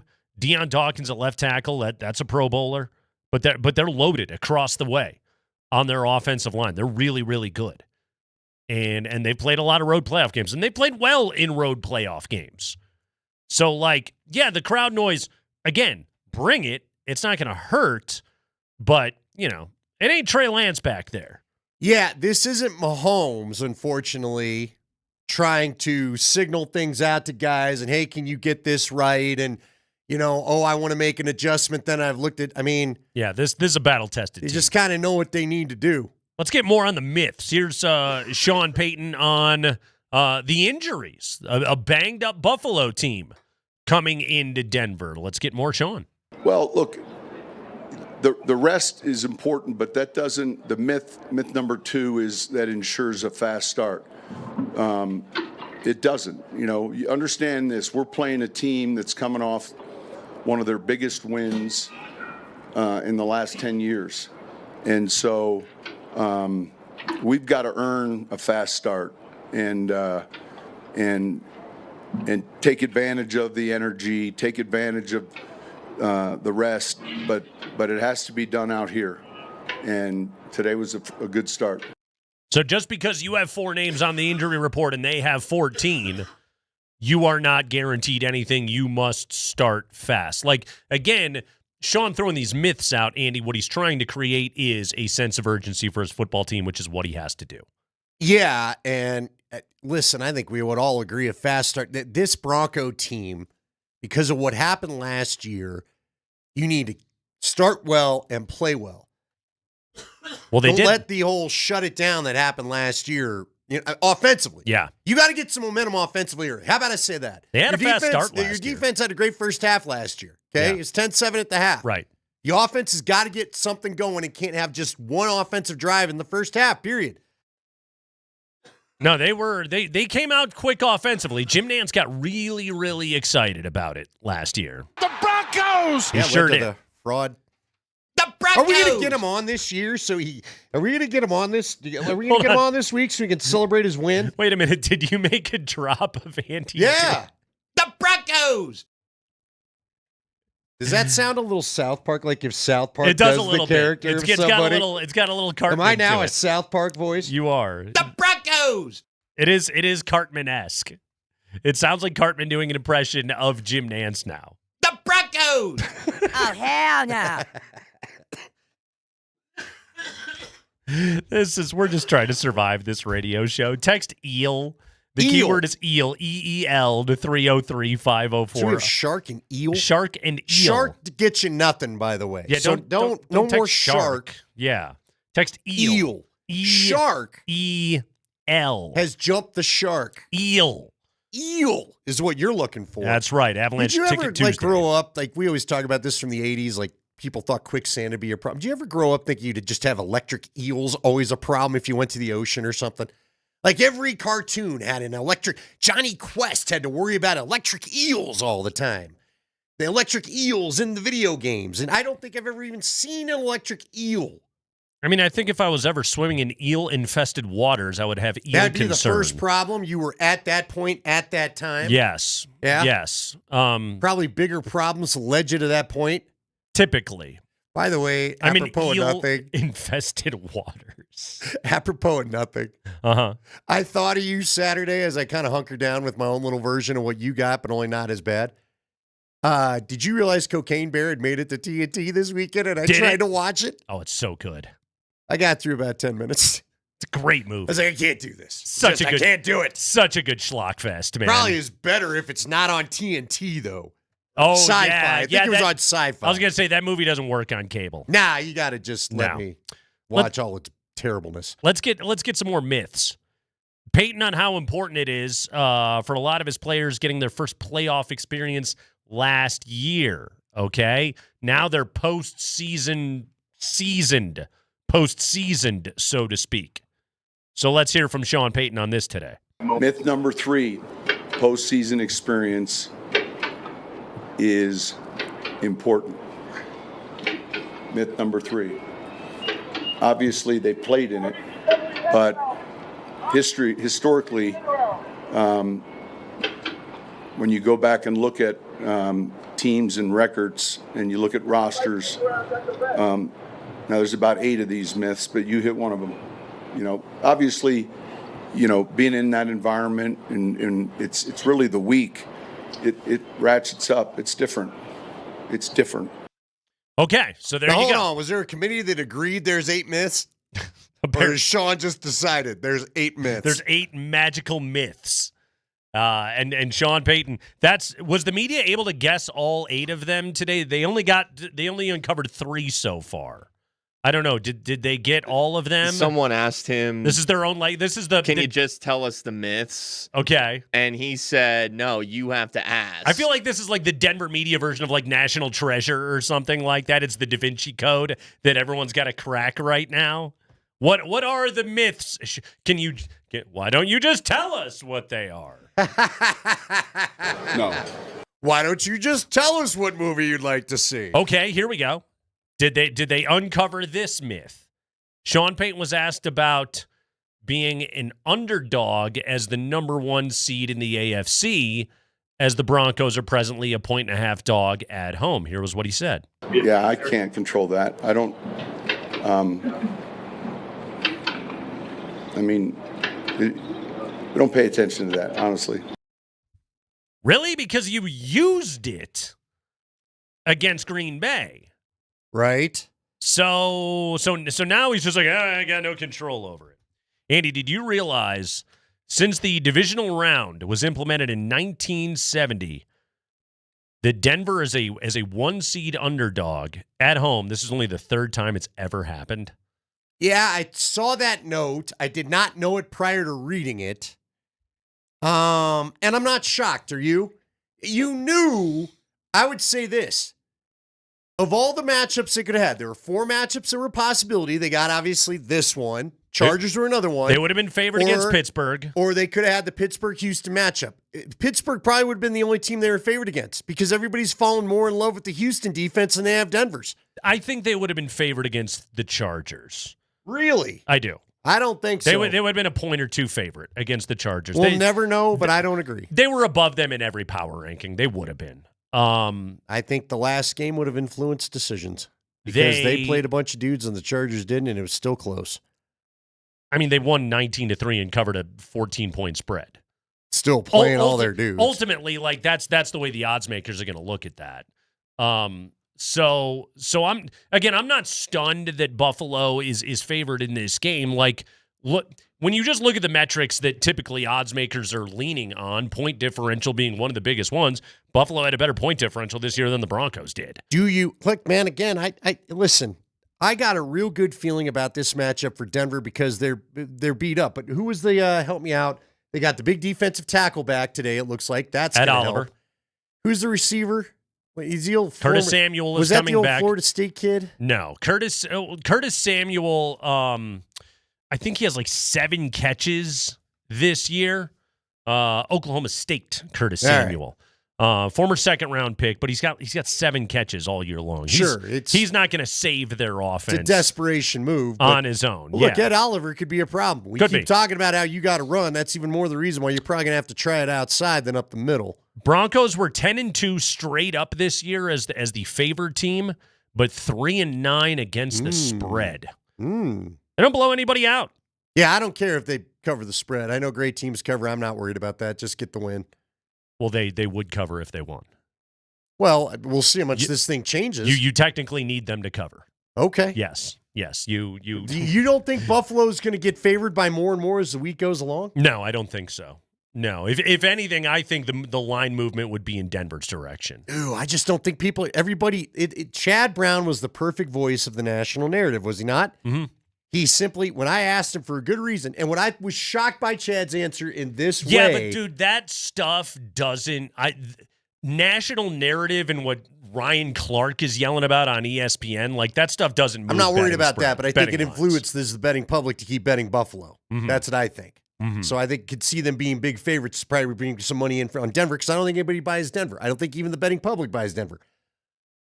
Yeah, but it's you got to remember, like sharps versus public and big money, and it's. Are there such a thing as a big money Bronco booster? Like I know Dallas has got some big money bettors that helps push some things.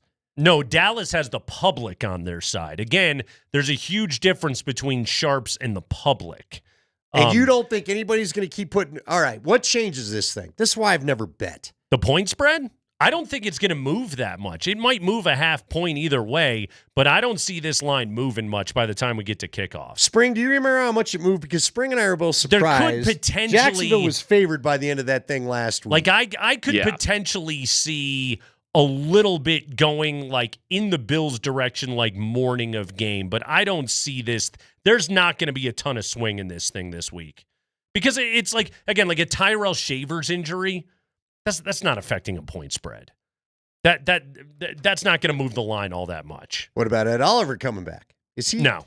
When was a defensive tackle? Is he still good? Unless the defensive tackle is, Aaron Donald, it's not going to affect a point spread that much. So I don't see the line moving a ton. Again, half point, a point at the most either way. But that would be it. You think Denver gets? And again, Denver's a dog, so you need them to cover to win. How about the pickers? When we get to is it going to be like Adam Rank is the lone wolf on NFL Network? I don't think so. I really don't. Because Kurt Warner actually already did pick Denver. I do not view this as the national narrative is all over Buffalo game. I don't think that's what this is. Like, I just think people trust Josh Allen. I don't think it's Buffalo at all. I think people just believe Josh Allen. Chad told us somehow John Elway style, Josh Allen is going to will this thing to the finish line. And again, I told you yesterday, I watched a lot of John Elway, and I did watch it happen with some of his teams, but not beat up like this. God, it feels like they're just so beat up. Yeah, Denver is the more complete team. I feel good about Denver's chances. Now, I may not feel good by Friday. Denver is the better team. Now, it's a playoff game. Right. Buffalo's really friggin' good. You might lose. Like that's the thing about and a game where it's a 1.5 point spread, it's a coin flip. And guess what? The Broncos play every game in a coin flip anyway. My concern is this. Here's my biggest concern. With Sean's intensity. Sean has the Peyton Manning intensity. And does he get Bo too wrapped, too wound tight this up? This is what I'm worried. It's a fair I'm concern. Curious about 2 weeks. Does he get Bo too wound up by the time we get to kickoff? Your keyword is eel. Text eel, EEL, to 303-504-0925. That's eel. Eel, EEL. On an Avalanche Ticket Tuesday, that's to win tickets for the Avs and Nashville on Friday night. Avalanche Ticket Tuesdays are powered by Papa Murphy's Take and Bake Pizza.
Oh, it went poorly last night for Aaron Rodgers and the Steelers, and a lot happened as a result of the Houston Texans just kicking the ever-living crap out of Rodgers last night. They didn't even play that well. Like, C.J. Stroud kept making weird mistakes. But if your defense can do that and dismantle Pittsburgh the way that they didn't even have 200 yards of total offense yesterday, well, you're probably going to be advancing. It all started with a really ugly smash the quarterback, have him cough up the ball. Nobody really knew what was going on, and then the ball just got picked up, and it led to a touchdown. 3rd down and 12. Rodgers, time runs out. Ball is out. It's picked up by the Texans and Sheldon Rankins, and he is in for a touchdown. Did you have a moment of like, wait, what happened right there? Because it was like the play was over, and then Sheldon Rankins just picked up the ball and ran the other way in for a touchdown. I was like, did he really fumble? And then you watch the replay, and you were just like, is he dead?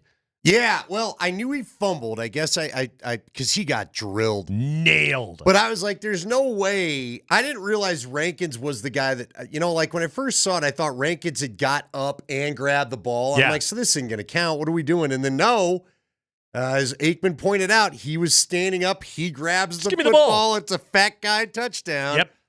Yep. Houston made it 24-6, and then this could go down as the final throw of Aaron Rodgers' football life.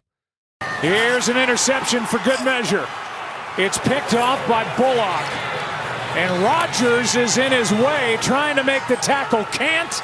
And it's a touchdown, Texans. Bullock, this is his 5th interception of the year. He had 5 last year, which led the team. And this entire secondary has been a ball-hawking group. They kind of put the cherry on the pie right there. All right. And that's then right there. Cherry on the pie? Because I was watching a little of the Avs, and I was watching a little bit of this, and I hear that. Doesn't the cherry go in the pie? And I was like, now hold on a minute. I'm confused. Yeah. I like a pie. You know that. I prefer it be fruit and not meat. I wouldn't have to know that to know it, but yeah. I don't think I've ever been like, throw a couple extra cherries on that piece of pie. Hey, I put cherries on cheesecake, but that's a cake. Pumpkin pie, not without a few cherries, please. Yeah. Whipped cream, yes. Uh-huh. Couple cherries. That was a good mixed metaphor there. Mm-hmm. A lemon meringue, you're not like, hey, don't you leave those cherries. Don't skip the cherries on that lemon meringue. Put the cherries in the pie, right. Troy. Like, again, fruit. I don't need cherry on top on my apple pie. Troy must have just been thinking about pie in that moment. Troy just wanted that damn game over so bad. I want to leave, and then I want to get a piece of pie. That thing. Well, you know what? Remember, wasn't it Men in Black where he would take him for pie, and then he'd give him the old memory eraser? Is that what? Let's go for some pie. Make this game disappear out of my brain forever. That's, I think, what Troy wanted to do. Let's go by the old diner, have a piece of pie, throw a couple cherries on it. So, Andy, let me forget I called this game. That's it for Aaron Rodgers. It's got to be, right? There's no team on the planet that's like, what would be better than 42-year-old Aaron Rodgers? 43-year-old Aaron Rodgers. Angry at everything. Right. Phillip How Rivers many times did they catch him screaming at Arthur Smith? I mean, Phillip Rivers, that's... Hey, maybe the Colts do go get Aaron Rodgers. I don't know, but that's a level of desperation. But Troy did kind of bring that up with both guys. Now, they're both, I guess, in their Roger Clemens era. Yeah. Now, I know he was getting some help, but remember when Roger would just show up last part of the year? Roger Clemens is in George Steinbrenner's box. He would just try to, The girl, that was Susan Waldman. That's a friend of the show. Your girl, I said. Aaron Rodgers, 17 of 33, $146. No tutties, 1 pick. The last fumble, that was the one that had like Jamie Moyer to Giancarlo Stanton vibes. Well, now where it's like you got to get him out of there. Yeah, that's like it's not safe for you to be out here anymore, guy. Then he throws the pick, and it's just like we are getting you out of here. Yes, this is really bad. Real quick then, with what he and Russ did at the end of in their second stops, does that make teams start to pause and think about this? Because Russ, 0 for 4. Aaron, 0 for 2. 2 years with the Jets, 1 with the Steelers. Technically 1-1 because he hurt his Achilles and right all that. But I know that what Manning and Brady did in their second stands, and really Matthew Stafford, I guess you got to throw in there too. But man, these guys are showing you could pay a lot of money for a Hall of Famer, and I don't know that Russ is that anymore. I don't think he is, but you could pay a lot of money for a Hall of Famer. That does not mean that thing's going to go well. It's kind of incredible too, because like Manning had the neck injury, and you know we've covered exhaustively his recovery from it all, but he did come back and play and played great. Won an MVP award, won a Super Bowl. Rodgers back after the Achilles. He just and he had to waste some of his time with the Jets organization. Never signed with the Jets. You should have known better right there. But he had to waste some of his time right there. I mean, Russ was Seattle knew what they were doing. Yeah. Okay. Tip your cap to them. Yeah, they knew what they were doing. Fooled us all, guys. Yeah, they got a left tackle who they just got paid. They got a really good corner. They were just like, hey, cool. And you take his money, awesome, sick. And hey, you know what? It worked out for them. They're the number one seed in the NFC, and it's all the more incredible that Denver's the number one seed in the AFC. With that dead money hit and with that dead quarterback that they were able to, a couple of years later, figure out how to be a one seed. Unbelievable job by Sean and George Payton.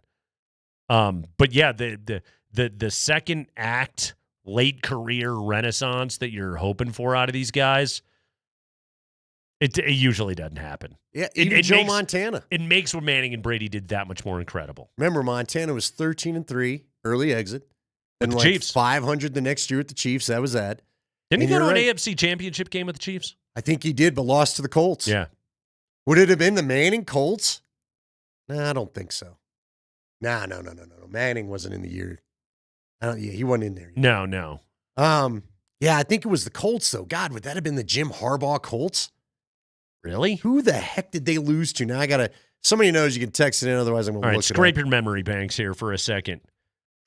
Peyton Manning, like Peyton Manning had moments in 2015 where you're like, you shouldn't be out there anymore, dude. Do you remember when he fell down against the Steelers? Yes. And then got up and still completed a pass, but it was one of those plays where you were just like, are you up for this? But he had his brain. They had a run game, and they had an all-time defense. Aaron Rodgers didn't have an all-time defense. He wasn't surrounded by elite talent. His receivers aren't bad, but he didn't have what Manning had. It seriously makes what Peyton did all that much more incredible. Well, it does, and it just shows you, especially as beat up as he was. By the way, Montana, I should have known, first year did go to the AFC Championship and lost to, apropos, Buffalo during that crazy Bills run of success in 1993. 93, so that was the last year. Yep. Yeah. And then, I didn't realize this, he had a 2-2 record with the Chiefs in the playoffs. I didn't think apparently they went to the playoffs both years with him, but didn't get where they wanted to go. That's pretty good. Wild card. Let it come back against Pittsburgh in 94, it looks like. The point here being it doesn't usually, and then why is the reason why it doesn't work out? Because being old in that sport doesn't usually work out. Well, the couple of guys that have ever done it successfully are these massive anomalies, and I think that people see what Brady did and set their sights on, well, I would like to be able to replicate that, and it's just like, I don't know, man, it was Haley's Comet. I don't know if you can do it again. Well, not only that, you know what happened? Both Manning and Brady got to run their offenses their way, the way they wanted to, and Pittsburgh just couldn't allow Aaron Rodgers to do it, and I mean, again, Aaron wanted a bunch of old guys around him with the Jets, and they gave it all to him, and it didn't work. Disaster. Yeah, absolute disaster. It's Kreckman and Lindahl. Your next keyword is coming up at 20 minutes after 5 o'clock. 5 biggest stories of the day from around the NFL coming up here on the other side, Andy. The news it continues to happen in the NFL. Big coaching move today. Coaching carousel is interesting as it can be. The Nuggets are in New Orleans to face the Pelicans tonight. You can hear all the action on Altitude Sports Radio 92.5. Coverage starts at 5:30 with the pregame presented by Ramos Law.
If you want to be at the Broncos' first home playoff game in a decade this Saturday, well, then come hang out with the Kreckman and Lindahl show. That's us at Jackson's Friday afternoon at 3 o'clock. We'll be live for a Bud Light Football Friday starting at 3, and we're giving away tickets to BroncosBills.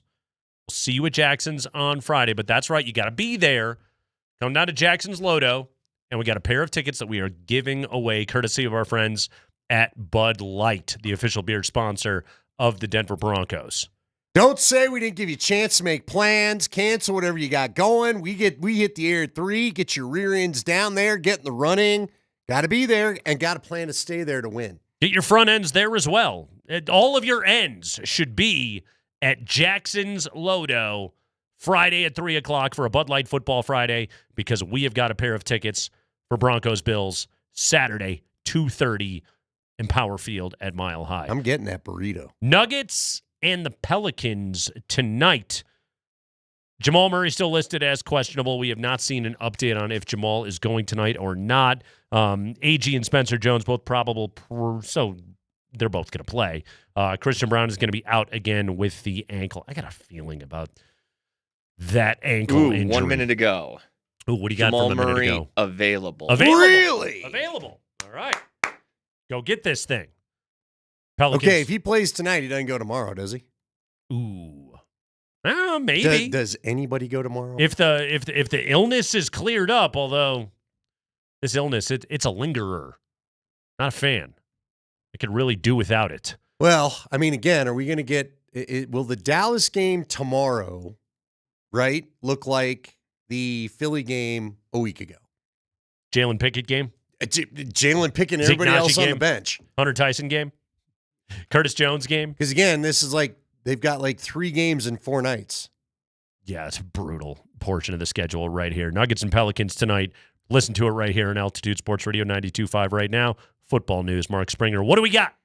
Hey, celebrate $10 Tuesdays at Papa Murphy's. On Tuesdays only, get any large pizza for just $10. Order online now at papamurphys.com. Injury news for the Broncos. Is it like bones? No.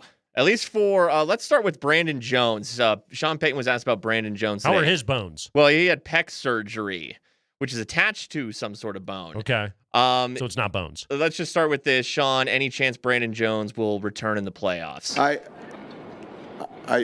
don't think so. I don't think so. Okay, that's. You know what, though? Good. He gave us a straight answer. Good on Sean. Yeah. Seriously. Yeah, he did. You know what? I don't think he wanted it. He just was like, yeah, why? No. Okay, linebacker Drew Sanders limited, coming off of an ankle injury. He could be back off of IR. Tight end Lucas Kroll limited with a foot injury. John Franklin Myers practicing full with a hip injury. Dre Greenlaw limited with a hamstring injury. They expect him to make his return on Saturday against the Bills. Sean Payton was asked this about Dre Greenlaw today. Sean, having Greenlaw back for this game, his ability to attack downhill and in the run game, just how big is that and the timing of it for this one? You want him to attack downhill? Is that your, like, what do you know about attacking downhill in the run game? You don't know. All right, that's right. Have him attacking downhill. It's good to have a healthy Dre Greenlaw back in the game. Yeah. All right, we really, I didn't want it yesterday. This is getting personal. I now want the Jacksonville lady to come here and just see how Sean would handle that. What do you know about attacking downhill? What do you know about keeping my head held high? What do you know about being happy? What do you know about the community being proud of me? What county would we have to yell? Arapahoe! What do you know about attacking downhill? Centennial! I mean, I suppose technically they try to make the football field as flat and level as humanly possible. So there actually are no hills. By the way, is our love of the 303 area code the same as Duval? I suppose. I have no 303 pride, though, because I'm a 720 I know, I'm with you. Yeah. I had one. I had to give it up. Yeah, so I have no area code pride whatsoever. I'm 720. I feel nothing about it. It's just my phone number. I still have not run across that new one. What is the number again? I don't know. Okay. Because I don't have anybody that has it. I'm not, you know what? I'm not in the number collecting business the way I used to be. Mm-hmm. We're not producers. Yeah, it's a good point. Yeah, I don't know. Do people? Are there a lot of people out there that have 303 pride? I don't even. Yes. Okay. There's a 303 day. We love the flag. We love. Yeah. Okay. Just for the area code. Is there There's more a band? Is there more that we like? 303 pride or 5280 pride? It's a great question. I'd say 303. Over 5280? I think so. Okay. There's no 5280 day. Over number 38, we're the 38th state. I mean, I guess you could go 528 day and try to add the 0, but you can't. What about 6-7 pride? Do we have that? All right. No. Okay. Now I'm leaving the show. Okay. Goodbye. Go ahead, Spring. High five. All right, what about Bills injuries? I'm just going to run through this PFT story. Matt Prater has a new injury. Quad. It was bugging him last week. Yeah, and he also had a calf injury prior. He did kick last week. So a new injury popping up for Matt Prater. Let's see. Maxwell Hairston, Ty Johnson, Jordan Poyer all did not practice. Jordan Poyer's out. He's out. Yeah. Okay. As is Tyrell Shavers. He's out for the season with a torn ACL. Let's see. Limited in practice today. Terrell Bernard, AJ Epinesa, Dalton Kincaid, Matt Milano, and Ed Oliver limited, who is activated off IR. Greg Rousseau also limited. Ed Oliver, it's like they opened the window thing for him. So Yeah, okay. I don't even know if he's going to go in this game or not. Full participants who were also, the practice window was opened off of IR. Curtis Samuel, the wide receiver, and DeMar Hamlin. All right. Previously dead. He's back. Yeah. That guy. Again. Mhm. Yeah. So congratulations to Damar Hamlin. Absolutely. Pectoral injury that he is dealing with right now. It's good secondary, man. It really is. Like the issues that they have up front stopping the run, and it is well documented. Like their defensive tackles in the middle are a rookie and 34-year-old Daquan Jones. When it comes to the secondary, though, like Tre'Davious White is stud. Absolute stud. Cole Bishop's a playmaker. They're good all over the place in their secondary, although it's not quite the same without Jordan Poyer out there. They'll probably go with Jordan Hancock, the rookie, at the other safety position across from Cole Bishop. So keep an eye on that. But, yeah, 14 names on the injury report for Buffalo, although Sean Payton wants you to know that is a myth. Let's get into some of the Tomlin stuff here, Spring. High five. Yeah, Mike Tomlin stepped down as Steelers head coach today. This news broke as Ravens owner Steve Bisciotti was talking to the media about, firing John Harbaugh, and this exchange happened. He did? Is it official? That's what I keep hearing. So, is he a candidate here? Holy Mike, wouldn't that be awesome?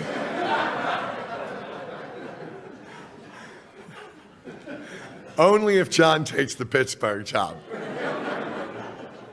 That would be fun if they just switched Trading teams coaches. to spite each other's old franchise. Exactly. Here's what I always wonder about, Andy, is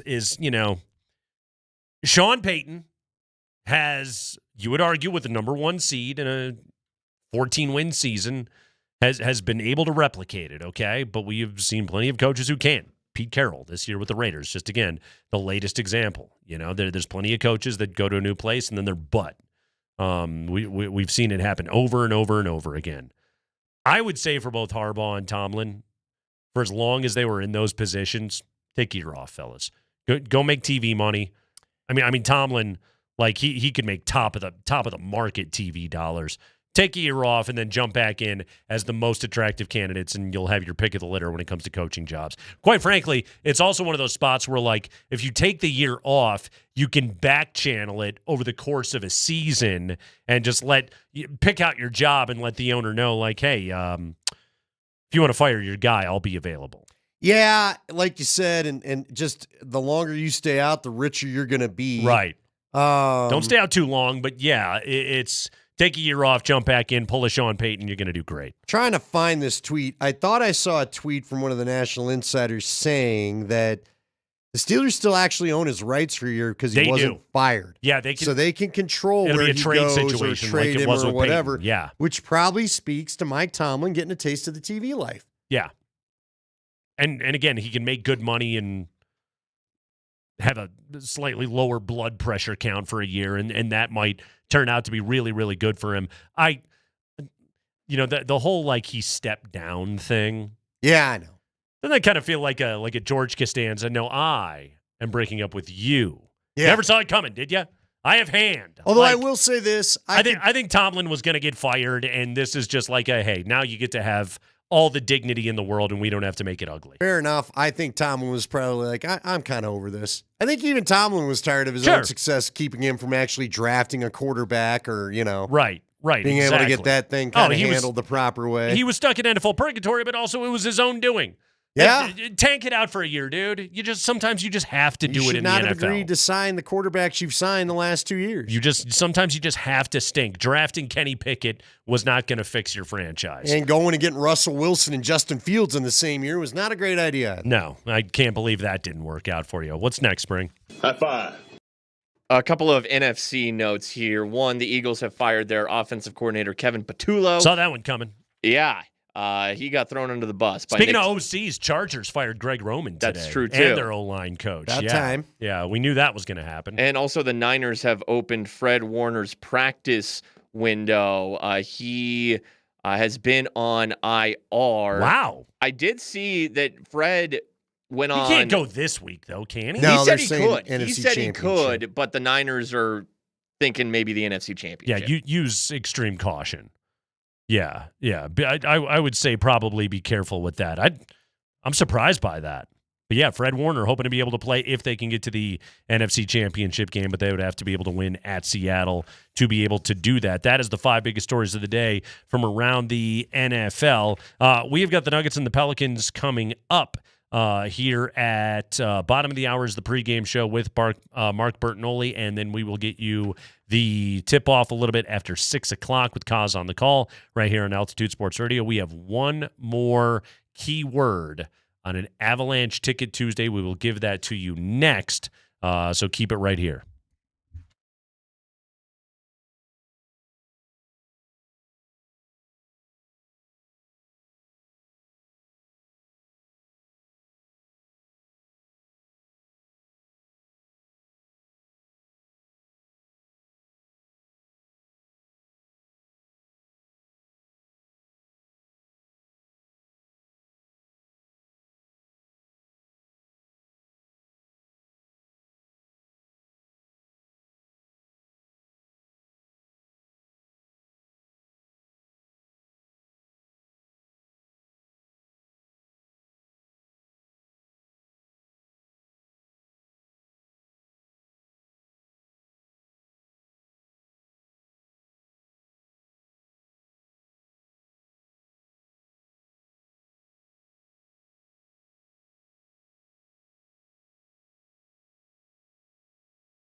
Avalanche head coach Jared Bednar joins Moser, Lombardi, and Kane tomorrow morning at 8 a.m. thanks to Mr. Rooter Plumbing, proudly rooting for Colorado's hockey team. You want to go see Colorado's hockey team as they play Nashville coming up on Friday.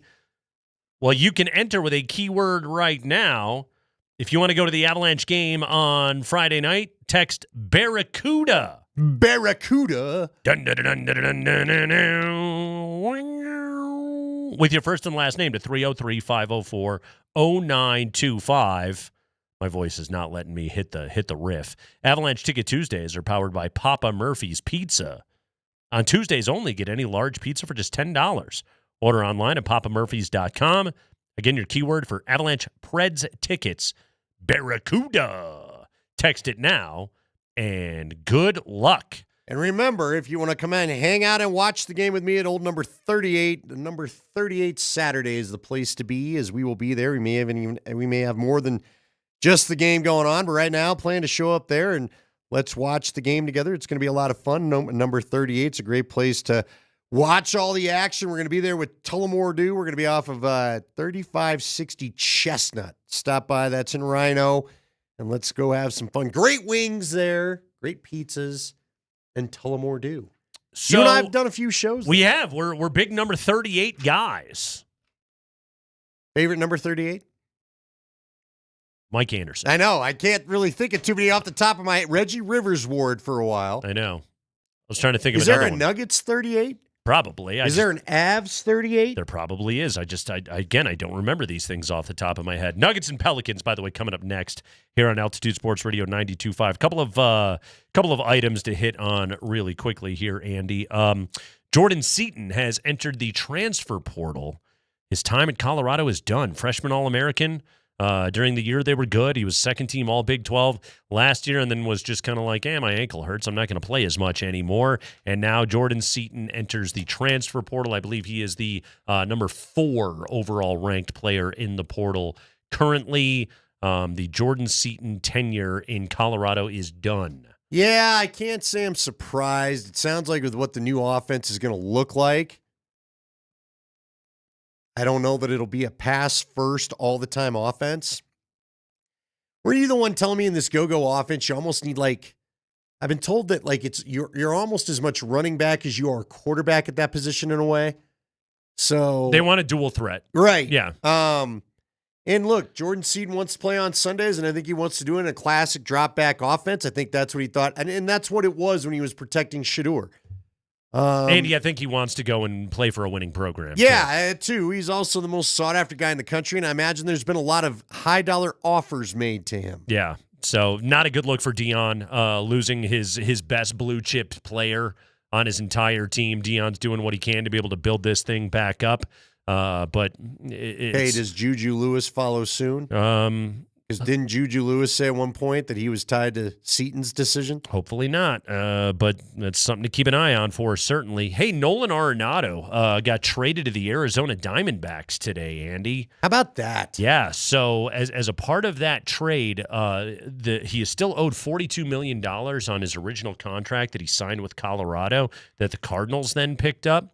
The Cardinals, in trading him to Arizona, they will pay $31 of the $42 million remaining on that deal to unload Nolan because they're rebuilding right now. So he goes off to the Diamondbacks to be their third baseman. So for the Cardinals, they got $50 million with Nolan, but now they're going to pay $31 of his 42 to be there. So I guess technically they only finish up plus 19 million. Still plus 19. Yeah. Mm-hmm. And and still have top prospects that they never gave up to get him in the first place. Ah, yes. Mm-hmm. So Nolan Arenado back in the NL West. Although I was actually really looking at the breakdown of his contract because I looked at Spot Track earlier today. The last of the $5 million. I believe that the Rockies were still paying on his deal did run out last year. So how much left on Chris Bryant's deal? Let's not do that math. Cha-ching, cha-ching, cha-ching, my friend. What? An awful lot, I can tell you that. Avalanche did lose last night in overtime. Fun game. To the Toronto Maple Leafs. It was an entertaining hockey game last night. The Avalanche scored a power play goal. That's a novel thing. Didn't they score like 5 seconds into the power play, that Brock Nelson goal? Brock Nelson sniped that deal. Yeah, that was pretty sick, obviously. And then Cale Makar's goal last night was pretty damn good. What a pass by Marty Necas. Let's get an updated version of that. Yeah, exactly. So last night, it was a national game in Canada. Cuthbert was doing the game on Sportsnet. And I saw this come across Twitter. So this is a Marty Necas to Cale Makar goal last night for Colorado with great Chris Cuthbert on the call. Here we go, Spring. High-paced opening period here is Necas. He puts McCabe in spin cycle, scores! Cale Makar has tied it. What a brilliant play by Marty Necas. Marty! Over to Makar! It was a brilliant goal. That was gorgeous. Hell of a pass by Marty Necas. That guy is so freaking Marty Necas. Yeah. That was not quite. I don't feel like his heart was in that one. No, I don't think so. He's not as excited. Cuthbert's better as a playoff guy. Well, and the problem is that's a Toronto dude now, That's right? true. That game started at 10 o'clock their time. That's true. Yeah. Wonder how many Torontoans decided to stay up for that. Torontons? Torontons? Torontites? Torontons? Makar! They're all angry outside the station right now. You started the game too late. It's at 10 o'clock. Torontonians? The Torontonians are rioting. They wanted this at 7. It was a dumb time to start a game. It was late. Featuring an East Coast Canadian team. I mean, don't. what are you doing? I don't think you're wrong. Especially, aren't they the most watched Canadian team? Yeah, but that you're is out not there? at 10 o'clock at night. There you go. I don't know. Maybe they got nothing to do but hang out, and stay up early. I thought for sure that McKinnon shot went in, by the way, in overtime. I never saw a good replay on it to show me it didn't. Apparently it didn't. I don't know. They never stopped the game, so whatever. How about that guy, by the way, Bobby McMahon, the guy that scored that breakaway goal last night for Toronto off the faceoff? That guy had a sick 80s baseball stash. He did. Yeah. He kind of looked like Dan Gladden. Did you like hearing Norm Jones on the broadcast? That was fun, too. Normie. Norm used to be the red cap at Bronco games. He might still be. I'm the one that left, not him. And I used to chat with him every now and again. It was always good to see him. Oh, I love Norm Jones. Norm! Yeah. Norm's a great hockey announcer, by the way. So there you go, everybody. That's what's going on with the Avalanche right now. They're off, by the way, until Friday when they play the Preds. You can win tickets. Just text Barracuda to 303-504-0925. Although, dude, do we need Spring to probably draw a winner soon? Lay one on us here? I would think, because we got Nuggets and Pelicans coming up next. Jamal Murray is available to play. Christian Brown is out. But Jamal's going to go tonight down there in New Orleans as the Nuggets can hopefully contain Zion Williamson and traveling Derek Queen and hopefully get a victory down there. It's not a very good Pelicans team. Quite frankly, AG always gives Zion problems. Zeke played pretty well against him last time out as well. So go handle your business, get a victory down there in New Orleans this evening. Andy, Sean Payton dropped 3 myths today. 3 myths. Will he get to all 8 by the end of the week? That is a great question. There's 8 myths. Now we've got something to track. Exactly. How many myths get unveiled this week, okay? How many Denver reporters remember they only got 3 of the 8 by tomorrow and try to crack the code on the other 5? By the way, one of my inside moles claims the vibes were loose and good in the locker room today. Good, loosey vibes. You'll take those every time. Why not? Okay. Really? We got a vibes update? We do. Good. Listen, there's only one guy's vibe that I'm really worried about, to be honest with you, and I'm worried about it on Saturday. What do you know about downhill? What do you know about downhill? Spring, who won the tickets? Tony Freeman. Tony Freeman. Way to go, Tony. Do you know Kevin Freeman? Tony Kevin is Freeland? Tony's going to the game on Friday when the Avs play the Nashville Predators. A word I still can't say. But the Nuggets and the Pelicans are coming up next. Enjoy it, everybody. That'll do it for KNL today. Thanks to Del Reed. Thanks to Chad Brown. Thanks mostly to me. Good night.